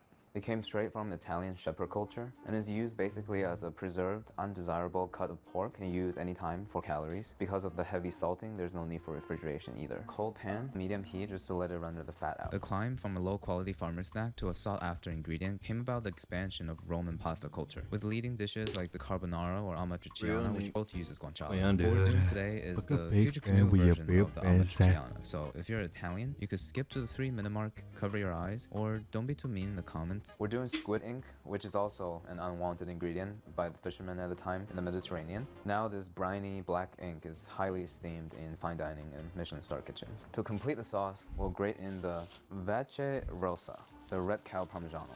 Guys, check out my tossing. What do you think? Let me know in the comments. Okay, I'm gonna chill with that. So the key to guanciale-based dishes is always the emulsification of the starchy water and the fat. That's what I learned from Jamie Oliver, actually. Use the water to stop the frying. Bit of water, bit of water. That water and the fat, that is what's going to emulsify to become a creamy sauce. I really do think he's a good chef. It's just, he keeps trying to cook Asian food. Gotta dust it up. And black noodles, ready for the bigger, better experience. That is so rich. Not a single gram of salt in this whole dish, but it's perfectly seasoned. What's great about the tomato sauce base, there's this acidity to cut through the fat from the guanciale. A more sustainable way to eat guanciale-based pasta. There's a word in Italian called cucina povera, symbolizing the culinary phenomenon in Italy where the food of the commoners gets to define the soul of the cuisine. This concept is not only beautiful, but logical. Throughout history, us peasants had to be creative with all ingredients. Rich and powerful people ain't got time to figure out how to make stuff taste good. They're too busy doing sketchy stuff on islands. Next one on the list, falafel, is probably the most fiercely contested dish in terms of geographical origin. Every single country in that area claims it, but according to my research, it seems to be Egyptian. It started off as an exclusive food for the streets, now it's made its way into fine dining restaurants. But the most important thing about falafel is the global popularity and the cultural symbolic value for many Arabic nations. So I have these soaked chickpeas from last night. You can't use canned or cooked. It has to be like dry, raw, and soaked. Cilantro, parsley, dill, some thyme flowers. My least favorite activity in cooking. 1 small onion, 6 cloves of garlic, tablespoon of coriander, tablespoon of white pepper, tablespoon of ground cumin, teaspoon of cayenne. I feel like one of the reasons why falafel has been climbing the culinary prestige ladder is the popularity of the Mediterranean cuisine, especially chickpea being one of the best protein coming from plant. Speaking of which, the cultural dominance of the plant-based diet probably contributed to the rise of the falafel as well. You know, now I'm starting to wonder, how did they make falafel in ancient Egypt without the blender? Do they just pound it a lot? This smells so Mediterranean right now. About a teaspoon of baking soda, you know, a good amount of sesame. It's interesting to see this chickpea mixture because it reminds me of hummus, and hummus means dirt because it looks like it. The root word hama in ancient Hebrew means both human and Adam, the first human. The beautiful thing is that God created the first human from dirt, so hummus tied everything together. You could even say that chickpeas is the source of life. By the way, don't fact check that. I may have just made it up. No more falafel for you! And drop it in. Are you dumb? Another version of the story is that falafel was food for the pharaoh, for the king, because oil would have been way too expensive for the commoners at the time to consume. So in a way, falafel started off as luxury, made it to the street, and came back around. But this is not likely to be true though, according to historians, but what do they know? Why am I using paper Facts. plates? I'm embracing the street food culture of Egypt, but in reality, I don't want to watch any more plates. The frying process went so much better than expected. Everything took shape and it smells amazing. The heat really activated the spice. It's pretty much a salad, crumbled up, and deep fried. How can it be bad? Traditionally, we're supposed to dip it in some spiced tahini sauce. The calories are a little brutal there, so we'll just use Frank's. Homemade falafel is so much better than anything I've had in restaurants. The inside is so moist. I had such low hopes to this dish, both in the taste and in my execution. What a pleasant surprise. The untold history of ramen described it as a humble fuel of the working class. This is still apparent as in Japan, most ramen shops are in train stations or near offices like the slot bowl companies in America. It was never supposed to be expensive. The first ramen shop ever to receive a Michelin star was in 2016. I guess it was a pretty good year. Thur in Tokyo marked the official presence of ramen in luxury dining. Besides ramen shops, instant ramen in recent years are also going wild. With luxury packaging and famous branding, today it will taste maybe not the most expensive, but definitely the most innovative and friendly to my GABIP diet. Instant protein ramen. Well, this will be my last time buying from Instagram ads because it told me 3 to 5 days of arrival time and it took 3 weeks. If this video doesn't get published in February, I blame this company. We have 3 different kinds of flavors: black garlic, tom yum, or a pleasant surprise.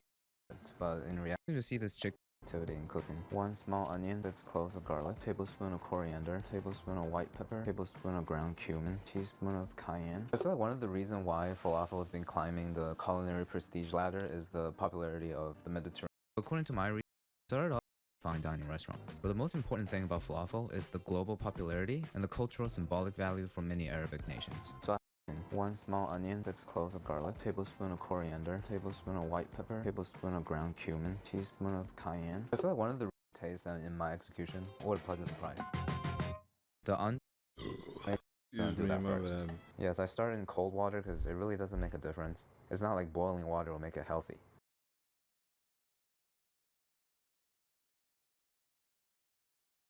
Wait.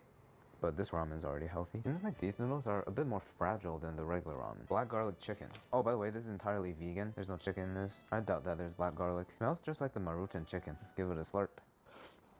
The noodle is actually not as fragile as I expected. The texture has a hint of that vegan meat we made a couple episodes ago. Over here.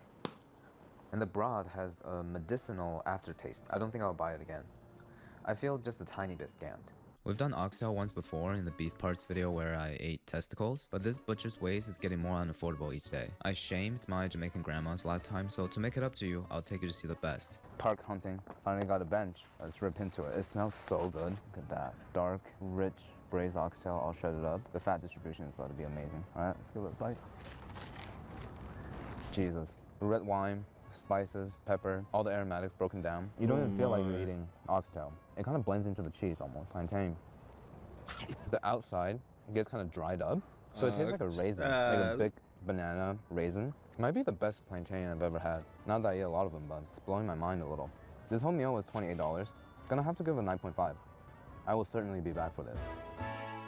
Our next ingredient quite literally climbed to the top. The earliest record of escargot traces back to ancient Rome, when lower-class peasants ate garden snails and the ruling class ate farmed snails for the fattened diet. And the earliest recipe written is called lemon or whatever, from the 14th century, signaling its prominence in French cuisine. Today we're cooking something similar to that. Probably the simplest dish of the day, starting with a compound butter, parsley, half an onion, tablespoon of sushi vinegar, and a touch of nutmeg. Nutmeg and snail, 2 things I don't want anything to do with. Escargot's upper-class image is most likely linked to French old cuisine. Similar to oysters, it was just once a commoner's protein. The moral of the story is that French chefs know how to PR. Main character of the day, 2 dozen, very large. This is my first time seeing snail or cooking with it because I've never just woke up one day and go, I feel like eating some snails today. That never happened. Let's take a look. Oi. Okay, some of that juice just splashed in my face. It is very large. Oh, you know what this looks like? Like a really badly cut shiitake mushroom. I also got snail plates with the compound butter spread onto these dishes. Every hole, there's a little bit of butter. I wonder what was the logic. The first person who had snails, just seeing them crawling on plants, eating leaves. Let me try it real quick. But still better than the first person who drank milk. That guy's a weirdo. Season 400-degree oven for 10 minutes. They might crawl slow, but they cook fast. You see a little bit of browning on the side, that means it's cooked through. Turn on max broil. And just to give it a nice crispy top. Alright, I never thought I'd say this, but let's eat the snail.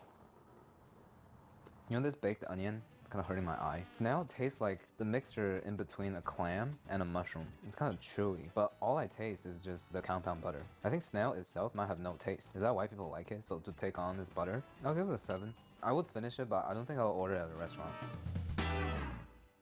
I have all the aromatics chopped. For the meat, we're gonna do chorizo and chicken, looking kind of purple. Sell-by date is February 24th, and today is the 27th. It doesn't smell that bad. Cut into large chunks. Oyster. We don't have to circumcise it. Cut into chunks. Brand new paella pan. Very flat, wide opening to evaporate the water. We're gonna put in a lot of seasoning later. That's why I'm not doing anything to the chicken right now. I know now we see pretty much only seafood paella. Originally, they used undesirable meat like rabbit, beef offal, cured pork, and it's never supposed to be a fancy dish. It's like a peasant, quick, anything put in the rice type of thing. With all the flavor left in the pan, start sauteing our vegetables. The moisture from the vegetable is going to collect all the fond. So we'll do some paprika, some bay leaf, fresh tomatoes, which I don't have, but I have some canned tomato puree. Once we start seeing caramelization happening, we glaze it. About 1/3 cup of wine. For the rice, we have to use Valencia arroz. And the most traditional way to add it is kind of like pour it in a crucifixion pattern. Supposedly, this will give the food some like good luck, maybe. Not sure if it's related to Catholicism, but this pattern definitely looks cool, like a shield. That was 2 cups of rice. We do 5 cups of chicken stock. Some saffron to give it that nice herbal flavor as it simmers for 20 minutes or so. So it's been simmering for about 6-7 minutes. Adding the protein from earlier. Juice. Take 2 towels and just shimmy. This step is to make sure all the rice is even, so when it gets reduced down, we have that classic flat paella look. Not really working because the meat is too big. She ain't never said that. Let's give it another try. It's rising to the surface, absorbed a lot of the liquids. We're gonna nestle the shrimps in. So here's the problem. The center is boiling a lot, and I feel like the shrimp is getting overcooked there, and the side pieces aren't getting any love at all. So that last couple minutes I did on high heat to let it develop that burnt pieces that get stuck onto the pan. In Spanish, they call it the sacrat. My desire to grate cheese on it is really high right now. No liquid fork, so we gotta go with the plastic spoon. Oh nice, we got some of that sacrat here. Flavor, great. I think the rice got a little mushy. Maybe we simmered it for too long. But this is great for me because last night I went on a date and the girl was kind of an alcoholic. So I got super drunk. I'm really hungover right now. Soupy rice is a great cure for that. And the chorizo adds so much flavor. I'm gonna give this a 9 out of 10. Might be a little biased though. This is probably my first or second time having paella. But I think it's just a jambalaya. And like a slightly less flavorful jambalaya. Yeah, people in the South do it better. We don't have to use the exact seafood listed on the recipe because it's supposed to be like a byproduct fisherman's stew. So we have some Manila clams, supposedly more flavorful. East Coast mussels, I'll take out the seaweed from them a little later. This bag of mysterious white fish. No label, nothing. It's just fish in a bag. But it's the cheapest of the whole store, that's why I grabbed it. We're gonna start with making a broth and then just put it together into a stew. 1 onion, 1 leek, 1 bulb of fennel. The flavors from these 3 vegetables is gonna balance the seafood very well. 3 cloves of garlic, the dough from the fennel, thyme, rosemary, bay leaf, parsley. 2 fresh Roma tomatoes. I feel like I'm tending a bar. And we're supposed to add in some fish bones and shrimp shells to give it that seafood broth flavor. I don't have any of those, so I think we should sacrifice a few to make the collective. We'll pour the soup back into the pot. Once the stock comes into a boil, it turns into literally the easiest dish of all time. We just drop everything in. The volume really grew as the muscles become erect. I'm gonna squeeze up lemon. Usually my tolerance for bad lemon is really high, but this one's scaring me a little bit. Maybe we can try a squeeze of orange with the broth first. I think that'll be so fresh and flavorful. Lamb, shrimp, and some of that mysterious white fish. I'm about to start. All the seafood are sourced from questionable stores, so this is exceeding my expectations. For a good bouillabaisse, the only thing you need to worry about is making a great stock, because once that's established, you can just toss everything in, and it'll turn out great. 9 out of 10. Before omakase, Nobu, and places that look Nobu but not actually Nobu, sushi was served in the streets. All the fish were cured, rice was seasoned with vinegar, sugar, and salt so it doesn't grow mold. But once Japanese chefs switched from preserved fish to fresh fish, sushi got completely elevated to luxury. While I do very much appreciate the cuisine, my second date with the alcoholic girl is to a sushi spot, I am a little scared of how expensive it's getting. It's a piece of fish and rice, man. At a certain point, you gotta chill out. Since sushi originated in the streets, we're gonna keep it as simple as possible. Korean packaged rice. You might be judging me, but I think these turn out to be better than the rice I cooked myself from scratch. See how nice it looks? Alright. Ow. 2 tablespoons vinegar, 2 teaspoons of sugar, 1 teaspoon of salt. Sushi rice in under 2 minutes. I'm gonna lay down a piece of nori. Which side is this shiny side to the outside or the rough side? Lady been feeling myself, too hard to be sad when I take a good look at my pocket. Really been stacking this paper. Funny thing is, young nigga just getting this started. Homie, you can ask around. Niggas gonna say this, how I get down. I don't like 4 things for the Not bad, huh? So why did I use the sushi mat? The future canoe omakase, right here. This is a signature dish of the new Japanese cuisine. I think I should submit this picture to the Michelin guide and see if they can award me a star. Earlier, you guys saw that the rice is a little hot, so I rested it till the rice cooled down, and it looks like the entire dish got better. I think the key to cooking is just patience. So let's give it a taste, huh? That's very good. It almost tastes on par with if I got it from a restaurant. This was a successful experiment. Live footage of Future Canoe dropping a big load of money. Our last ingredient is the fanciest on the list, and we're getting it from a super bougie store too. Caviar is from sturgeons, and the best of them are from the Russian Caspian Sea. Sturgeon meat tastes like shit, so fishermen can't sell it. It was once so abundant that they were seen as pests, so people would catch them, gut their eggs out, preserve those eggs, and serve at local bars as a free snack. Because of overfishing and habitat damage, sturgeons in the Caspian Sea are extremely rare now, directly contributing to the insane prices of caviar. Rarity leads to luxury, a supply-demand issue. I love this bag. I think I'm gonna keep it. The caviar key they gave us. Shiny. And apparently we're not supposed to use a metal spoon because it has chemical reactions. I think I got a pearl caviar set for Christmas last year. I'm gonna try to see if I can find it. Oh, here it is. You know, when I first got it, I thought it was like one of those look-maxing face massager. It's caviar spoon. This is the smallest fucking egg I've ever seen.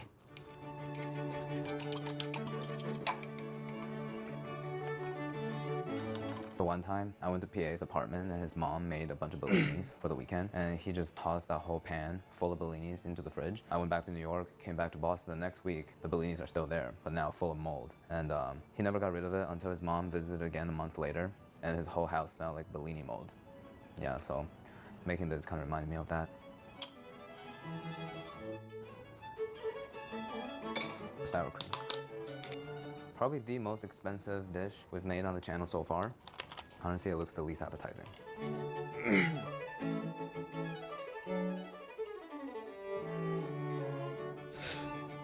Shallots, whatever. I don't feel like preparing them. Maybe because I didn't get the highest quality. The brininess is a little intense. It's so fishy, but you know, I'm trying my best to enjoy it since I already spent the money. I don't get the hype, bro. A salty surprise in your mouth. I can get it elsewhere. And this is not even the top level of fine dining. I'll show you what the top level is like.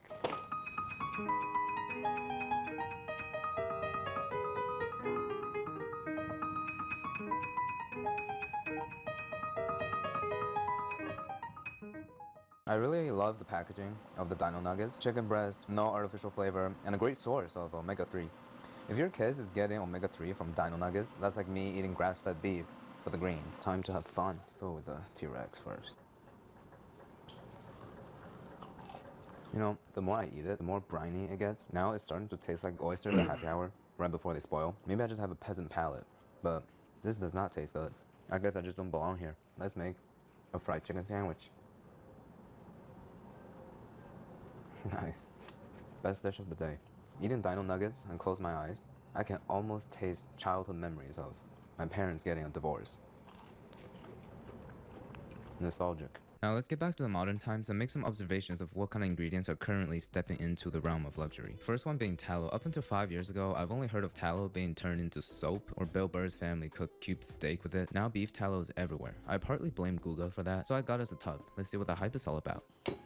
I totally did not expect this container to be this huge. What am I gonna use with this never-ending Wagyu tallow? I have met people that rub this on their face. They're also firm believers of random cryptocurrency, so I'm weighing my options. Is this Haagen-Dazs or Wagyu beef tallow? Smooth, yo. All right, let's load it up. I'm gonna fry the shit out of these eggs.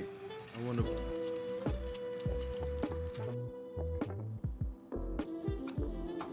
Fuck. I'm using a long plate because I hate my pancakes and syrup touch my savory side of the plate. Like, what are we doing here? Just trying to enjoy my breakfast.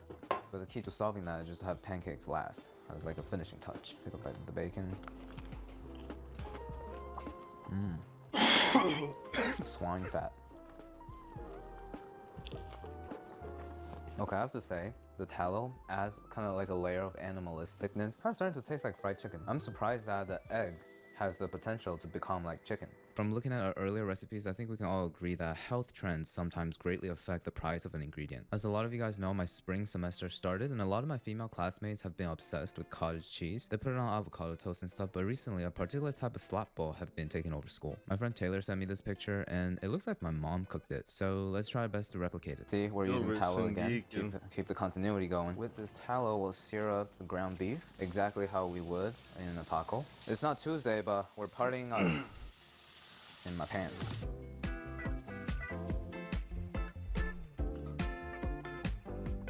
This is not usually how I eat it, obviously.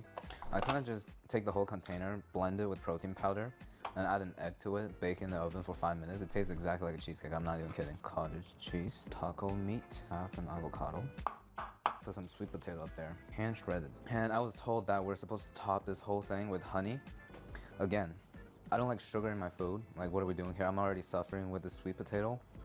But the most I'm gonna do is put some Mike's hot honey on top of the beef. Mix it up. Very well-rounded bite. I see where it's going for. Because the texture of the cottage cheese reminds me of beans and rice, kind of like a Mexican bowl. What is the sweet potato doing here? I'm so confused. And the hot honey. I think this would be such a great dish if it's just regular potatoes, roasted, Frank's Red Hot. Yeah, 6 out of 10, but high potential. Besides health trends, climate change, or a French chef doing PR, what truly made these ingredients luxury is their ultimate uniqueness, unapologetically standing out from the rest, which stood the test of time. I encourage all of us to do the same. Stay focused and grounded in our own path, because the transformation is never about changing yourself to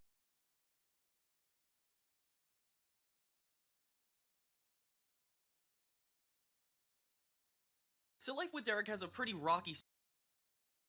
I need to give y'all this content, all right? My bread and butter.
Why we should just avoid all ugly people. Reason number one, very simple. They're ugly.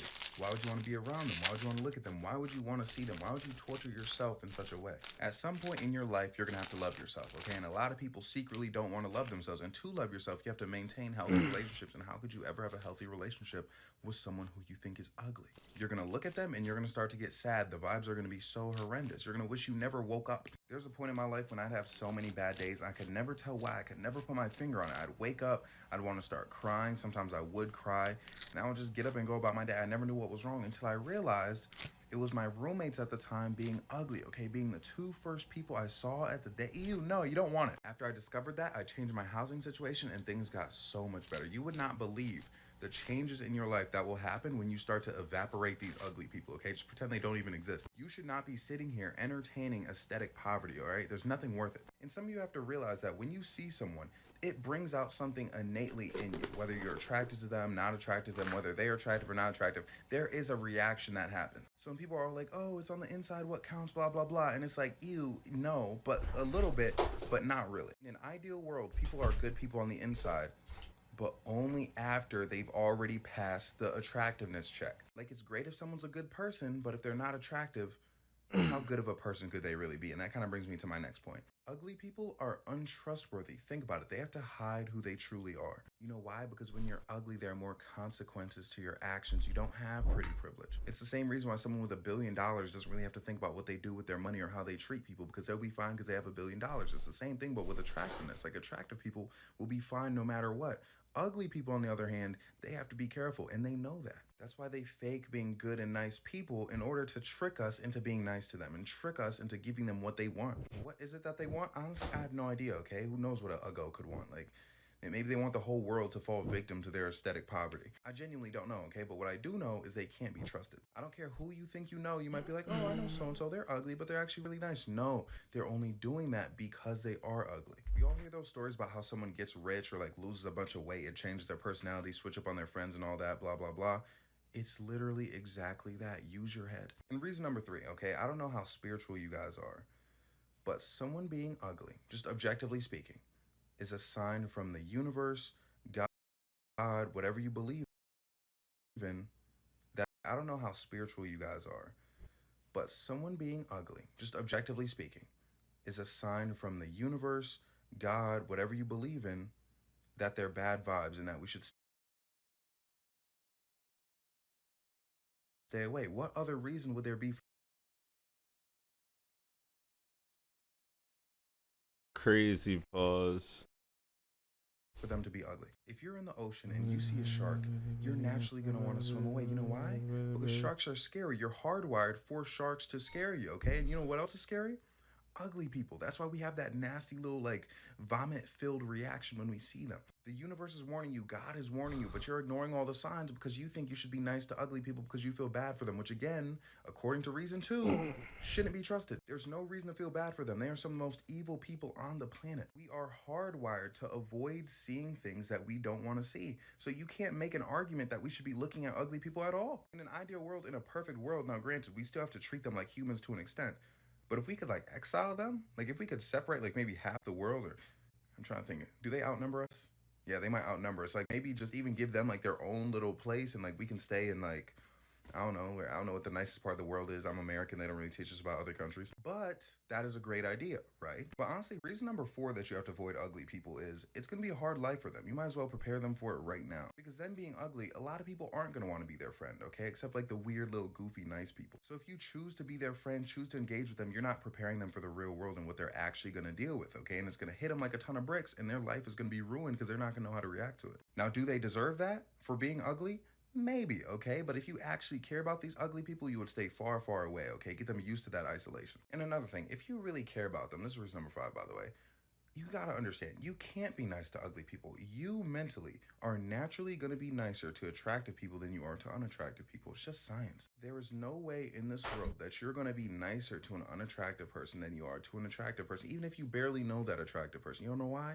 Because attractive people are good vibes. You can just tell. We've all seen someone so attractive where you're just like, man, I hope they have a great day. And we've all seen people so ugly where we're like, gosh, I hope whatever happens to them, like, hope they're struggling. You know, we've all had those thoughts. You have to understand that, you have to embrace it, and you have to be very reasonable with how you move knowing that that's the case. So don't look at these ugly people, okay? Don't approach these ugly people for your sake and for theirs. And that's all for today. I couldn't really get into it the way I usually get into things because I'm not in my usual space, but that's gonna be fixed next week. I've been doing a lot of traveling, visiting my hometown, which is fun. Promise you I'm gonna get back on the content horse and keep riding. Okay, you love to see it. So like, comment, subscribe, all the things that I have to say. I'm so sorry, but I love you all. Hope you have blessed days. You know, unless you're ugly, then you can just like take a nap.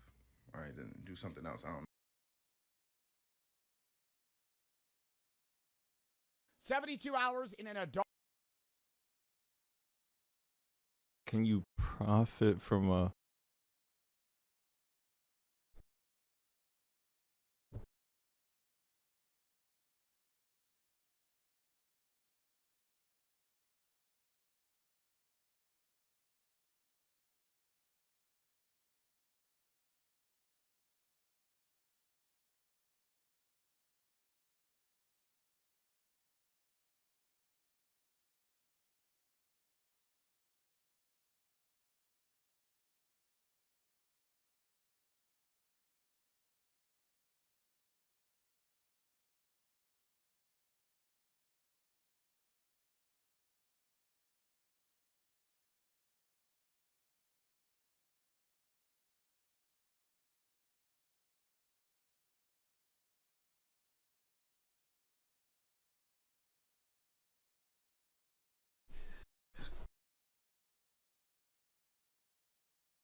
Most people that fly first class are millionaires trying to relax.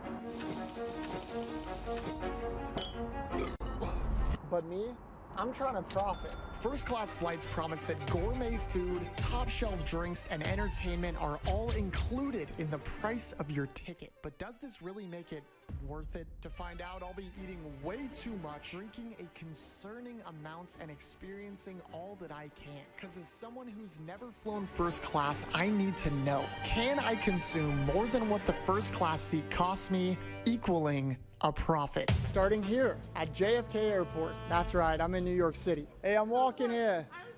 I'm just working on my New York. Thank you, thank you. Guys, I'm about 4 hours early for my flight, intentionally. Before I even step foot on that flight, there's some things I have to take full advantage of while still in the airport. After all, the ticket I purchased cost me an eye-watering $4,600. Laugh through the pain. The flight I chose is gonna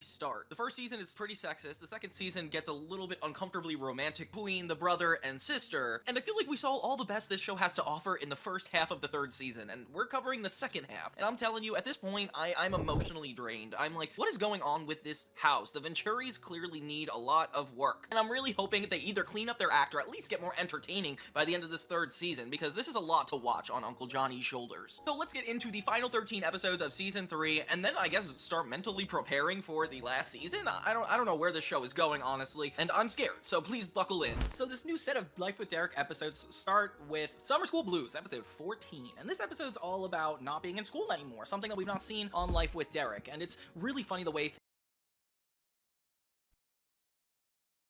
Might join his Patreon. It does musicals.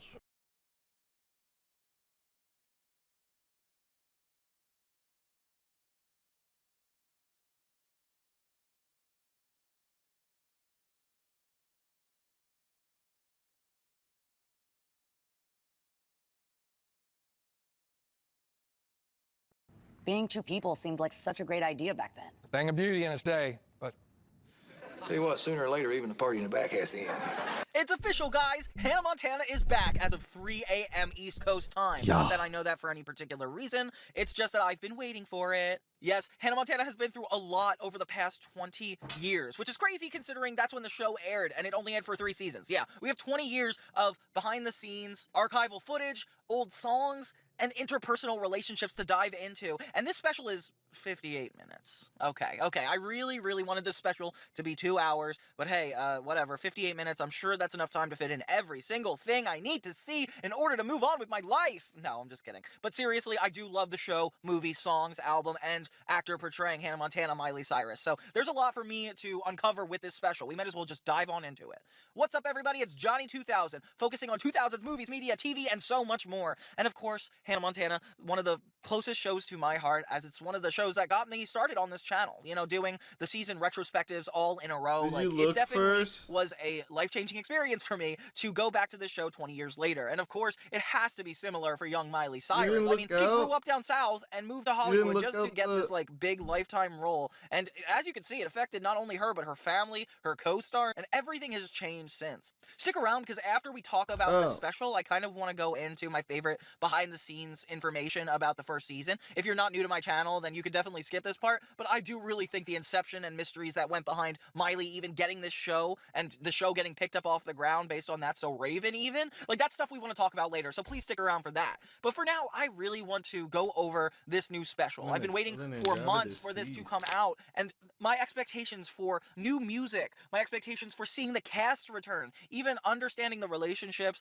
and a little bit deeper than I did the first time would be outstanding. But hey, expectations are really hard, especially to have for some of these things. As a YouTuber that's been going over a lot of revivals lately, like for example the iCarly reboot, the Wizards of Waverly Place reboot, I've delved a lot into bringing back nostalgia and finding a way to make it work pretty creatively in storylines, and it's given me a lot of optimism toward ways to do that. Like, I feel like a lot of shows pulled it off in really impressive ways that haven't necessarily disparaged the entire legacy they built up. And I knew Hannah Montana wouldn't do that at all because, you know, they just wouldn't like make it that cheesy or like throw it all out for nothing. Like they actually wanted to take their time, put this together, and create something that's really special for us that doesn't necessarily overshadow anything that we should be proud of. I mean, then again, it is impossible to do that. We've got a show, a movie, and albums. Like there's just so much that happened over that 4 or 5 year span of Hannah Montana that we can't even cover it all. But yeah, so let's jump into it. I did want to take a second to talk about all the positive stuff too, because honestly, like this show just brought back so many memories, and seeing all this old footage aligned with how Miley looks now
It's just so sweet, and like I feel like I could have talked a lot more about what I did like, but it's really hard because 58 minutes is not enough time, guys. Like that's already 10-15 minutes of that a song, so then 40 minutes of that is just her talking, and then obviously we have some interviews, and even Chapel Roan having some like interviews to herself. Yeah, it made it harder to give more Miley time. Hey, that's just more complaining. I'm sorry, guys. Now let's talk about the songs. Okay, so it starts off super strong. The whole special starts to Best of Both Worlds, which we couldn't have possibly done without. Thank God they did that one, because that would have been weird song. And thank God they did the extended version, because I really needed that at a time like this. I mean, just seeing Hannah fully address Miley and her pop star life like at the same time. I don't know why. It's just so sweet to see it all come back together. Like the outfits are so nostalgic. The things that they chose for Hannah to wear. Maybe this like whole new wig is very season 5 of Hannah Montana if it were to happen. And that's something I'm really glad that the art direction and the wardrobe took into account when doing this. I'm so curious to know if like they were the same ones from the original show. This Is the Life, which is such a specific pick, and it's really nice that Miley like chose this one out of all of them from the first album to kind of come in on. There's something really humble and like comforting about hearing her new voice sing this like really old song, especially considering that like she was the one who wrote the original. Like there's something really cathartic about it. And I really love the backdrop of having the original Hannah lights, having the dancers be all a part of it, showing just how far Miley as Hannah has come since the 20 years ago have begun. Like there's just so much to unpack, and I'm just feeling so nostalgic. Like it reminds me of some of those promos that they had with Miley doing the original Disney Channel thing, which is kind of crazy because obviously they haven't been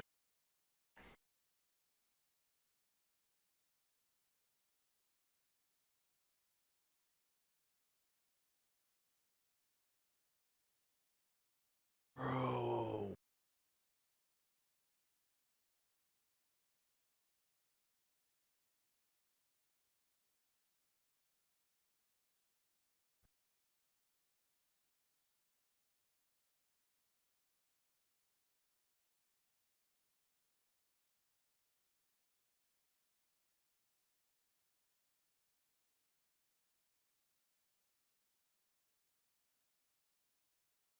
in like a super large public network in the way that they were back then in such a long time. And of course they'll have Selena Gomez to come on and kind of make that nostalgia come back, you know, in a way that maybe even the regular cast couldn't do.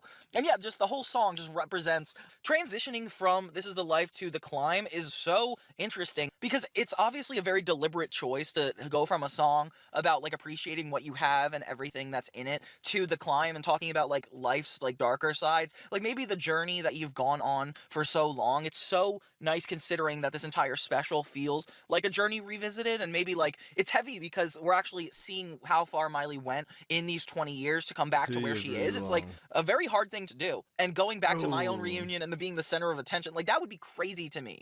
So it's good that I played someone's grandpa, like in a little play in Franklin.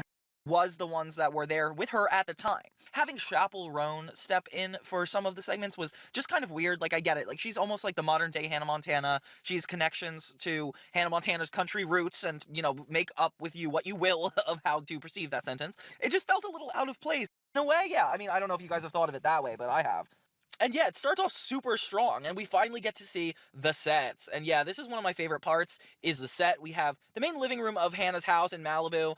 Like, it's just so sweet to see this sitcom-like structure set up. And then we got even a peek into some of Miley's audition. I like that they don't reference the Disney Channel characters in like any of the malicious ways, but it seems like we spend a lot of time on some of the more celebrity versions of these characters. Like, for example, like we see a lot of Taylor Swift because she was a part of the show. Like, of course, Hannah Montana, Selena Gomez being in it, you know, like it just feels like it's trying to communicate fame, and I don't know why that just bothers me so much. And then it was right as High School Musical came out, so Vanessa and Zach were like so famous. But yeah, like it's nice that these documentaries are also on Disney Plus.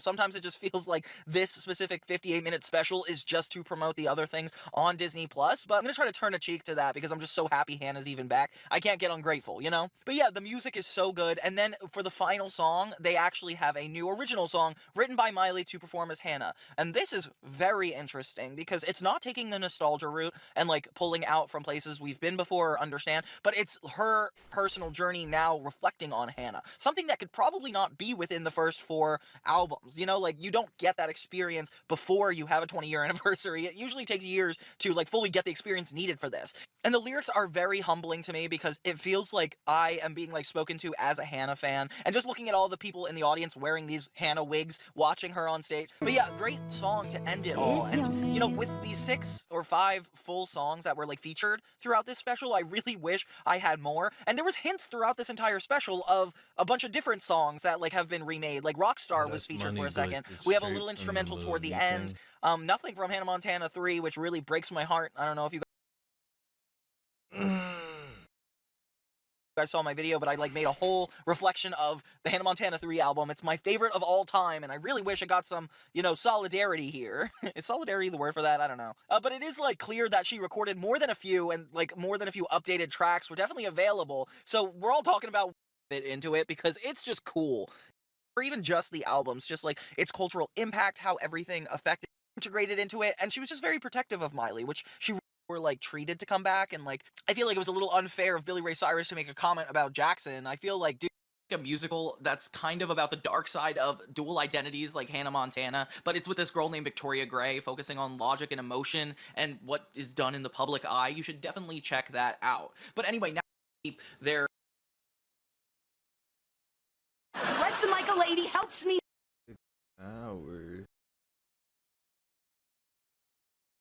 help others, then dress like a lady I shall. This is also how I feel about making content on YouTube thus far.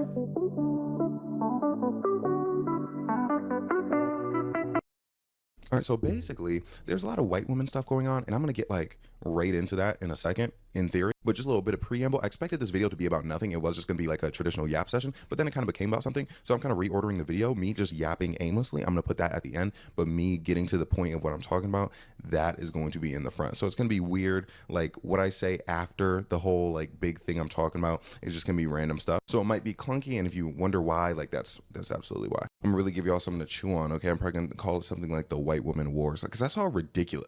Nigga, sir, I saw a ridiculous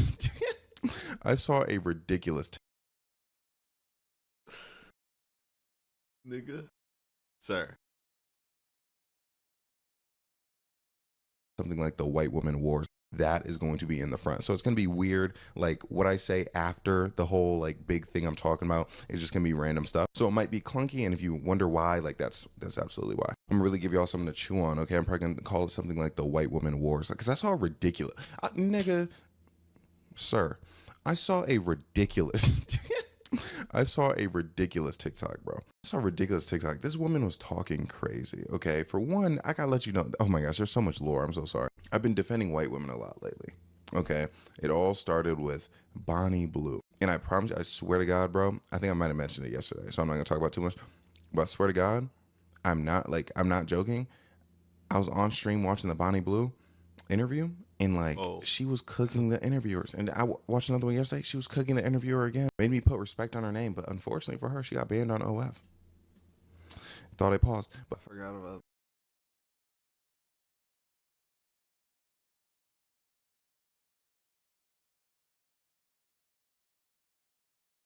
Hello, everybody. Welcome back to the podcast. For today's guest, we're go into that in a little bit of detail, please. I wasn't slammed on my head as a baby.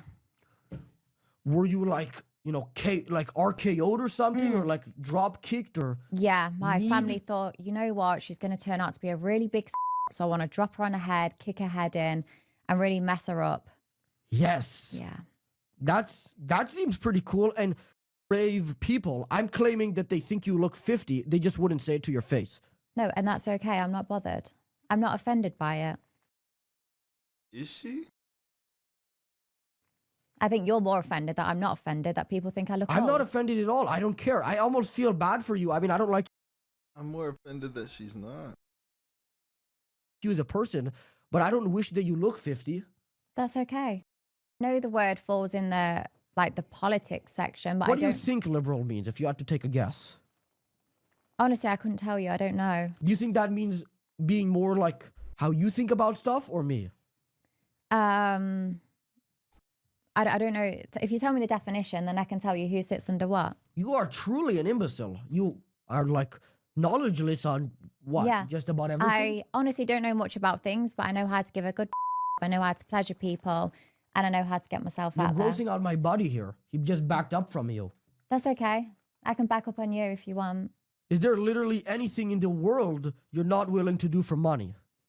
At the moment, I've never done it. I'm not, at all. I didn't just mean stuff again. No, but that's it. At the moment, that's the first thing that comes to mind. At the moment. So if I give you like 10p, can I punch you in the head? No. Okay, so then clearly there's more stuff. Yeah, but the main thing at the moment I wouldn't do. But you already is, clarified it. You don't have to say it again. I'm asking generally. How much do I have to pay you to punch you in the head? Oh, to punch me in the head, maybe 1 million. $1 million? That's actually quite low. But yeah, I feel like if you had like $1 million in the table, and everyone always says, oh, I wouldn't do that. But if the money was in front of you, you'd probably do more than what you think. So yeah, if you had $1 million on the table now, I'd let you punch me in my head. Why such a high number? I don't think $1 million's that high. He was asking to punch her. And pay her. Yeah, well, it is to most people. I mean, what's the average wage here? Like 40,000 pounds a year? I think it's actually a bit lower. I'm not sure. I've not like worked or had a job for That's quite a what I'm while. saying. You're saying $1 million isn't a lot.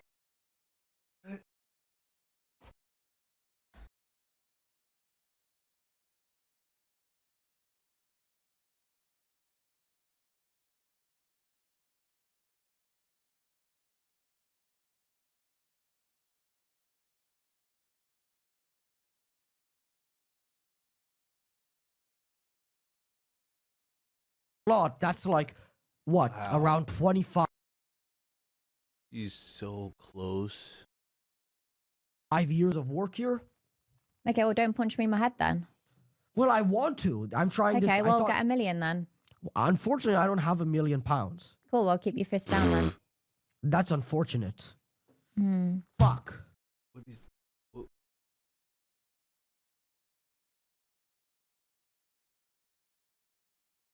That was cap.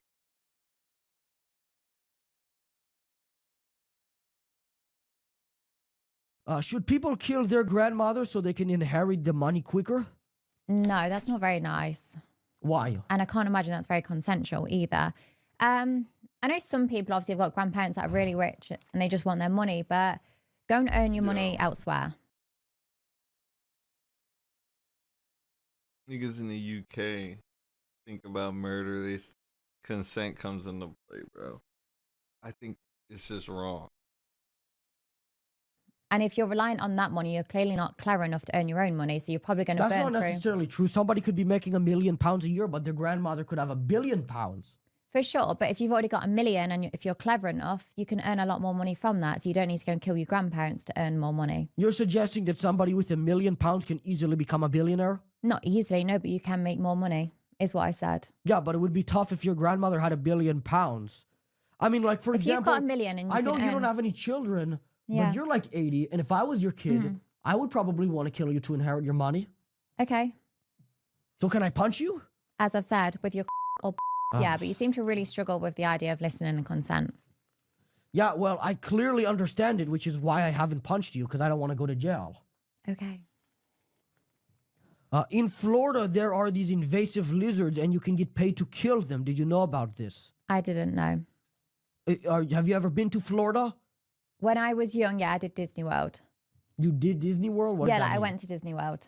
Did you see those lizards, the big green ones? No, I saw like the little ones, but I don't think they're the ones you're referring to. No, it's not. Are you planning on going to Florida anytime soon? Maybe next year. I really enjoy water parks, and they've got some good water parks there. And are you going to kill lizards for money? No, Why not? because I wouldn't enjoy that. Why not? Because it's not something like I really love animals, and Yeah, but those animals are now causing the deaths of other animals. They're invasive. for me, I don't want to kill them. So the answer's no. But you're now indirectly causing the deaths of actual animals that are supposed to be there by not killing them. Well, that's nature. It's not nature. They're invasive.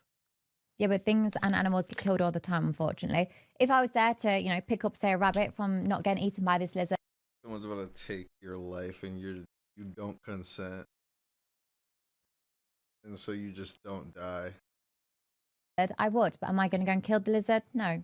You mentioned you had pets in one of your extremely interesting hobbies. What type of Yes. pets do you have? I have a dog, Pomeranian called Marlo, and 2 cats called Nala and Hunter.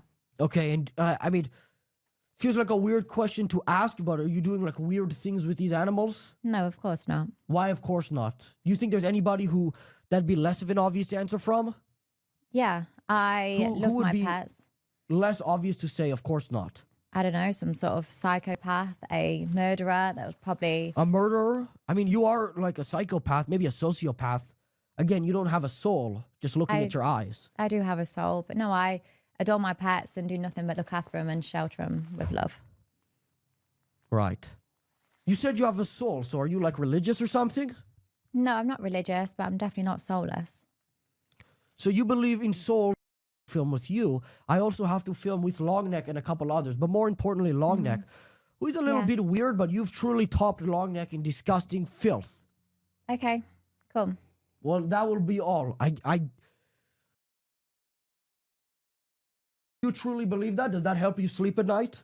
Yeah, no, but I never claimed there was any money or diamonds. That's I what have you got said. loads of evidence of people being nothing but nice to me. But people Well, as I like to said, I don't know ignore why that. you'd expect them to be rude to you in person. Most people are not confrontational.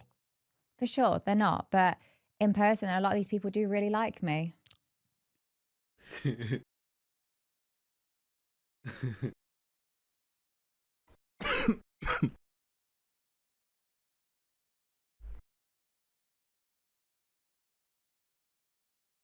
British people will be like Monday, Tuesday, Wednesday, Thursday, Friday, Saturday, Sunday. Right.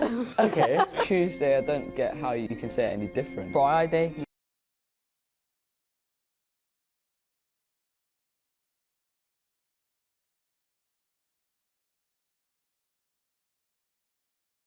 But some in Middlesbrough won't have it. Tomorrow. Tomorrow. Tomorrow. Tomorrow. Tomorrow. It's tomorrow. Not tomorrow. Butter. Butter. Butter. Butter. Listen. Butter. Butter. That's it. Say again. Butter. Very good. Thank you very much indeed. Standard English on the streets of Teesside. Together, we can do this. Damon Green, ITV News, in Middlesbrough.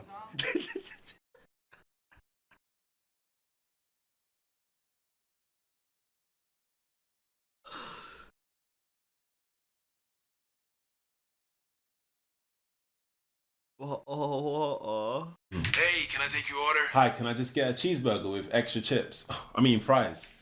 Guys, chips. He's definitely British. And what drink, sir? A water, please. Okay, that'll be $9.95. Pay at the window. You're the British guy, right? Oh, my God. What you got, chips and a hamburger with a bottle of water?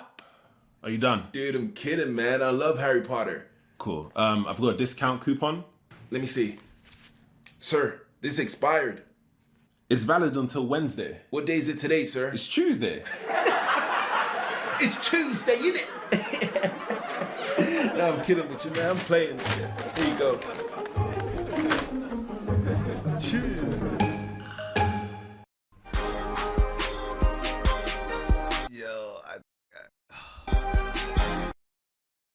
But I'm trying to think if I could. I don't think I have enough yaps for that. I think that's more of a TikTok yap. And unfortunately, right.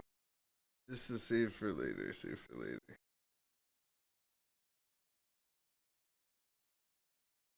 All right, so base. How kinky are you on a scale of 1 to 10? I guess like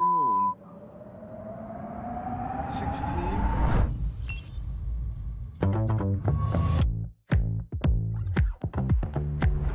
I'm Austin. I am a local artist within LA. I am also a local emo goth / goth grunge drogene, and I was early diagnosed at the age of 2. Ooh. My name is Paige. I just turned 24 last month. I saw her.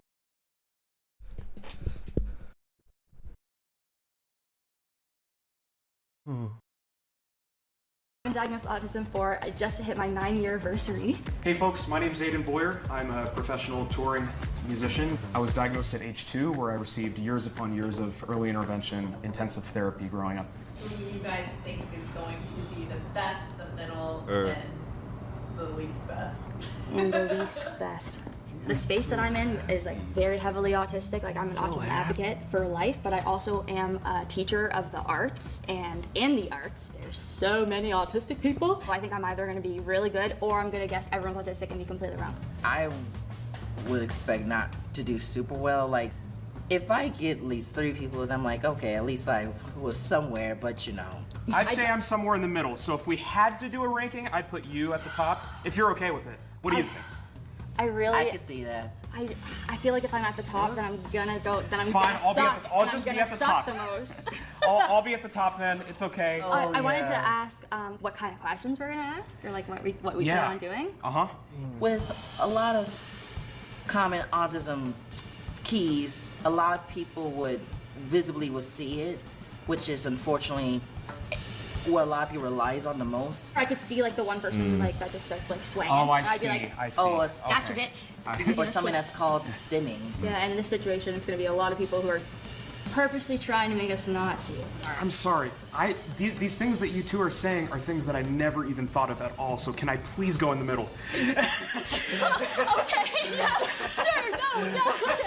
I don't know. I'm just gonna go with my gut, and I'm gonna go with my own experience. Just standing.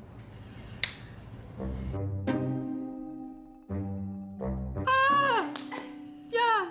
Feeling great. A little worn out, but I'm okay. Oh my goodness gracious.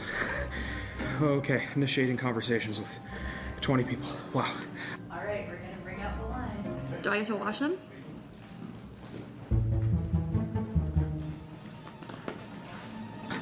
Here we go. Goodness gracious, my anxiety kicking in.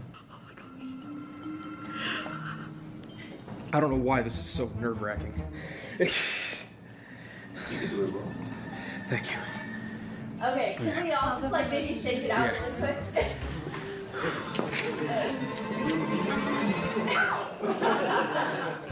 Hello. I'm Rebecca. Hi, Rebecca. I know you, actually. We've never met in real life, so it's nice to meet you in real life. When I saw you, I was like, no way. Yep.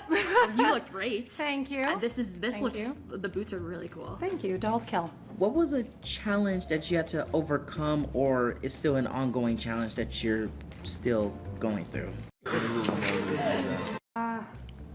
Friends, making them, keeping them, finding the body. I don't know why this is so nerve-wracking. Rebecca, I know you, actually. We've never met in real life, so it's nice to meet you in real life. When I saw you, I was like, no way. Yep. You look great. Thank you. And this looks, the boots are really cool. Thank you. Dolls kill. What was a challenge that you had to overcome, or is still an ongoing challenge that you're still going through? Friends, making them, keeping them, finding the bodies, you know, all that stuff. That's pretty fair. Rebecca, I've seen you before. Yeah. You're an epic player. You've done autism-related content, but just for the sake of continuity, I'm going to ask you a question. Okay. If you could eat one food for the rest of your life, what would it be? Mac and cheese. Okay. I have noticed that mac and cheese does tend to affiliate with the picky eating that tends to happen with people on the spectrum. It's just also the most superior food on the planet. Yeah, so I was gonna say I hypothesize, but because I've seen you before, I know you're on the spectrum. I do know the answer.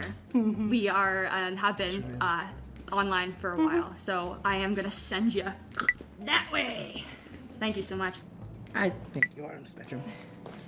Hello, nice to meet you. Nice to meet you. I'm Darius. Darius. What is your favorite movie and why? That's a good question.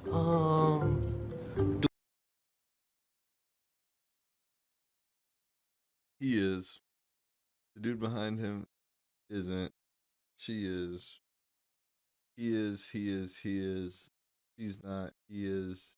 She is. He is. She's not. Do the right thing. by Spike Lee. Just a social commentary of a time, and I feel like it's still relevant, especially with the racial dynamic and everything. She is. Yeah, you're on. Do you have a favorite color? Blue Okay. and yellow. And yellow. Yeah. Why? I went to UCLA, so like, and Not because you went to UCLA, but because your favorite color is associated with a thing. You, my friend, are on the spectrum. Yes, Well. Hello, I'm Austin. Levi, nice to meet you, Austin. Nice to meet you. Levi? Levi. Levi.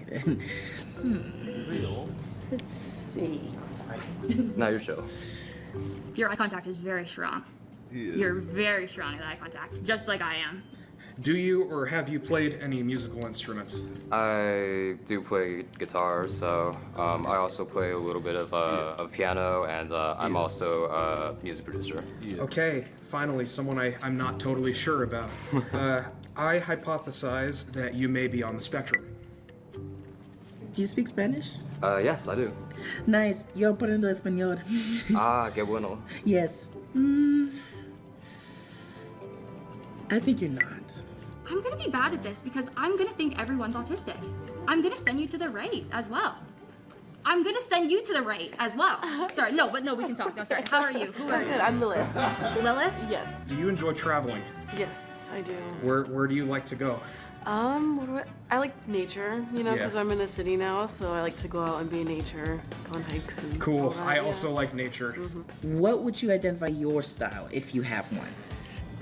Yeah, I don't know. It's just kind of a chaos of goth, emo, alternative, kawaii. Yeah, I don't know. I mean, a skirt Definitely my definitely own gives thing. like new metal, considering that you have a corn tattoo, which I also like. I think not.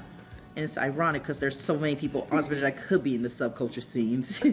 As soon as I saw you, I was like, yeah, because neurotypical people don't dress as cool. Personally. Obviously, this is a game. I don't know. I can't tell. But I'm going to hypothesize that you are not on the spectrum. Hello. Hi, I'm Chai. Chai. Like chai tea, yeah. Chai like chai tea. Is that how you introduce yourself? Yeah. Most of the time, yeah. Nice. Yeah. Who will be your idol and why? I guess myself in 10 years, that's a person I really want to look up to and really make happy. I say you are. Okay, thank you. What's your favorite subject in school? Subject in school? Which grade?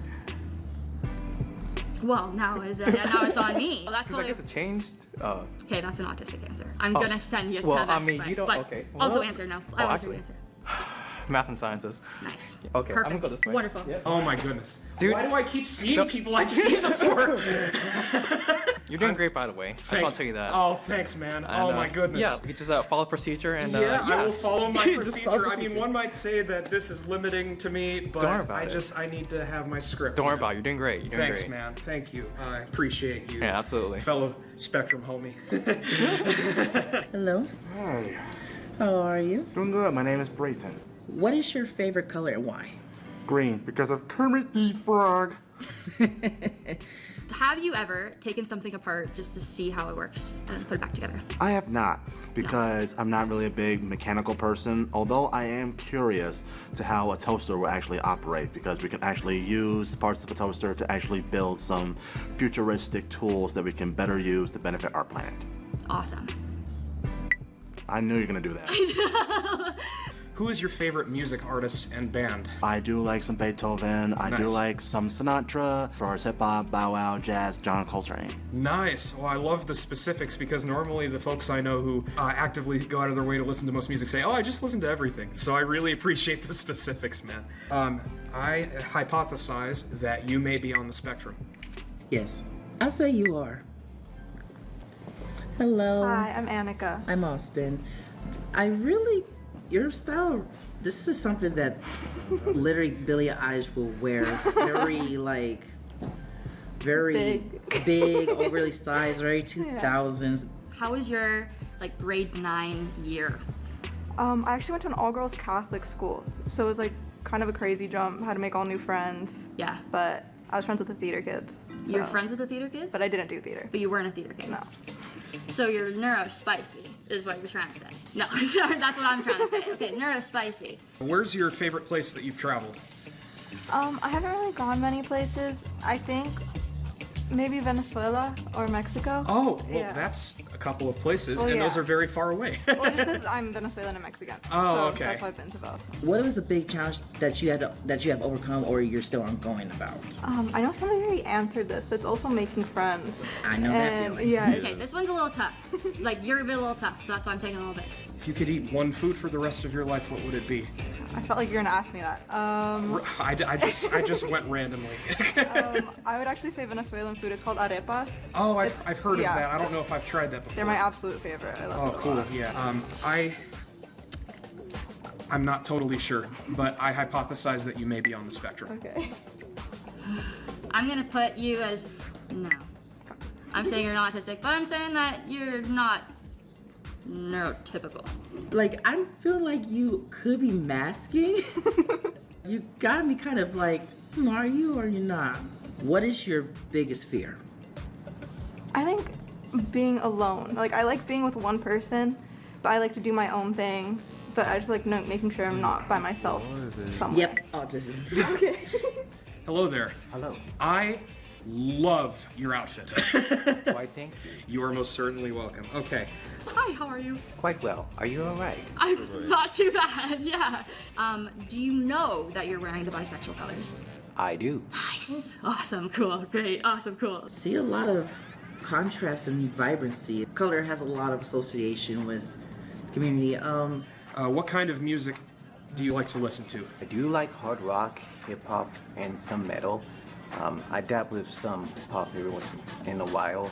Pretty much also Beyonce and Cardi B. Oh, very fun, very uplifting. I hypothesize that you may be on the spectrum. Yes, sir. I feel like I don't have any other questions. Wait, what's your name? Sean. Sean. I don't even know if I asked that. Hi, Sean. What is your favorite movie and why? Oh wow, I never really thought that much. I would definitely say the recent Star Wars updates. Okay. I will say you are. Alrighty. Hello. Hi, I'm May. Hi, May. Nice to meet you. Nice to meet you. Okay. Well, say, May, How old are you? 23. 23. What do you do for work? I work with children after school daycare.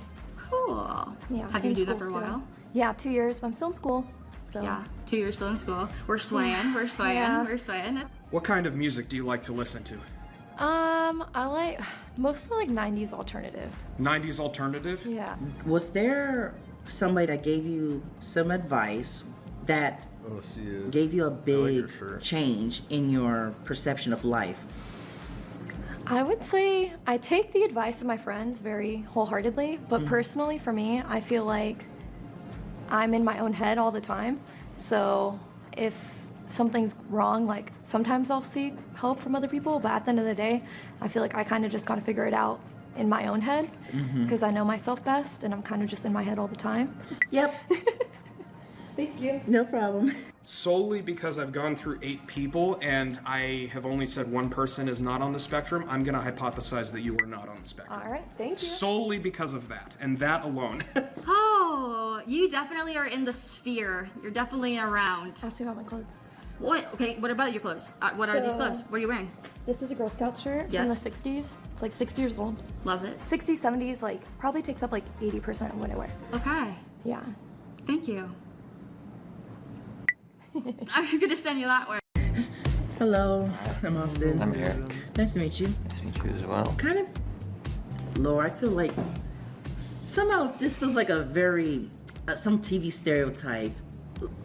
I look like some type of bully, what is not true, and he looks like the geek. If you could travel anywhere in the world, where would you go?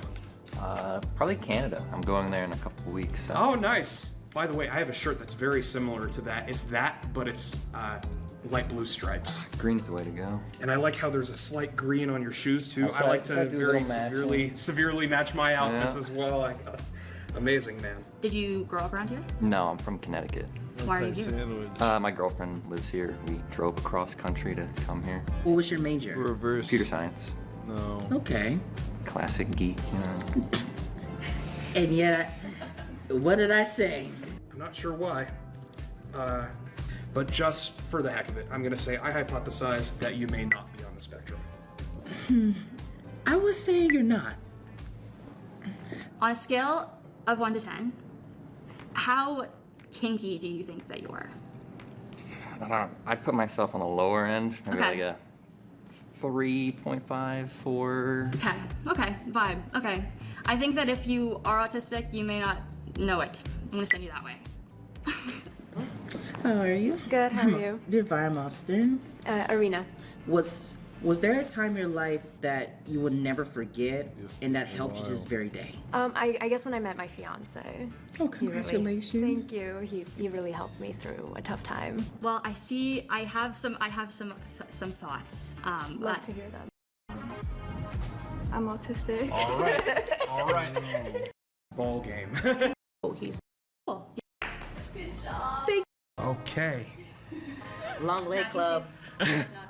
Just a disclaimer, all of you seem like lovely human beings. We appreciate all of you. Yeah. Go ahead, answer. I'm Rebecca. I'm autistic. Uh-huh, yep. Imagine if I just said that my whole TikTok career is a lie. Hi, I'm Darius, and guess what? Each and every single one of you guys are correct. Hey, I'm autistic, so. welcome to the club. Hey. Congratulations. All right. What's up, guys? My name is Levi, and believe it or not, I'm autistic. All right. And I actually had eyes from you guys too, so. Oh, You did have to learn that from us. Absolutely, you did. That's great. I'm Lilith, and I'm not autistic. All right. You got anything else going on that you know of? Um, Didn't want to trip you out. Just like, dinged up. Are you spicy? No, I'm just, you know. Oh, cool. Yeah, peculiar, I guess. Cool beans. Oh, I'm Chai, and surprise, I am autistic. Yeah. Hey, Chai. I'm gonna make this fun. In the words of Al Pacino, you guessed correctly. You guessed correctly. You guessed correctly. This whole entire panel has guessed correctly that I'm autistic. Hell yeah! Hi, I'm Annika, and I am autistic. All right. My name is Sean. I'm 33 and married, and I have autism. Nice to meet you, Sean, and congrats on your marriage, man. All right, take care. Take care, man. Nice to meet you, man. I love your outfit once again. All right, my name's May, and I am on the spectrum. Okay. You were the only one that guessed me wrong. Interesting. Okay. Okay. I mean, I don't My name's Eric. You guys all guessed that I'm not on the spectrum, and I'm not. Oh, okay. All right. Wow, this is cool. Yeah. Hi, I'm Arena, and Yes, I sir. am indeed Shirt. not autistic. Okay. Okay. Yeah, you're the only one who got it right. Thank you. Of course. Nice to meet you. Hi, I'm Vaughn, and I am autistic. All right. You're the only one that got me right. Oh. Yeah. Do that. That was smooth. I'm Kiana, She is. and I am autistic. All right. So, yeah. Hello, hi, my name is Isaiah, and I am autistic. All right. All right. Okay. Appreciate you. Oh, thanks, man. Thanks for Thank being you. here. Yeah. Hi, I'm Holly, Don't say and nothing. I'm autistic. All right. All right. All right. So I'm Easy, and all y'all guessed that I wasn't autistic. I'm mad autistic. I was almost gonna say autistic. Yeah. Hello, I'm Mariana, and I am autistic. All right. Nice. I think everyone was I was autistic to say. I love that. very respectful, and I don't think anyone was trying to make a mockery at all. It was great. Like I said, all these people seem like homies. Do you guys still feel confident about how you ranked yourself? No. No. In third place. This is a cut you to.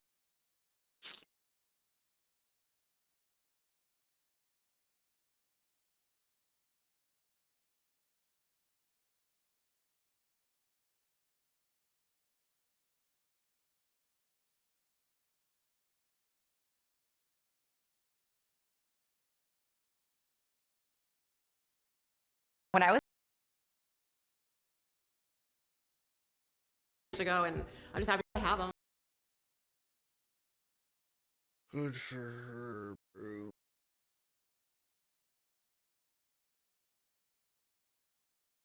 Who's in the trans vid, bruh? yes, these are natural. I'm happy with them. It is what it is. I just feel like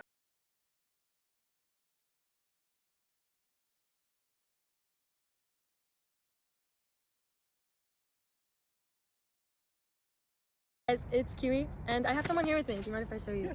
I'm in a shared space right now, so I am outside, as you can see, and that is something I want to talk about, being outside. I guess I'm probably going to title this, Touching Grass is Not Enough. If you haven't noticed, most people in this generation would classify themselves to be depressed or in some sort of way unfulfilled and unhappy. And I think a lot of us come to a conclusion to, oh, it's that damn phone. And to an extent, it really is. But as of recently, I learned though the extended screen time is bad for you, that's not all that it is. A lot of it is simply not going outside. And I realized this when I went to Siargao, a small island in the Philippines.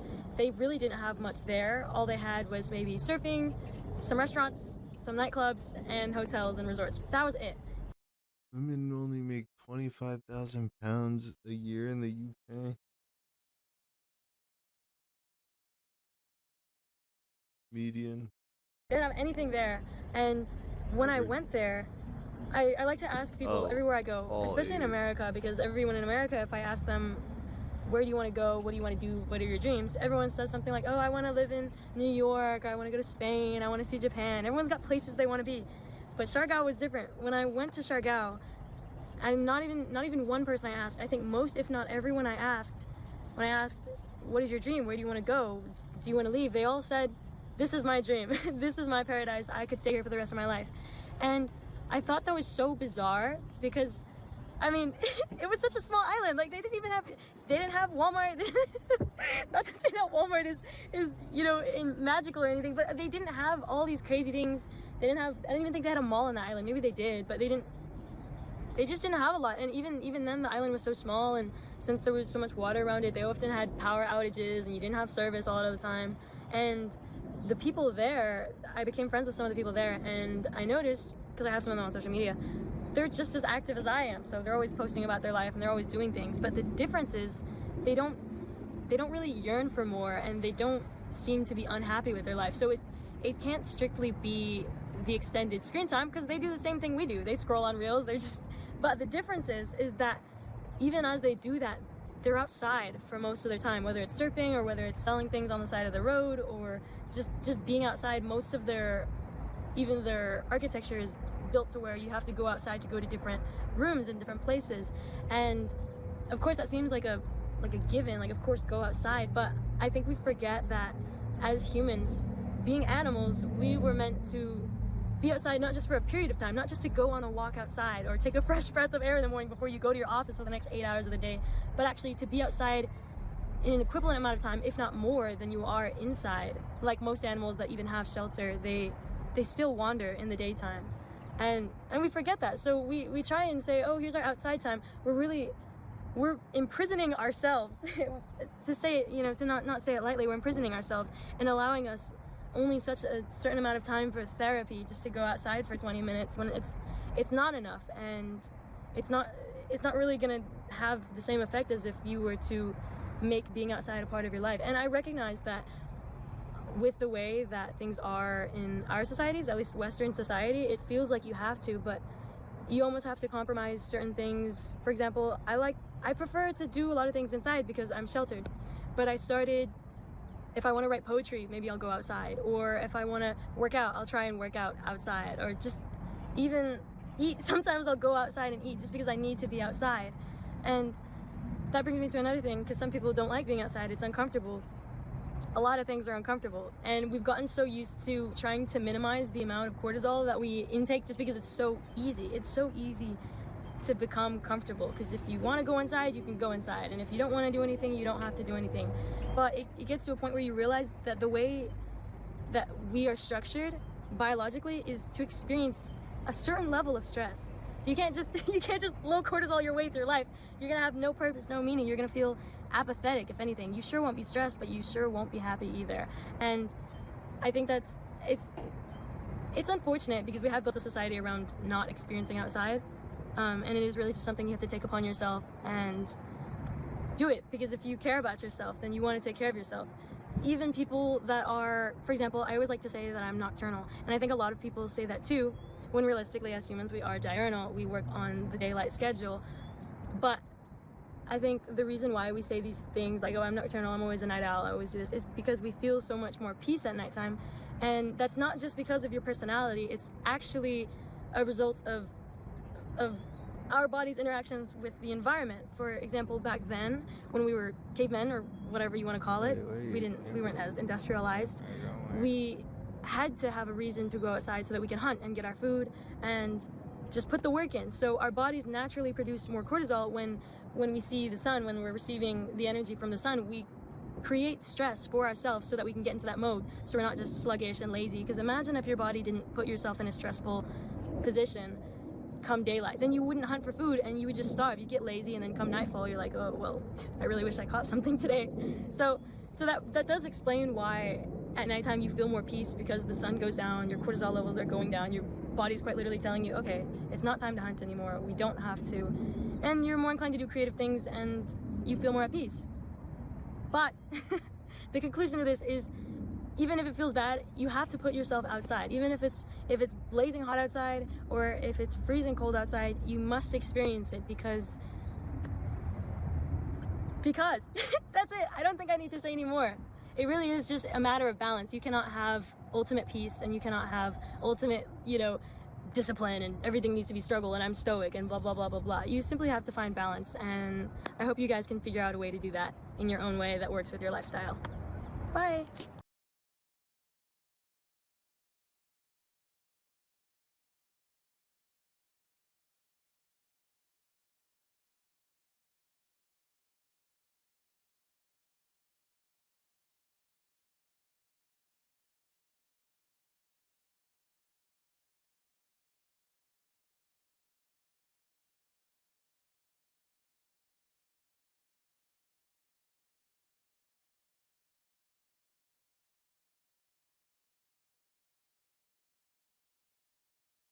This is 100 strangers, and I'll be asking them all one question. On a scale of 1 to 100, 1 to 100, 1 to 100, what would you rate yourself?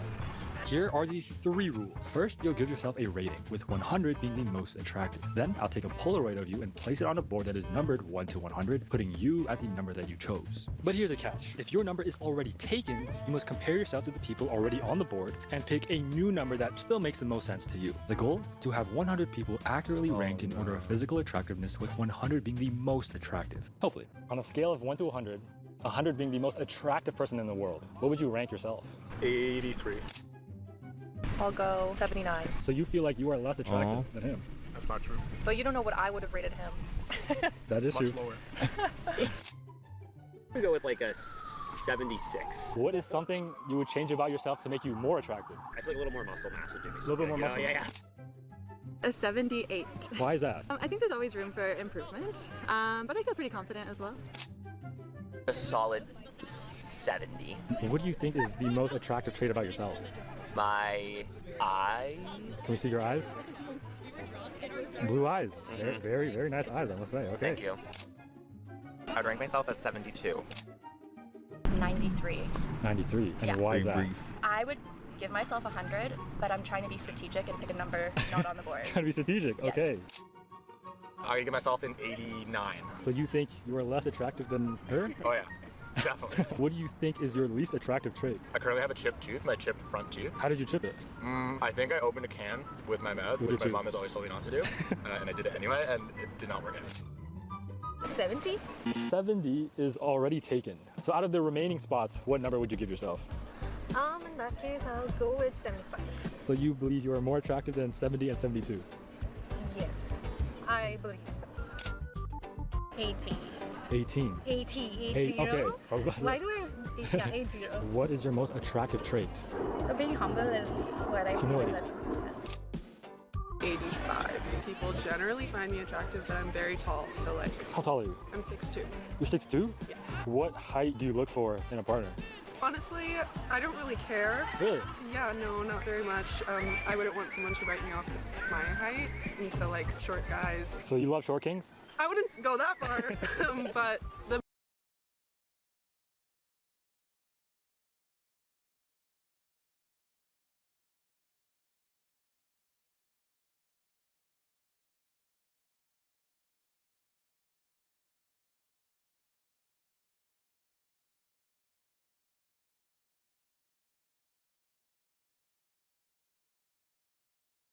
the main thing is like confidence.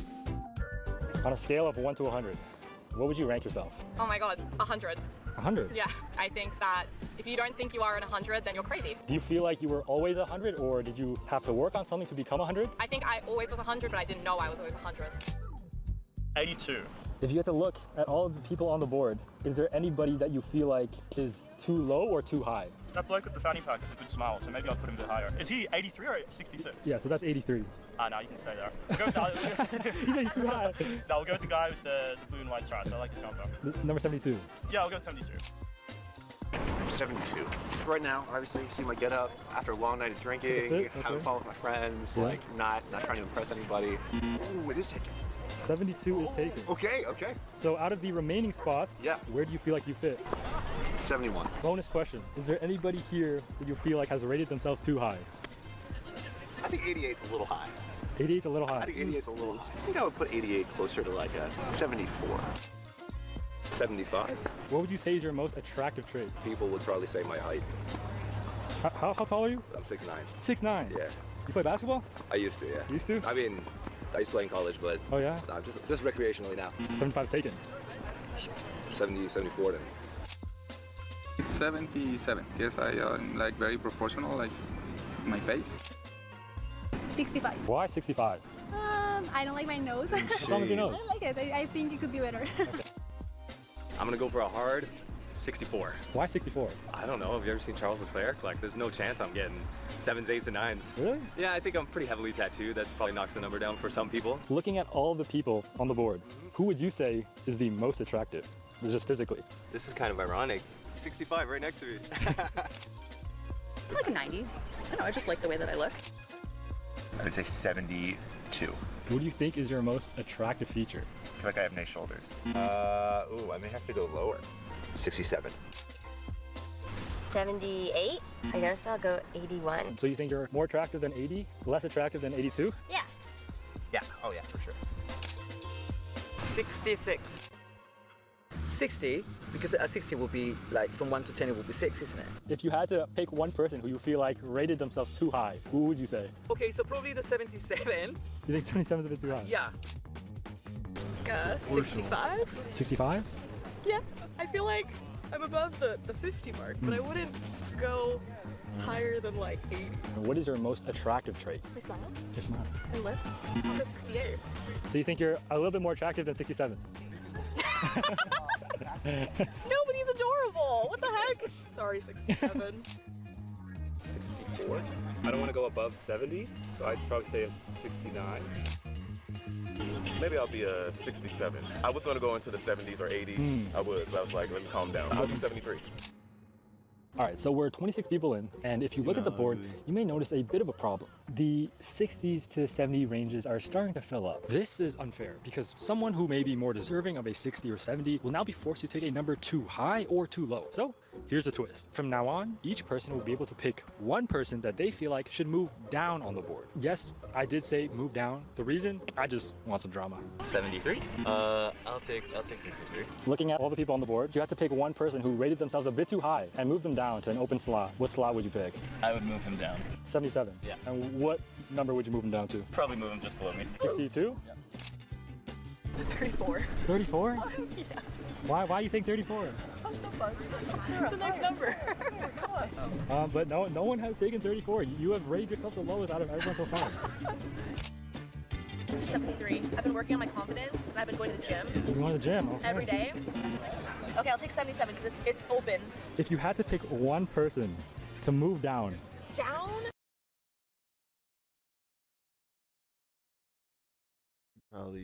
She probably T by now.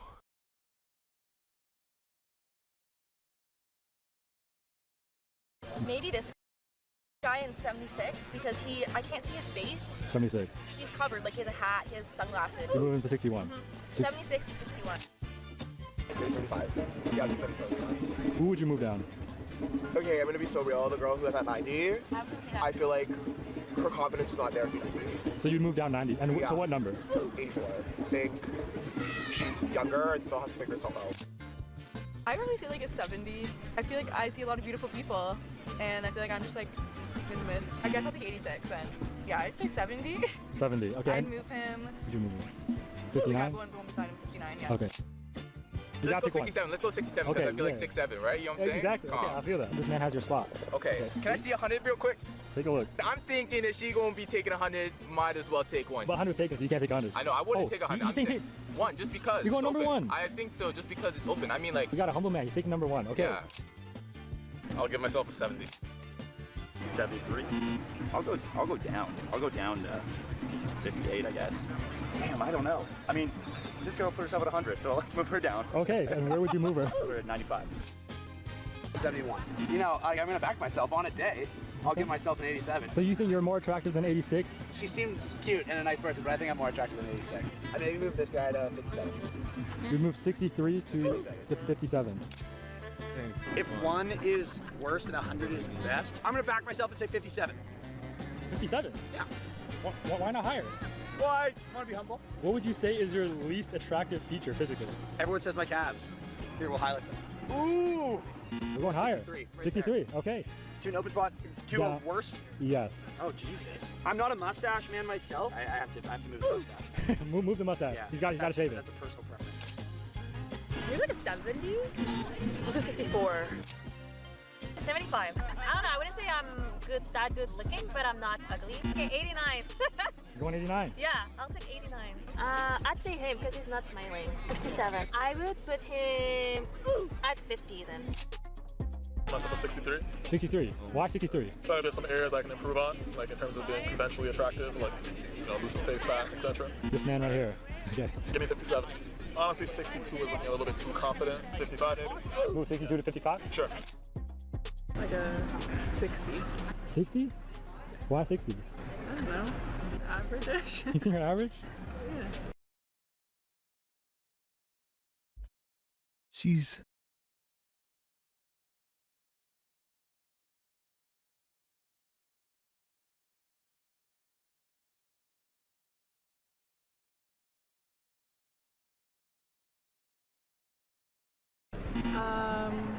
Okay, I'll go with 62. Out of everybody on the board, who is the most physically attractive?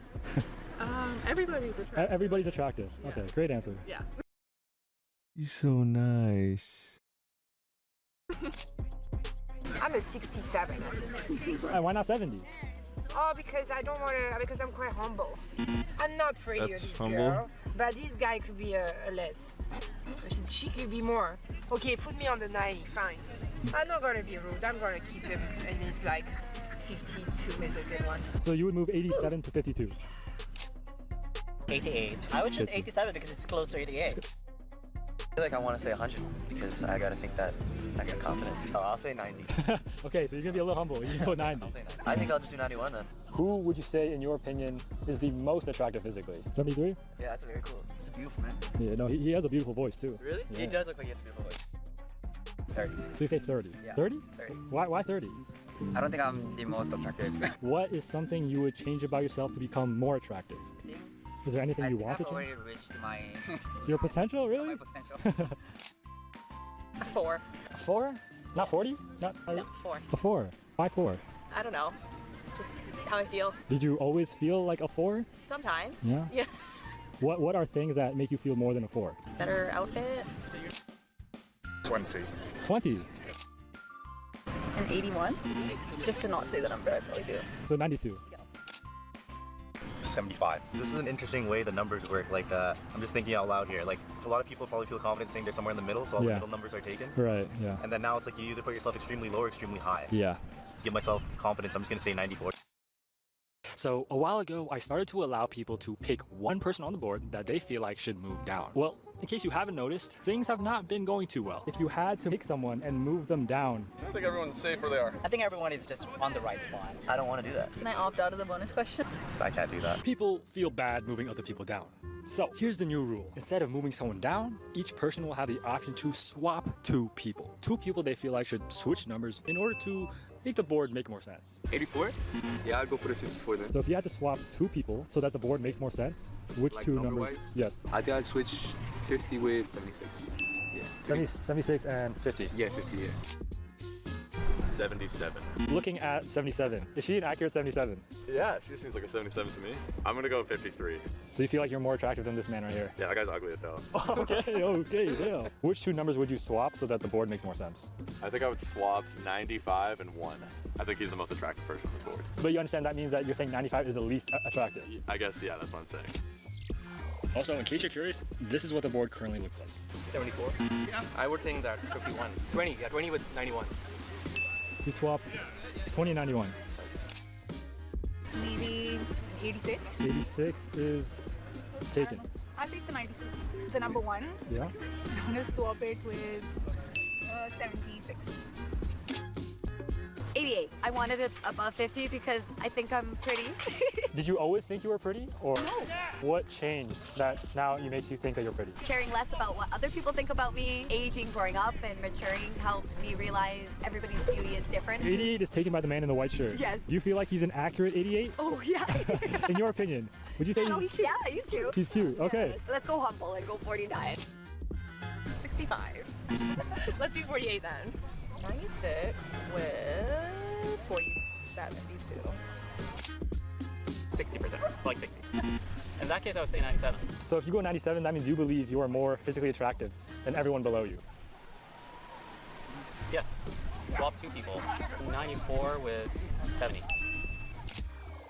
65? What would you say is your most attractive trait? My smile, maybe? Smile? Yeah. Do 47 then. 77. I think 98 because Take 98? I'd say I'm like still comparable to these top people here. 90, I'm pretty 90. confident in myself. A very confident answer. Okay. Is there anything you would change about yourself to make you more physically attractive? Or do you feel fine the way you are? No, I don't really care. Take better than me, I don't care. 77. So I have to pick 46 then. Yeah. I'll swap with him, 97. So you're swapping 82 with 97. Yeah. 25. There are a lot of beautiful people out there in the city. So I don't know, I don't think I would put myself too high on that scale. 60? Do you feel like he's an accurate 60? Not to me. Not to you? No. So you feel like you are a more accurate 60 than he is? Okay, fair enough. But I will go for the 100. you're gonna take 100? I think so. 95? With? 750. Like 80? 80? Yeah. 45, I guess. I'd say a strong 7, which would be... 70.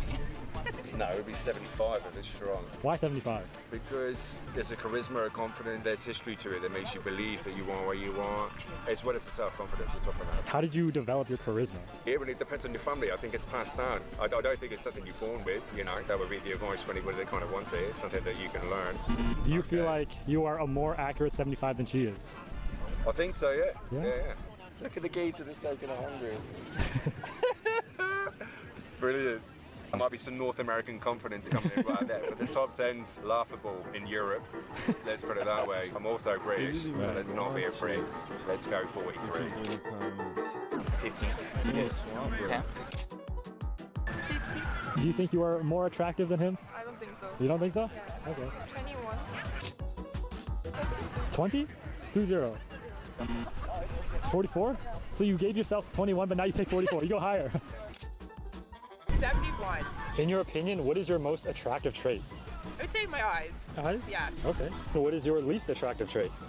Perfect teeth. I don't know if it would actually make me that much more attractive, but I think people like straight teeth. And I have a gap. I like it, but like it's not for everyone. I will say in my culture it's considered an attractive trait, but not in like the general Western culture. Do you believe you are more physically attractive than him? Yes.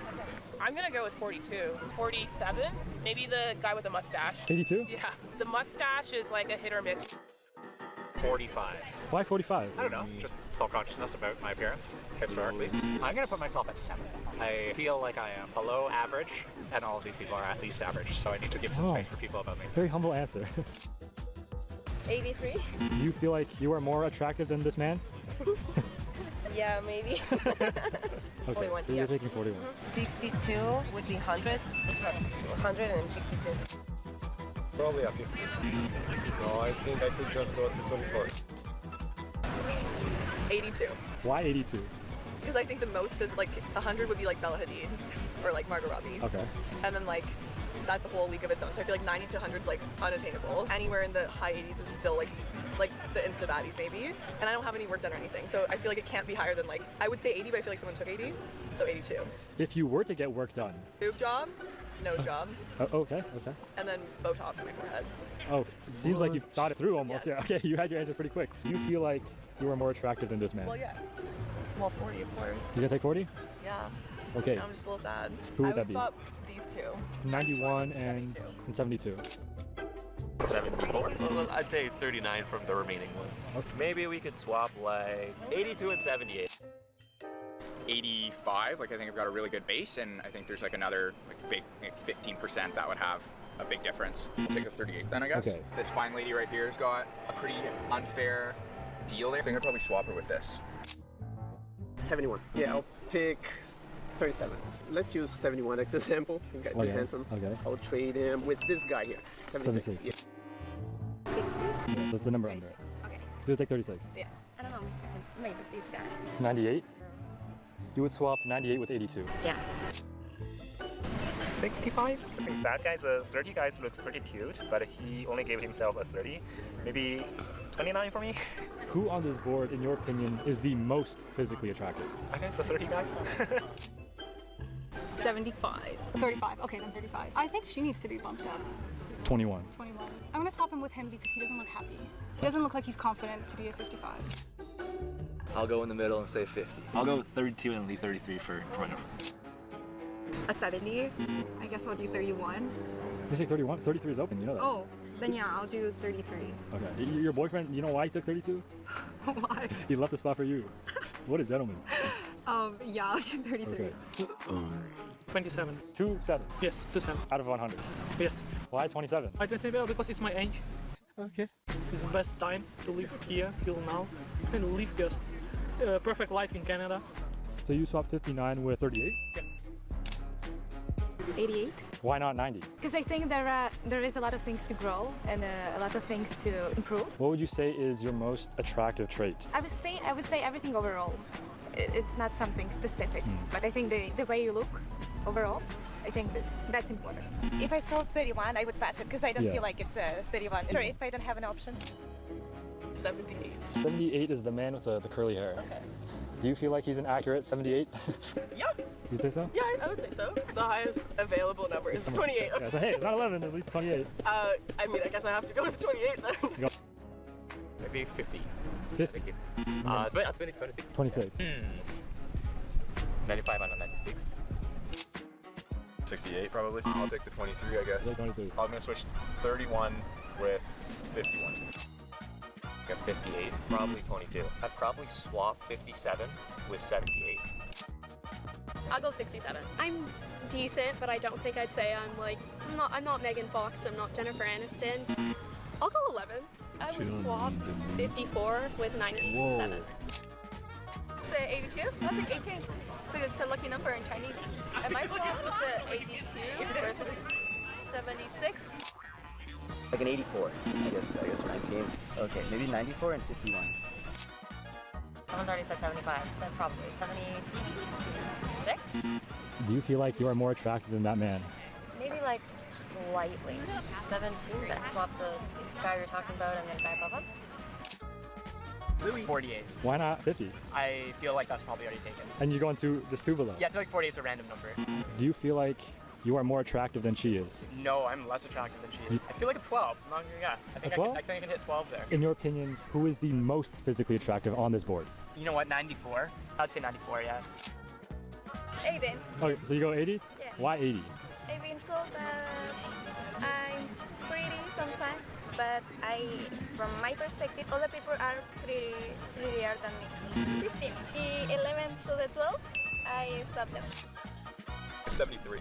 If you had to change one thing about yourself to become more physically attractive, what would you change? Probably height. I'm 5'11", but if you're 5'11", you're basically 6 foot. Basically, I feel bad rounding up. I can't round up 6 foot. I feel exposed if someone calls me out for it. So I put 16. Number 19. I feel like he should be higher. Maybe with number 59.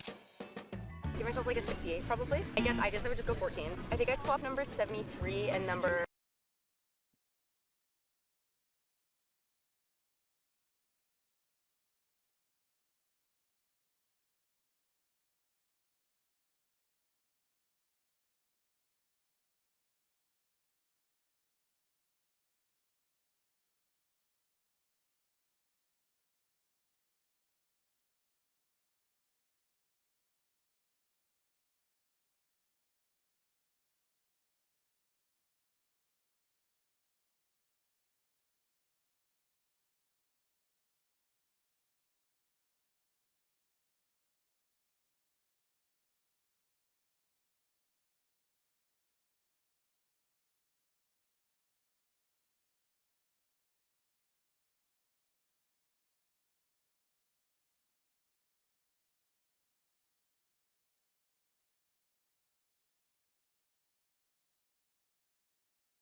Yeesh.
And number 15. In your opinion, who is the most physically attractive? I think 94 is the most attractive. 100. 100? Yeah. Why 100? I just believe in myself. Did you always believe you were 100? No. So what changed? What made you start believing you were 100? I was like bullied in middle school and high school and whatever because I was ugly. And then I discovered that I was a 100 because everybody wants me now. So the board is mostly full? The closest one is 13. Fine, like lucky 13, whatever. I'm just gonna swap out the highest numbered man. I'm scared because he looks like he might be a little gay and I'm hoping that's not true. I'm gonna swap out 97 for 12. Because 97 is the highest ranking man and number 12 is the lowest ranking woman. Right, and we don't like men. Nope. Yeah. And I think they're ugly. I hate men. Yeah. 79, because I like 9s. Would you say you are a more accurate 79 than she is? I feel like I withhold the 79 spot better. I'm going with 9 because it's like the highest one, but also my favorite number is 9. Like 85. I usually like to, you know, leave the house looking what I would hope to be clean and fresh. In your opinion, what is your best physical trait? I really like my hair, actually. Okay. I've always had like a short cut for as long as I can remember, and it makes me feel really confident. I would have said 7 because that's my lucky number, so I guess I'll go 8. 88. Let's take a 6. You're 6 out of 100. Out of everybody on this board, who is the most physically attractive? The red collar is always getting, right? She's very attractive for sure. 67? 67. Everything's taken, so I have to be a 5 out of 100? So, between 2, 3, and 5. 5, I'll be kind with myself. This guy thinks he's shirtless, he's the shit, I'll put him to 12. He's gonna try to humble 76 a little bit. Yeah, he needs to come down. 60, like my hair. So I feel like my hair boosts me a little bit from 50. Which spot you want, basically? 2 or 3? I'll go 2. 67. Oh boy. You are very special because you're the last person. So because you are the last, Yeah. I'm gonna give you some special abilities, okay? Oh my god, this is too much responsibility right now. So instead of forcing you to go at 3, I will allow you to take whatever number you want, but that means you would have I to have to pick someone on here? That means you would have to move them. I'll just swap with her. So you swap with number I'll take 2. 2. So you'll take 2, she'll take 3. Yeah. Very humble man. Yeah.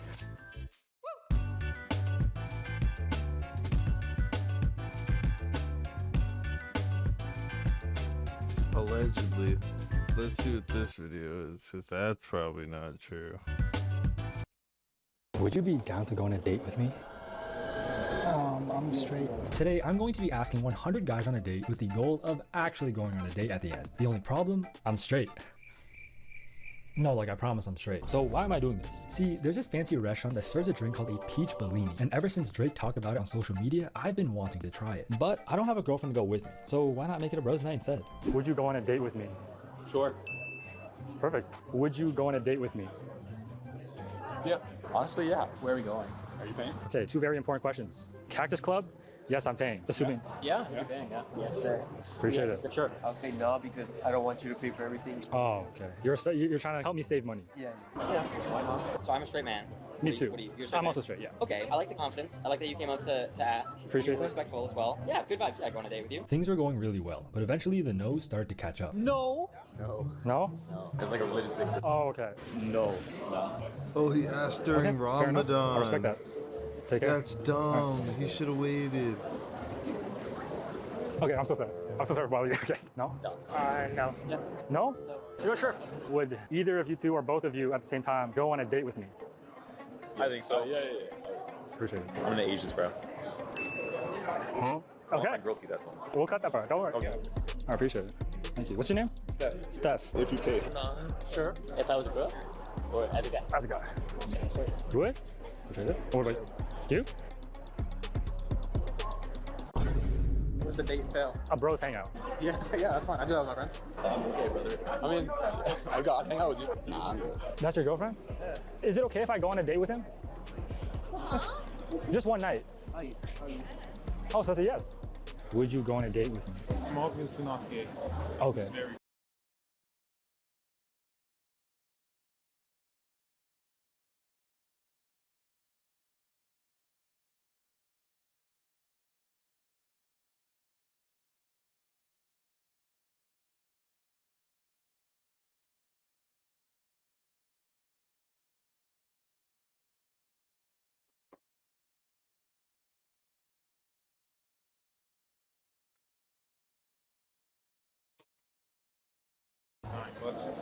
At this time, you're not gay, but you could be at another time. well, I mean, you never know until you know. You're not wrong.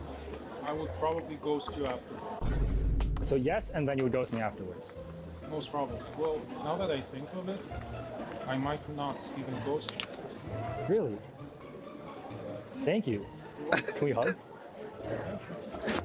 All right. Appreciate it. Have a good day. Have a good day. Thank you. Okay, we are at 22 yeses. Hopefully one of them will actually be willing to go on a date because my biggest fear would probably be getting ghosted. Oh, I want to do this in New York. But before we get ahead of ourselves, let's switch to another location. We are one But like third of the with way there. businessmen. Hopefully we find some fashionable men. Would And you go on a hopefully date with they'll me? pay and give me money. Right now? Whenever we're both free. I'm paying. Is this your girlfriend? Oh, my bad. Well, I guess not anymore because we're going on a date. So there's multiple reasons why I'm making this video. And one of the reasons is because of this guy who's been commenting on every single one of my past videos asking me to ask out 100 men. Lunky, I don't know who you are or where you come from, but I hope you're happy now. I like your fit. Oh, appreciate you. Would you go on a date with me? A date with you? A date. Probably grab a couple of drinks, why not? At least where that goes from there. I appreciate it. Sure. No, not really. Sorry, man. Really not. I'm just gonna fuck on go. No, I'm sorry, bro. Excuse me. Would you go on a date with me? Yeah. You would? Is that your girlfriend? Appreciate it.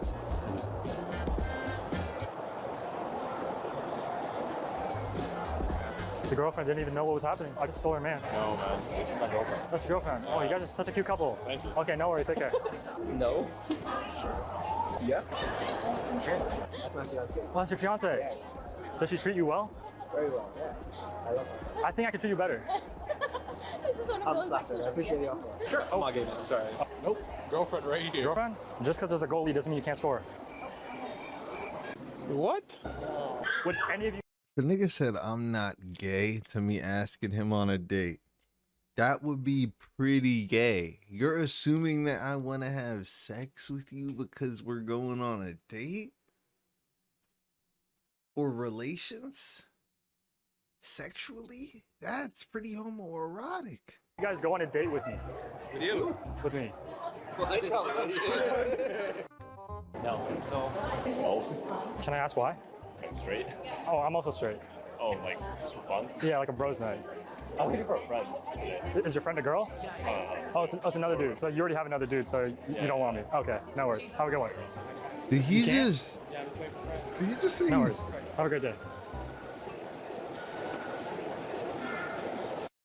bombastic sci-fi. The men at the mall weren't as friendly compared to the ones at university, which makes me a bit worried for the date I still have to go on. But let's see how they are at the library. I see you're doing math. Yeah, I'm not being obtuse, but you're an acute guy. Would you go on a date with me? No? I have a test right now. Okay, no worries. Well, good luck on your math. Would you go on a date with me? Nah, bro. Okay, no worries. Take care. Of course. Yeah. It depends. We can go grab dinner. You can grab my number if you want. Okay, yeah, for sure. Is he a guy? Yeah. Okay, he could be part of it too. You're part of it. Would any of you guys go on a date with me? Well, I have a girlfriend, but if I was a guy, you're saying? Or sorry, if I was Wait, you're not a guy. No, sorry. I spoke there a little bit. If I was a girl, would I go on a date No. as a guy? As a guy. Well, I'm heterosexual, so probably not. What about you? No? What about you? Is that yes or no? Honestly, definitely. Men, we love the Asian guys. The more white you are, the more we like men, bro. For fun, I mean, sure, why not? Yeah. Oh, okay. Yeah, sure, yeah. So 2 yeses? Yeah, why not? Oh, yeah. You what? Did I know where that was going? What about you? No? No. Do I know you? I think I know you. Ryan, right? Yeah, right. Wait. ACP. Yeah, it's good. Again? What was that? I'm filming a video. Is that still a no? Yeah, I'll go on a date with you, bro. Let's yes, I appreciate you. Oh, you man. Day one homie for the elephant. You would? All three of us, yeah. All three of us. We can't rent Oh, we can do three. You guys are gonna do 3. 3v1. If that's fine for you, then. I'm straight. Oh, me too. Bros night out type of thing. Like, I'm not good at English, though, so. I could teach you. Do you have Instagram? Would you go on a date with me? Right now? No, like another day. What would we do on this day? We go dinner. Where? Cactus Club. Have you ever heard of the peach Bellini? No. It's Drake's favorite drink. Really? I would love to, but I gotta have a girl right now. You got a girl? Me too. I also have a girlfriend. They don't need to know. No. So I'm straight. Like, what I meant by date is like a bro hangout. Sure then. Okay, perfect. What's your name? David. David. Seiko, nice to meet you. Nice to meet you. Is it you? With me. No, I don't. Okay, perfect. Huh? No? I don't swing that way. I'm straight. Oh, me too. What type of A bro hangout. After I studying, maybe? Yeah. I need to study. I'll just do it for the experience. He would. I'll stay at home on this one. Nah, my girlfriend. And before I knew it, I was at 99 guys with 1 more to go. Would you go on a date with me?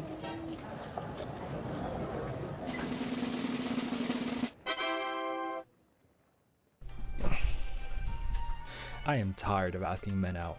So I've been texting the guys that said yes, and out of all of them that responded, there's one person in particular who has really good vibes and is actually just excited and down to hang out. He said that he's free Sunday at 6:30, so we confirmed the day and time. Now all we gotta do is get ready for date night. Hi, I have a reservation for 6:30. We have arrived at the restaurant. Now we just wait for my date to show up. But after some time, I was starting to get nervous. No, there's no way he doesn't show up. There's no way he doesn't show up. What if he got ran over on the way here? Yo, did you walk through the doors yet? Just go all the way down and then take a right. Oh my God, wait, he's actually here. You made it, bro. Appreciate it. Thank you, man. What's up? Your name is David, right? David. Brother. Seiko, nice to meet you. Let me give you some context. I explained a bit over text. I have to ask out 100 dudes. And at the end of it, I take one special guy out. You just had a good vibe. You said you were down. I was like, of course, let's run it. Hey, it's nice. The place is nice. I'm gonna enjoy it. Plus, you're a chill dude, so of course. Appreciate that. Yeah. I am paying. So feel free to pick whatever you want. As long as it's not too expensive. Of course. I wouldn't do you like that, bro. No, you can pick whatever. Is this the peach Bellini? Okay, can I have one peach Bellini? I have the little pearl. Yeah. Did you think I was gay at first? No. Okay. I did think you were gay, and I just thought it was funny because it was out of nowhere. You just came up and was like, yo, try to go on a date, and I was like, what? You have a girlfriend? Yeah. Well, what are her thoughts? The funny thing is, when I was about to leave today, right, she said, oh yeah, don't get pegged. Yeah, yeah. And I looked at her, I was like, we cannot be serious. No pegging. No pegging. No pegging. Currently going to college for cooking and industry, so I'm like low-key like training to become a chef. Oh shoot. Yeah. That's fire. It's low-key tough. I made like lots of sick meals and stuff. Low-key my dream just to have my own business and like have fun with like friends and stuff. The peach Bellini. Yeah. It's finally in my hands. It's like a peach slushy. That's a little bit bitter. Tastes good. I like it. I give it a solid 8 out of 10. If you look around, like a lot of these tables are girls who are having like a nice dinner, right? We might be the only table of only dudes. I'm a little scared to open this. No, it's fine. It's fine. 130. Yeah, 130. That's chill. No, that's chill. That's chill. It was way better than I expected. It was really nice. That's I'm thankful 13 that you crisp actually asked me that tens. day. 'Cause I was like, I was super bored that day, and then you came up. I was like, there's no way. Hey, thank you, of course.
I'm hosting an event on Sunday at a board game cafe. Would you be down to come? Do you have a website or more information? This is me. You might be wondering how I got here. Well, it all started when I realized I don't have many friends.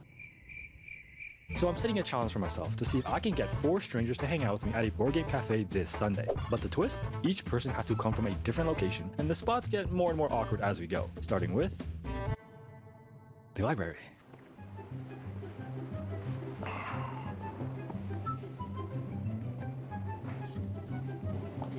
Excuse me.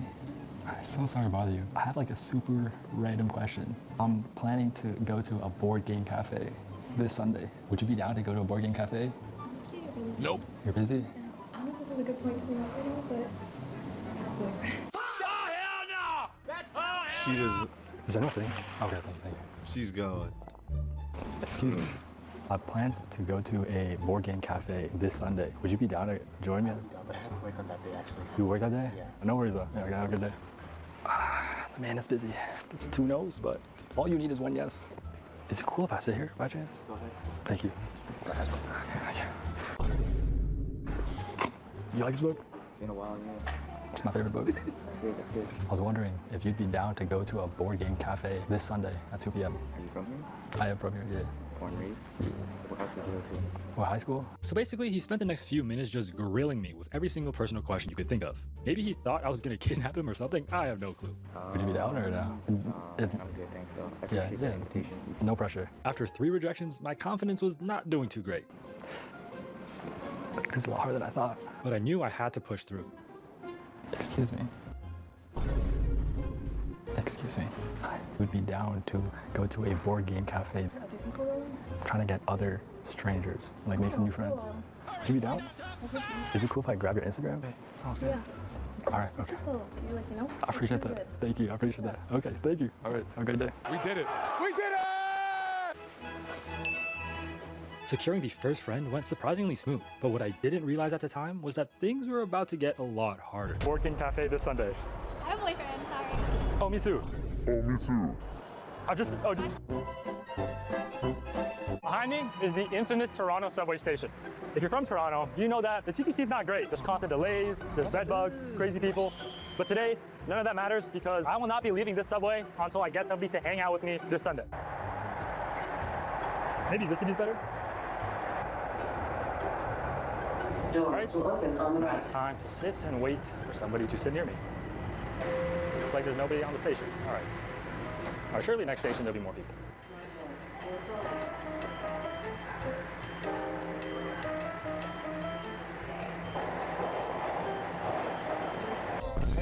After patiently waiting for someone to sit next to me with no luck, I thought about walking up to people, but just when I was about to get up, this happened.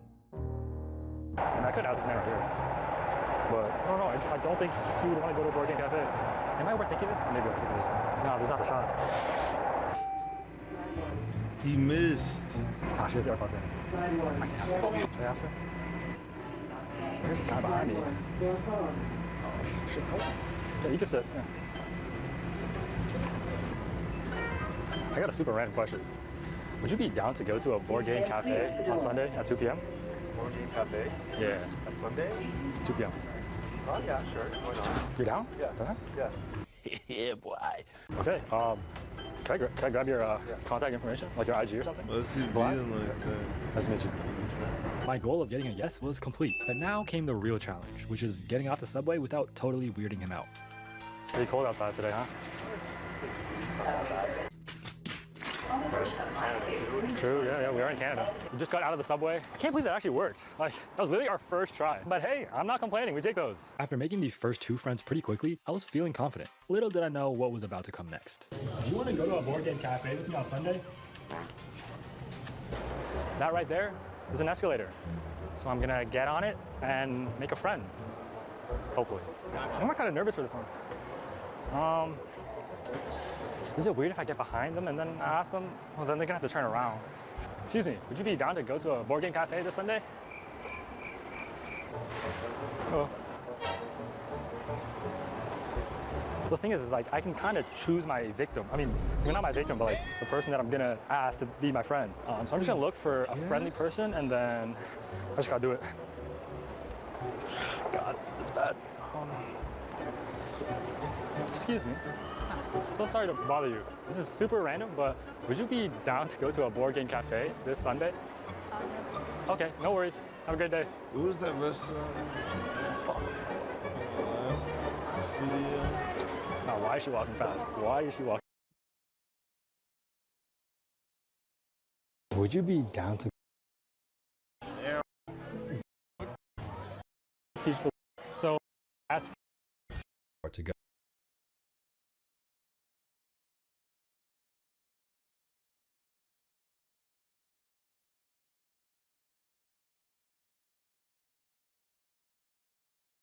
This is 100 strangers, and I'll be asking them all one question.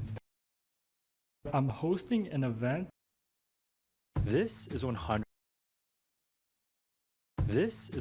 strangers. Would you be down to go on a date with me?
Walking fast right now. Oh my god. She thought I was a creep. Having gone through that interaction, I was really hoping it was only up from here. But yeah, I was wrong about that.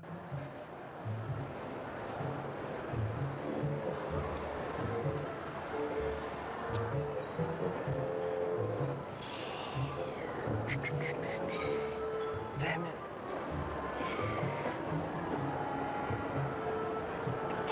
Excuse me. Hi, sorry, this is super random. Would you be down to hang out with me at a board game cafe on Sunday, this Sunday?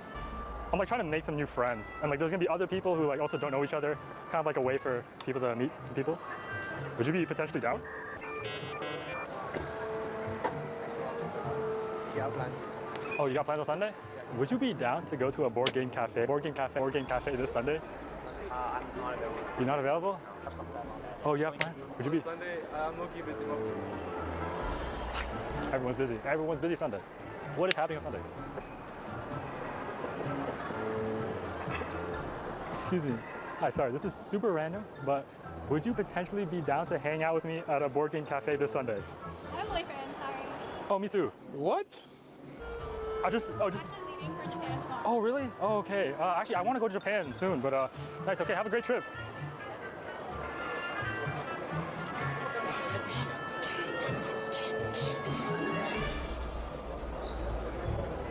What I realized was that either I got super lucky with the library and subway, or I'm getting super unlucky with the escalator, because I got to a point where I forgot how many times I got rejected.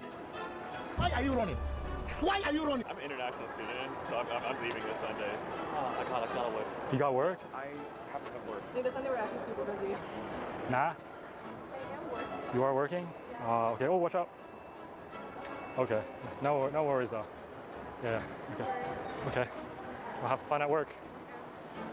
Goodbye. Nah, what was that? Fuck, what's happening, bro? I'm actually about to... My legs were actually getting tired, and I really considered giving up.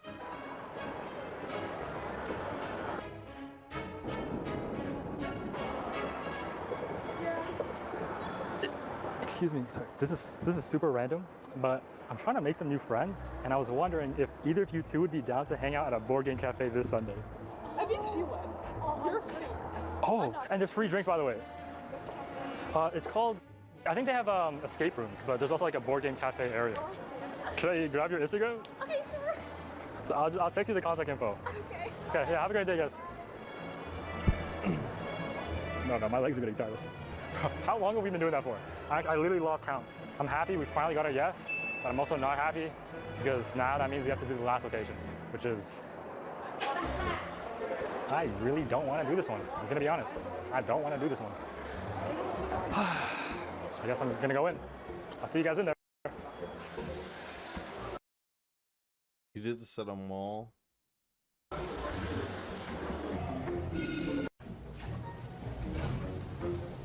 At 6. Right now, it's 4:30. We got an hour and a half. Failed.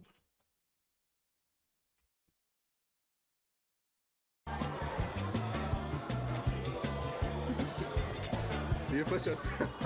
So you're joining with me because you're such a nice guy. Just that guy. Basically, there's a lot of white woman stuff going on, and I'm gonna get like right into that in a second, in theory. But just a little bit of preamble. I expected this video to be about nothing. It was just going to be like a traditional yap session, but then it kind of became about something. So I'm kind of reordering the video. Me just yapping aimlessly, I'm going to put that at the end, but me getting to the point of what I'm talking about, that is going to be in the front. So it's going to be weird. Like what I say after the whole like big thing I'm talking about is just going to be random stuff. So it might be clunky, and if you wonder why, like that's absolutely why. I'm really give y'all something to chew on. Okay, I'm probably going to call it something like the white woman wars, because that's all ridiculous. Nigga. Sir, I saw a ridiculous I saw a ridiculous TikTok, bro. I saw a ridiculous TikTok. This woman was talking crazy. Okay, for one, I gotta let you know. Oh my gosh, there's so much lore. I'm so sorry. I've been defending white women a lot lately. Okay, it all started with Bonnie Blue, and I promise you, I swear to God, bro. I think I might have mentioned it yesterday, so I'm not gonna talk about it too much. But I swear to God, I'm not joking.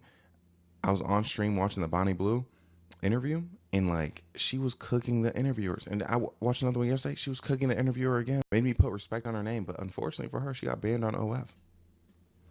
Thought I paused, but I'm trying to think if I could. I don't think I have enough yaps for that. I think that's more of a TikTok yap. Yeah, and unfortunately right now, bro, again, I have like no energy. But anyways, I saw a TikTok. I started defending white women. Basically, Sabrina Carpenter, she has this new album cover. People are like upset about it. They're upset about like her shit. Like I don't get it, bro. It's like her album cover, and they're really upset about it. But I saw this TikTok where they're comparing it to Sydney Sweeney selling the bars of soap with her bath water. Like what the hell? Like hold up, let's get to it. Now I'm gonna tell you this right now. Okay, let me get a little on you real quick.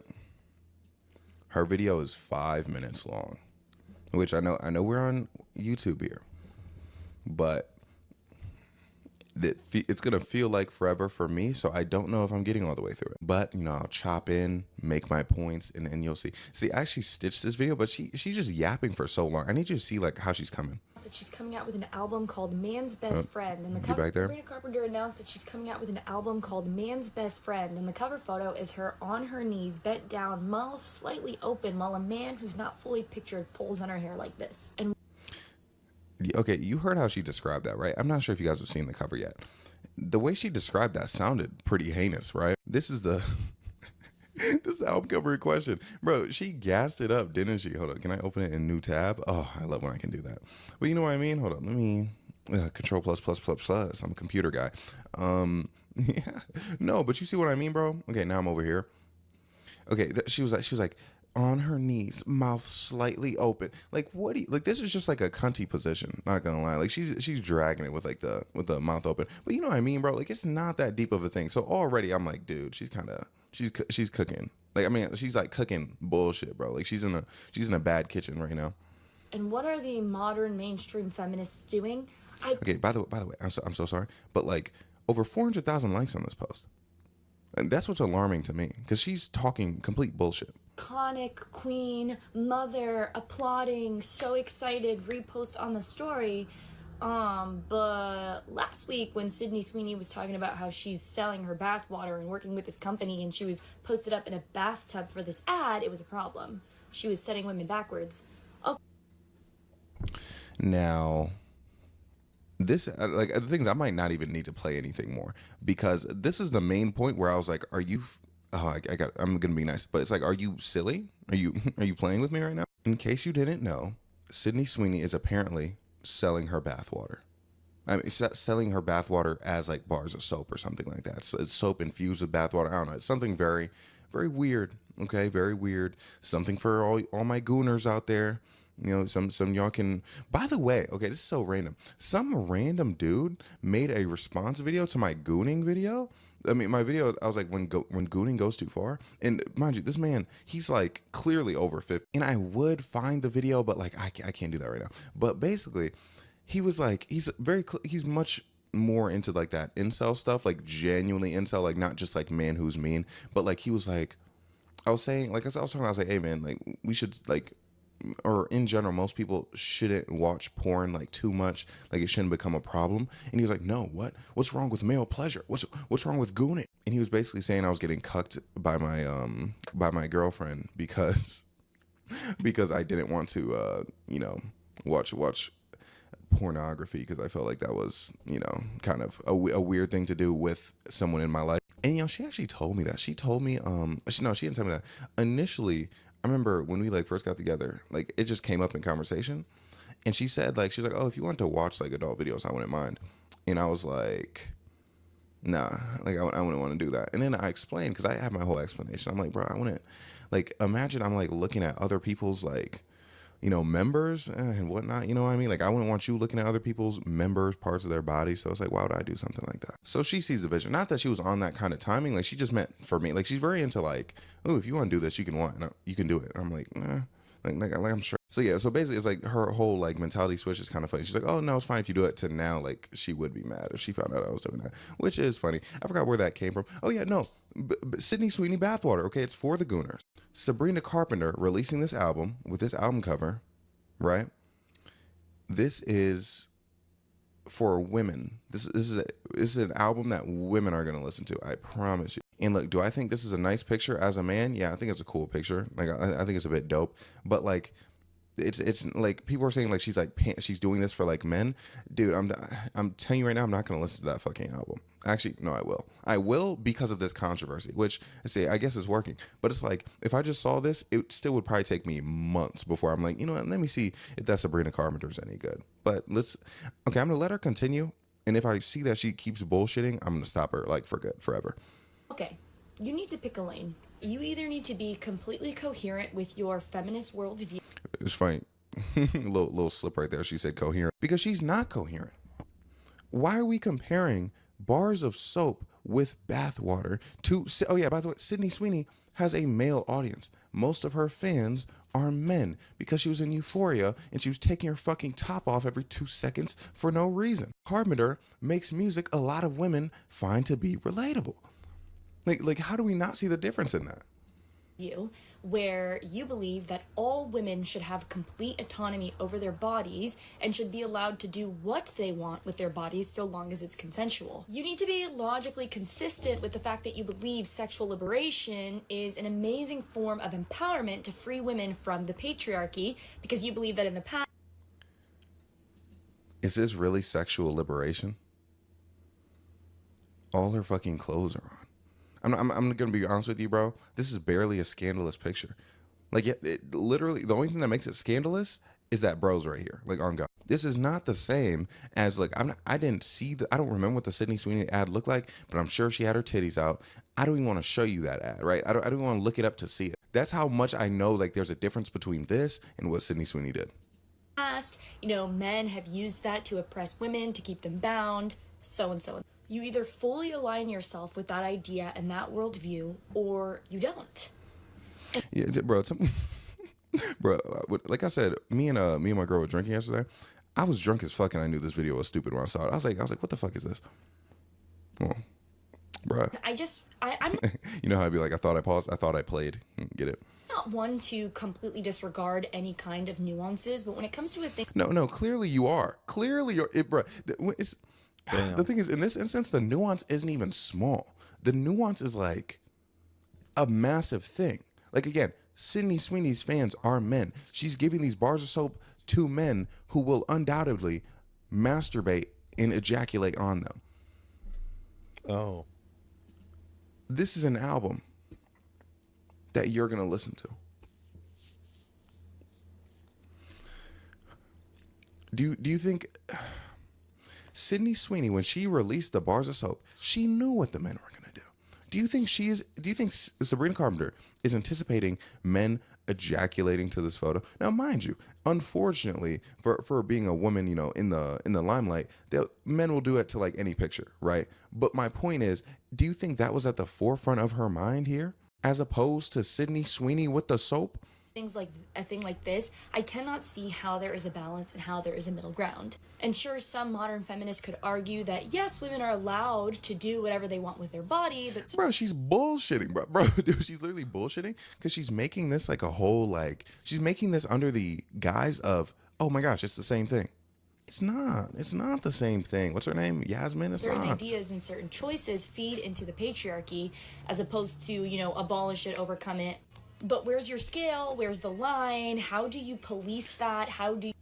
Where's the scale? Where's the line? I don't even know if I want to call this a line, but there's a difference. There's a difference between directly objectifying and sexualizing yourself to an audience that already sexualizes and objectifies you. That's a lot different from having a satirically objectified, and look, I made a post about this. People are like, oh, well, you know, satire, like sometimes it falls flat. Of course it does. Everything falls flat sometimes. But I'm saying this is meant to be satirical. At worst, it falls flat. Like, at worst. When Sydney Sweeney, at worst, is straight up promoting sexualization and objectification. Like, the fact that, like, dude, the fact that she's selling those bars of soap, it sounds like a joke. Like, bro, this is an album cover. There's music. I'm sure she's completely fine with her audience being primarily women. I'm sure she is. I'd put that on my life. Oh my goodness. Yasmin. You set the standard for what is empowerment and what is sexual liberation and what is just feeding the patriarchy. Clearly there isn't one. Clearly there isn't one because... There is one. Because it's like, again, Sydney Sweeney, and I'm probably going to say this a lot because she keeps bullshitting. Sydney Sweeney is literally feeding the men in a very patriarchal way, feeding the men. Okay, Sabrina Carpenter taking a little jab at the patriarchy, which again, by the way, yes, it can fall flat. Like oftentimes, like I've seen women like make on TikTok, like they've made like domestic violence jokes, and the whole like joke is essentially like, oh well, men hit women, so I can make this domestic violence joke. I think those things often fall flat, right? But those things are different than actually beating a man's ass, you know what I'm saying? Or then actually telling a man, hey, punch me in the face, punch me in the face, punch me in the face, right? Like, those are different things. And it's just, again, we're talking about sexual liberation. This is the album cover, bro. Like how many times I gotta show you? Bro, it's not that sexual, bro. Like, it could be far, far, far, far more sexual. Because Sabrina Carpenter is always posted up half naked on her album covers, writing songs constantly about. Wait, these are Sabrina Carpenter albums. Short and sweet. Emails I can't send. Like, I mean, I guess do you want to consider this unclothed? Bro, this is literally her back. Like, now, dude, she's clearly wearing like some sort of backless dress. And again, where's the pic? Half naked? Clothed. Half naked? Really? Bro, it's her forearm, hands, and then down here, probably, yeah, legs down. This is a normal fucking dress. Oh my gosh. Dude, this is not even a good faith video. Like, this woman just wants to say some shit. About how she pleases men. She does different positions at every single concert that she does, and she's celebrating. Okay, yeah, she does do that. That is legit. Okay, I thought I paused. That's why I started giggling. But yeah, no, Sabrina Carpenter, she does indeed do that. But my thing is, when these things come up, if you want to complain about that, complain about it. You know what I mean? But complain about that. Don't complain about this unrelated bullshit. Again, and the thing is, that happens to me all the time online. Like, someone will remember one take that I had and they'll hate it, right? So then I'll say something else, like it'll be some just like minor shit, like, oh, you know, the sky is blue. And then someone will like have like a hate comment to that. And I'm like, what, bro, like, what the fuck is wrong with you? And then they're like, oh, well, this video isn't bad, but a few videos ago you said this. I'm like, then comment that on that fucking video. Or you know what I mean? Like, talk about the thing at hand. Like, don't act like this new thing is a problem just because you don't feel like you're eloquent enough to state what you feel like the problem is while it happened. Bro, like, these niggas be foolish. Celebrated as an icon. She's doing Lolita-inspired photo shoots, and everybody loves her, and she's the queen of pop. But when a very Lolita-inspired photo shoots, is that true? Obviously, I'm not going to look that up. But I don't know. She is not a reliable source because she's the one saying half-naked album covers. I don't believe anything this woman says. A famous, well-known actress uses her sexual attention that she harbors from the mass media for profit, then it's a problem. Again, Sabrina Carpenter is selling to women as a heterosexual woman, mind you. So she's selling it to women. She's doing all these like sexy shoots or whatever, these sexy things. Bro, it's women in the audience even. Men don't go to her shows, mostly, I will say, but I'm sure there are some gooner types that go to her shows. But Sydney Sweeney's fan base, I would say, is probably 90% men. Again, bro, she's like the incel mascot. Unfortunately, bro, I don't know if that's even something she wants. Bro, I keep thinking I press play. And they're both like pretty much the exact same category of women in my mind. Like, they're both famous, obviously in the public sphere. They look fairly similar.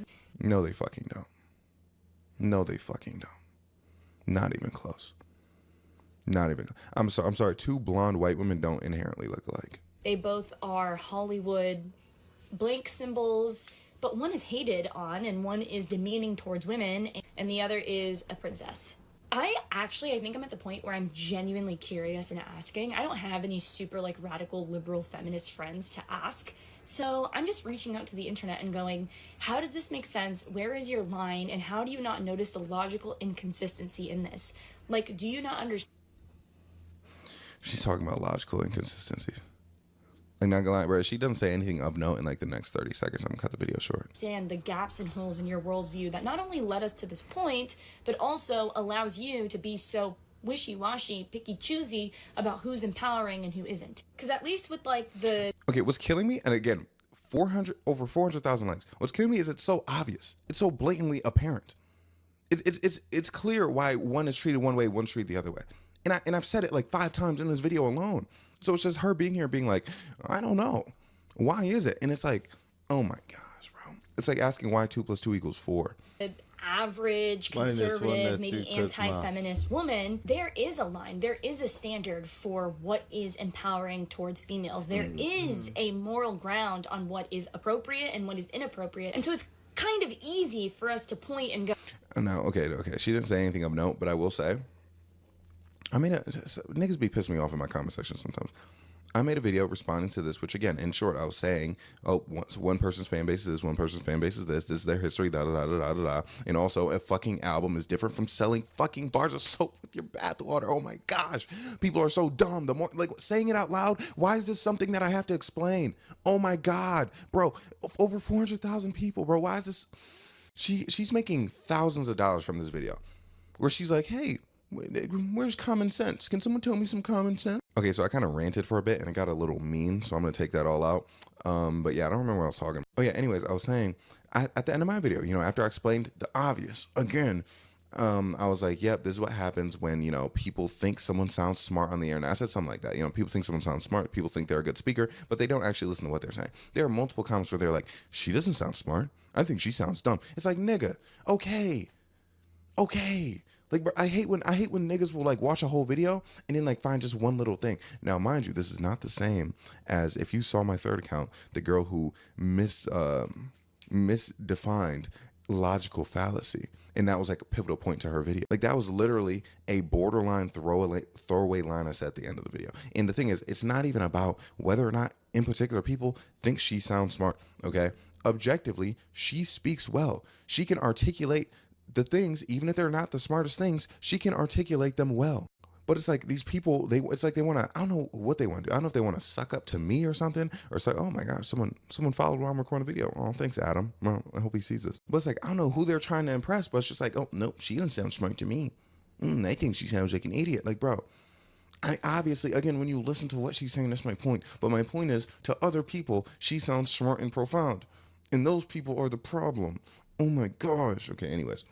Go, man, that's really objectifying, and that is a stereotype, and that really hurts women. And this one obviously does not do that, because there actually is a real standard that we've built our life by. There's an actual standard that is unwavering that we get to essentially use as a grid or a gauge for what is wrong and what is right. But it seems like that doesn't exist in modern day feminism. And I want to be genuine in my approach to this conversation. I have the tendency to be really hasty and really bothered because I Yeah.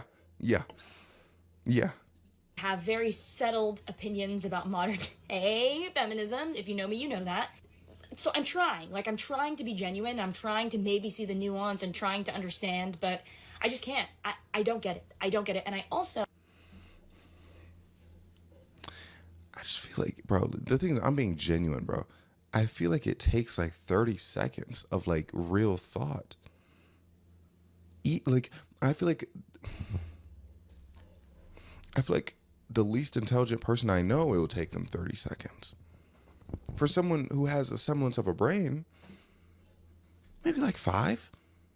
I feel like that's not crazy. don't understand the sheer lack of accountability on how constantly empowering and promoting this kind of behavior in other women and out of celebrity women. Look at every woman who's famous right now, especially in the music world. Clothes off, lyrics crazy, vulgar, graphic, like, and you guys praise and applaud that, and you adopt it. You listen. Not gonna lie, you could say the same thing about men in the industry too. Like, you stream it, you consume that into your. Okay. Anyways, she seems to be very anti-feminist, so it seems like I have to combat her with my feminism. Soul, you watch it on television, but then you turn around and get mad at another woman who does the exact same thing and is as just culturally swayed as you are and as these other celebrities are. Bro, does she just really like Sydney Sweeney or something? Okay, there's only 30 seconds left, so now I can finish it. That you celebrate, and it just goes ballistic. Like, you get so mad, she's demeaning, she's this, she's that, she's a pick-me. Like, no. I want to celebrate that feminists are able to see what Sydney Sweeney did and see that it is absolutely appalling and absurd and how it actually harms women. I want to celebrate that, but I find it hard to even get to that point because I watch every single feminist who's mad at her be completely hypocritical and illogical in their critique. Oh, I can't even applaud y'all. Y'all? I'm sorry. I haven't been this angry in a long time. Okay, there's 10 seconds left. Don't even get to applaud you guys yet for coming to your senses because I don't see evidence that you've done that. So, someone explain. Sabrina Carpenter announced that she's coming out. The way it took me like 2 minutes to explain, bro. I want to say I've not been this mad at a video in a very long time. It's okay, because the thing is, it would be one thing if it was a video and it had like maybe like 2,000 likes, you know, a bunch of comments like correcting her. Okay, yeah, you know, because then, you know, people are locking in. But the fact that this has over 400,000 likes, she made bands from this video. I know she did. So it's like, do people genuinely not know? Like that's why it's like I'm like getting mad. Like I'm getting mad at her, but it's like I'm more so mad that there's so many people who think this is a good point. So many people who think this is a good argument when it's very not in an objective sense. Like you cannot compare. And someone was in the comments talking about Bonnie Blue. For one, you cannot compare sleeping with 1,000 men in a day with selling bars of soap with your bathwater, with releasing an album that has a satirical album cover that you think, you know, the satire falls flat. Okay, fine. Fine. You think it falls flat? Are we really comparing that to selling bathwater? To gooners? To masturbators? Is that what we're... See, like, this is the problem I have. But yeah, anyways, bro, these people, they really grind my gears, man. Hey, so it's probably gonna be a shorter video today because, bro, let me tell you what happened. Basically, as you may have seen, my girl was here yesterday, right? And something we always do before she leaves, I don't know how it happens every time, before she leaves, like the night before she leaves, copious amounts of alcohol in the system. And y'all know I haven't been drinking like at all lately, so that it definitely took me out, and I feel very hungover like this entire day. And I saw some comments saying she was mogging. Hey, look, I'm glad you can appreciate her beauty, but let's also acknowledge that that was not my best moment facially, okay? And I can accept that. I had literally just woken up, okay? Give me a break, guys. But anyways, no, the reason she was here, we didn't talk about it explicitly, but basically someone was like making like weird threats to her online, but through me. If you follow me on TikTok, you'll definitely be able to see it. Like a few videos back, like some person said that they were gonna like essay her, and I'm like, bro, that's so weird. So she drove all the way to my crib because I make her feel safe. That's what I do to my women. Well, woman, but like, you know, overall, I'm very good at making women feel safe. I don't know if it's because like I'm a large man or if I just have a presence to my personality. But now that I'm thinking about it, is that a line? Like, is that something they just say to me? Because I feel like so many women have told me they feel safe around me. I'm like, bro, they just say that to like make me feel, is that like the equivalent of, let me think of a compliment I might be giving to women. Like, is that the equivalent of, I've never felt so strongly about someone so fast before? By the way, that's a good one. You should put it in your bank, okay? But you gotta be careful. You gotta whip it out at the right time. Because the thing is, if you don't use that if you use it genuinely too early, like say you knew Shawty for like 3 or 4 days, it's very much a risk.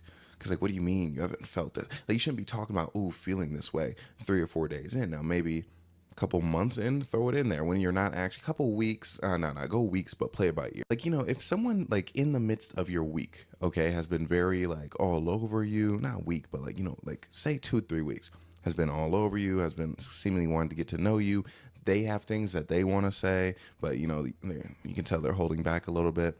That's when you whip out a phrase like that, okay? I feel like sometimes, like I could give you guys lines, I could give you guys phrases, but if you don't use it at the right time, you're completely cooked, especially if you use it too early. Oh my gosh, someone came into my stream the other day because people asked me for advice on my stream. By the way, Bryce_Stell, I've been streaming every day on Twitch, and I have a Lives account, and I have a Discord. I'm put all of which in the description. But basically, someone came in and they were like, oh yeah, I took your advice and it ended my relationship. And I was like, wait, what? Because I was like, did I fold on the advice giving? But I remember actually bro was telling me about a situation he was in where the leaving was the better option. I was kind of like, yeah, dip out of there. But the way it was phrased, like, made it sound like that wasn't what was supposed to happen, that like I fucked it up. So I was like, oh no, am I losing my credibility? No, but that's what genuinely, like, I give advice from time to time, but it has to be general. Like when people want advice for like specific situations, it's like, I don't know you. I don't know if you're ugly. I don't know if you just give off like a creepy vibe.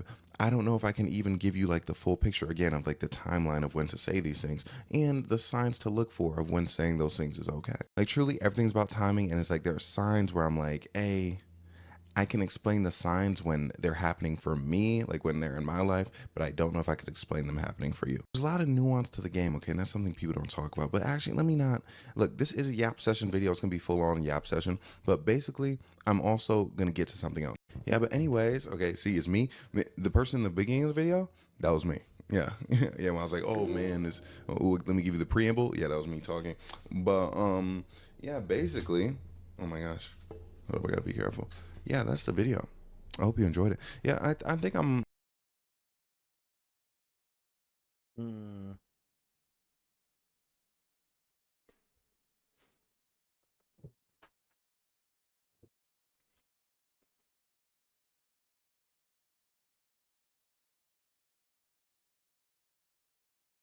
truly appreciate you.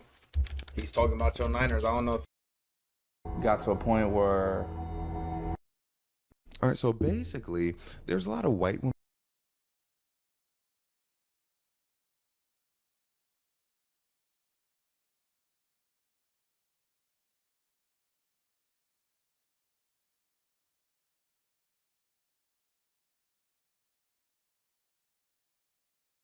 So a few days ago, ICE was spotted at Atlanta airport. Now, the reason that they were there was because the airport was short-staffed. So their job was to do like the non-specialized tasks, security, manage checkpoints, and things of that nature. Now, with this being the case, a lot of people noticed something in particular. A lot of black ICE agents were spotted here. As you see in this picture right here, we have a black woman, black man, another black man. Aside from the race, everything, bro, they not even doing shit there. They just walking around. Ain't no even point of them being there. But you feel me? We see a lot of black ICE agents. Now, let me state this first and foremost. I don't agree with anything that ICE has going on with this administration. They snatching up little kids, they killing folks, you know, I don't get down with any of that. Now, on the other hand, I want to say this. Black folks voted against this at the highest rate of any group. Y'all see the screenshot. So the way I feel is like black folks attending these ICE protests, you know, putting our bodies on the line, I am not for that. I love using this analogy. If I tell one of my sons, the stove is hot, don't touch it, and they go touch it, that's you. I told you. It's still love, but it's tough love. So to any minority, to any white person, listen to black people. Hopefully this was a wake-up call. Now with ICE at these airports, what I need y'all to understand is that this is Atlanta. Atlanta is probably the blackest city in America. I'm gonna put the numbers up on screen, but shit, if you live in Atlanta, you will think the whole world is like this, bruh. So a lot of the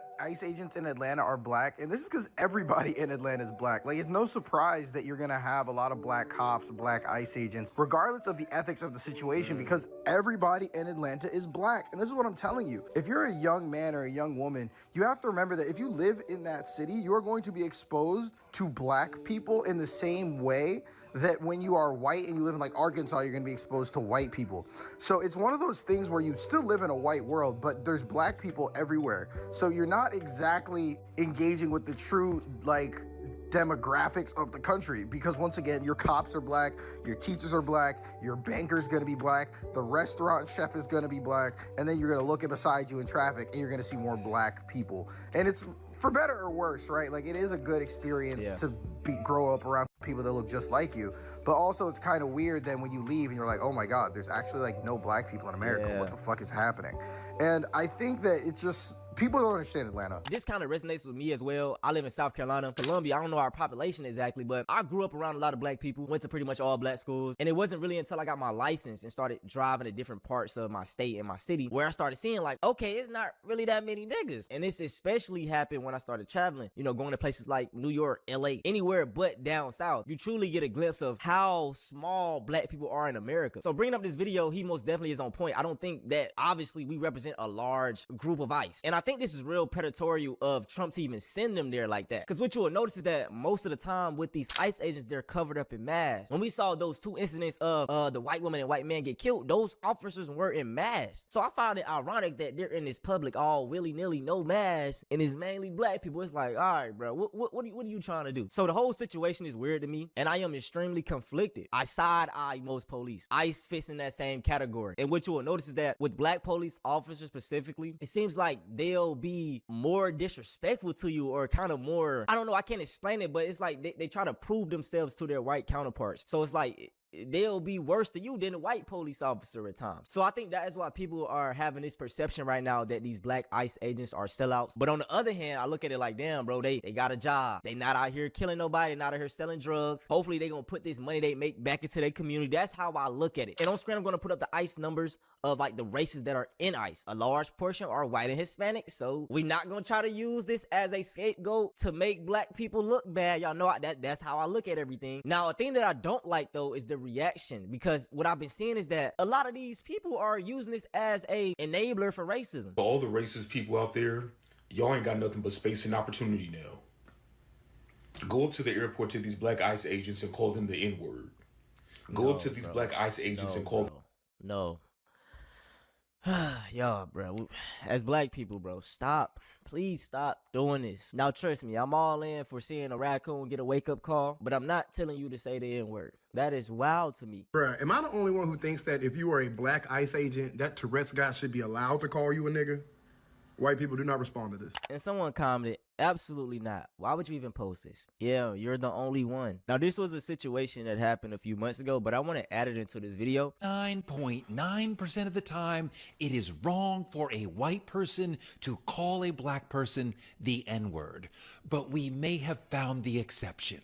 In Minneapolis recently, a white anti-ICE protester was in a group of anti-ICE protesters yelling at a black ICE Gestapo agent. An unidentified white male called the black ICE agent a house N-word who's working for the KKK. That's right, we have a white man calling a black man the N-word. But this is a little bit different. White on black usage of the N-word is a very serious issue. But this is a curveball example. Is it wrong for a white person to call a black ICE officer a house N-word? Yes. You can assault their character. You can assault their appearance. Not the skin, though. What I'm getting at is that there are other ways to insult this person. But to be racist is not a justifiable action. And I don't know why I keep seeing black people defend this shit. What is up with y'all? Let's explore. The white man who used the N-word in this situation was being historically precise. This black ICE agent, he is being a house N-word to the utmost degree. A black man in ICE is a modern house slave. He's a barely paid mule for white supremacy. The KKK were domestic terrorists. ICE is domestic terrorism.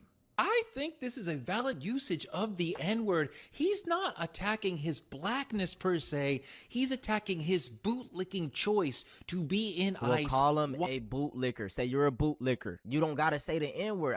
What? Come on, bro. That logic is so flawed. While being a black man, being black in ICE makes you a house N-word. So to call you that, it's almost like a professor pointing out, oh look, there's a modern house N-word. They ate this video up, man, and everybody in the comments was like, yeah, bro, you know what I'm saying? Pretty sure a lot of white people like, hell yeah, like look at this white man right here. He judged not the color of his skin but the content of his character.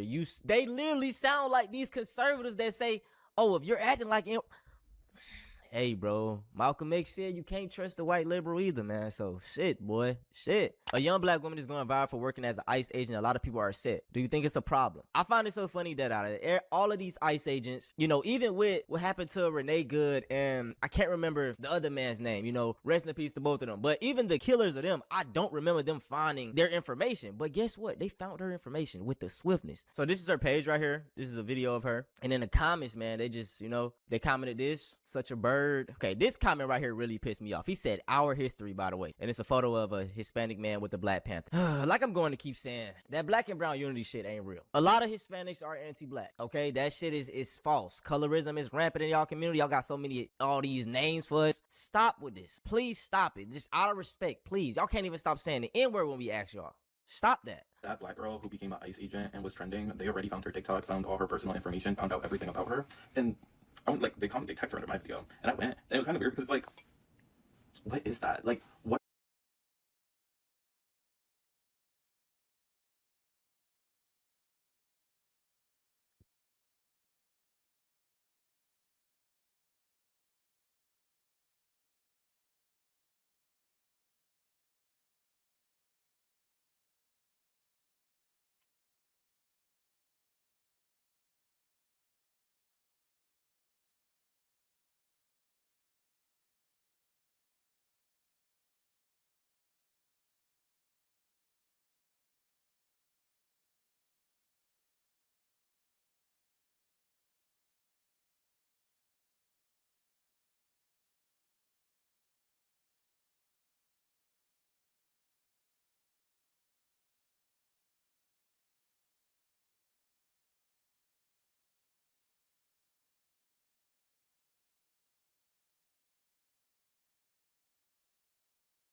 Who the hell?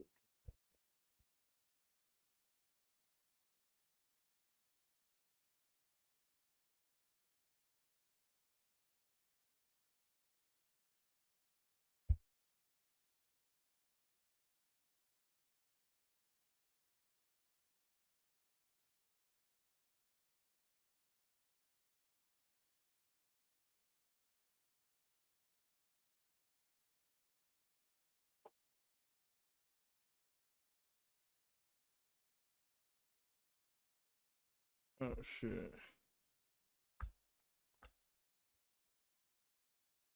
To even send them there like that. Because what you out here killing nobody and out of here selling drugs. Hopefully they gonna put this money they make back into their community. That's how I look at it. And on screen I'm gonna put up the ICE numbers of like the races that are in ICE. A large portion are white and Hispanic. So we not gonna try to use this as a scapegoat to make black people look bad. Y'all know that's how I look at everything. Now a thing that I don't like though is the reaction, because what I've been seeing is that a lot of these people are using this as a enabler for racism. For all the racist people out there, y'all ain't got nothing but space and opportunity now. Go up to the airport to these black ICE agents and call them the N-word. Go up to these black ICE agents and call them. No. Y'all, bro. As black people, bro, stop. Please stop doing this. Now, trust me, I'm all in for seeing a raccoon get a wake-up call, but I'm not telling you to say the N-word. That is wild to me. Bruh, am I the only one who thinks that if you are a black ICE agent, that Tourette's guy should be allowed to call you a nigga? White people do not respond to this. And someone commented, absolutely not. Why would you even post this? Yeah, you're the only one. Now, this was a situation that happened a few months ago, but I want to add it into this video. 9.9% of the time, it is wrong for a white person to call a black person the N-word. But we may have found the exception. In Minneapolis recently, a white anti-ICE protester was in a group of anti-ICE protesters yelling at a black ICE Gestapo agent. An unidentified white male called the black ICE agent a house N-word who's working for the KKK. That's right, we have a white man calling a black man the N-word. But this is a little bit different. White on black usage of the N-word is a very serious issue. But this is a curveball example. Is it wrong for a white person to call a black ICE officer a house N-word? Yes. You can assault their character. You can assault their appearance. Domestic. Funny that out of it. All of these ICE. Oh, if you're acting like with it, do you think it's a problem? I find it so funny that out of it, all of these ICE agents, you know, even with what happened to Renee Good and I can't remember the other man's name, you know, rest in peace to both of them. But even the killers of them, I don't remember them finding their information. But guess what? They found her information with the swiftness. So this is her page right here. This is a video of her. And in the comments, man, they I know how they found it. You know, they commented this, such a bird. Okay, this comment right here really pissed me off. He said, our history, by the way. And it's a photo of a Hispanic man with the Black Panther. Like I'm going to keep saying, that black and brown unity shit ain't real. A lot of Hispanics are anti-black, okay? That shit is still. It's false. Colorism is rampant in y'all community. Y'all got so many, all these names for us. Stop with this. Please stop it. Just out of respect, please. Y'all can't even stop saying the N-word when we ask y'all. Stop that. That black girl who became an ICE agent and was trending, they already found her TikTok, found all her personal information, found out everything about her. And I went, like, they tagged her under my video. And I went, and it was kind of weird because, like, what is that? Like, what is the energy that pushes y'all when you see a black person doing some, like, fucked up shit? But it's not like you've seen white people doing this already. Like, we've seen Hispanic people doing this. We've seen every race of people doing this. You ain't have that energy. You didn't need to track them down when you saw the fucking ICE agent going in. Like, yeah, you weren't doing that. Right. That's all I'm saying. It's saying. weird to see. Because, like, y'all kind of, like, assemble. Y'all kind of, like, when it's a black person, y'all are on it. And it's just like, why can't you? I say this all the time, but black people are overly judged for everything, right? If you put a white person right here, a Hispanic, a Asian, a black person, whatever that black person do is going to be judged harder than any of those group of people. Just historically, we not doing any type of struggle Olympics. That's what it is. And I truly hate that because we aren't held to the same standards as everybody else. Have that same energy for white people. If you had that same energy for white people, she would have never been able to even become an ICE agent. Hey. It's just like such a weird thing to observe because I'm watching people try and like guilt this person into somehow believing that because they are black, them being an ICE agent is worse than a white person or a Hispanic person or an Asian person being one. And it's just like, it's not. I'm sorry. Like, I know y'all want us to believe that like all black people understand everything about like struggle and understand everything about corruption and like fucked up system. No, they don't. They don't. Yeah, that's like, the truth. The way I see that black, like this is, and people were saying I was defending ICE, and I feel like that's what y'all are understanding. What y'all don't really understand is I see that black girl who became an ICE agent no different than I see the Hispanic people or the white people. So I'm not gonna hyperfixate on the fact that, oh my god, a black woman, how could she? This situation is conflicting, and I want to know y'all thoughts. Like I stated, I don't support anything that ICE is doing. Majority of black people are against this shit, and the voting numbers tell that. But when you get online, you will think shit, all these Hispanic shit, they goddamn would have, you know, they would have had the highest numbers. But you look at it, it's like, damn, what the fuck y'all on? So yeah, let me know y'all thoughts. If y'all want to see something similar to this though, go check out Black and Brown Unity. It's kind of a myth.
Ah!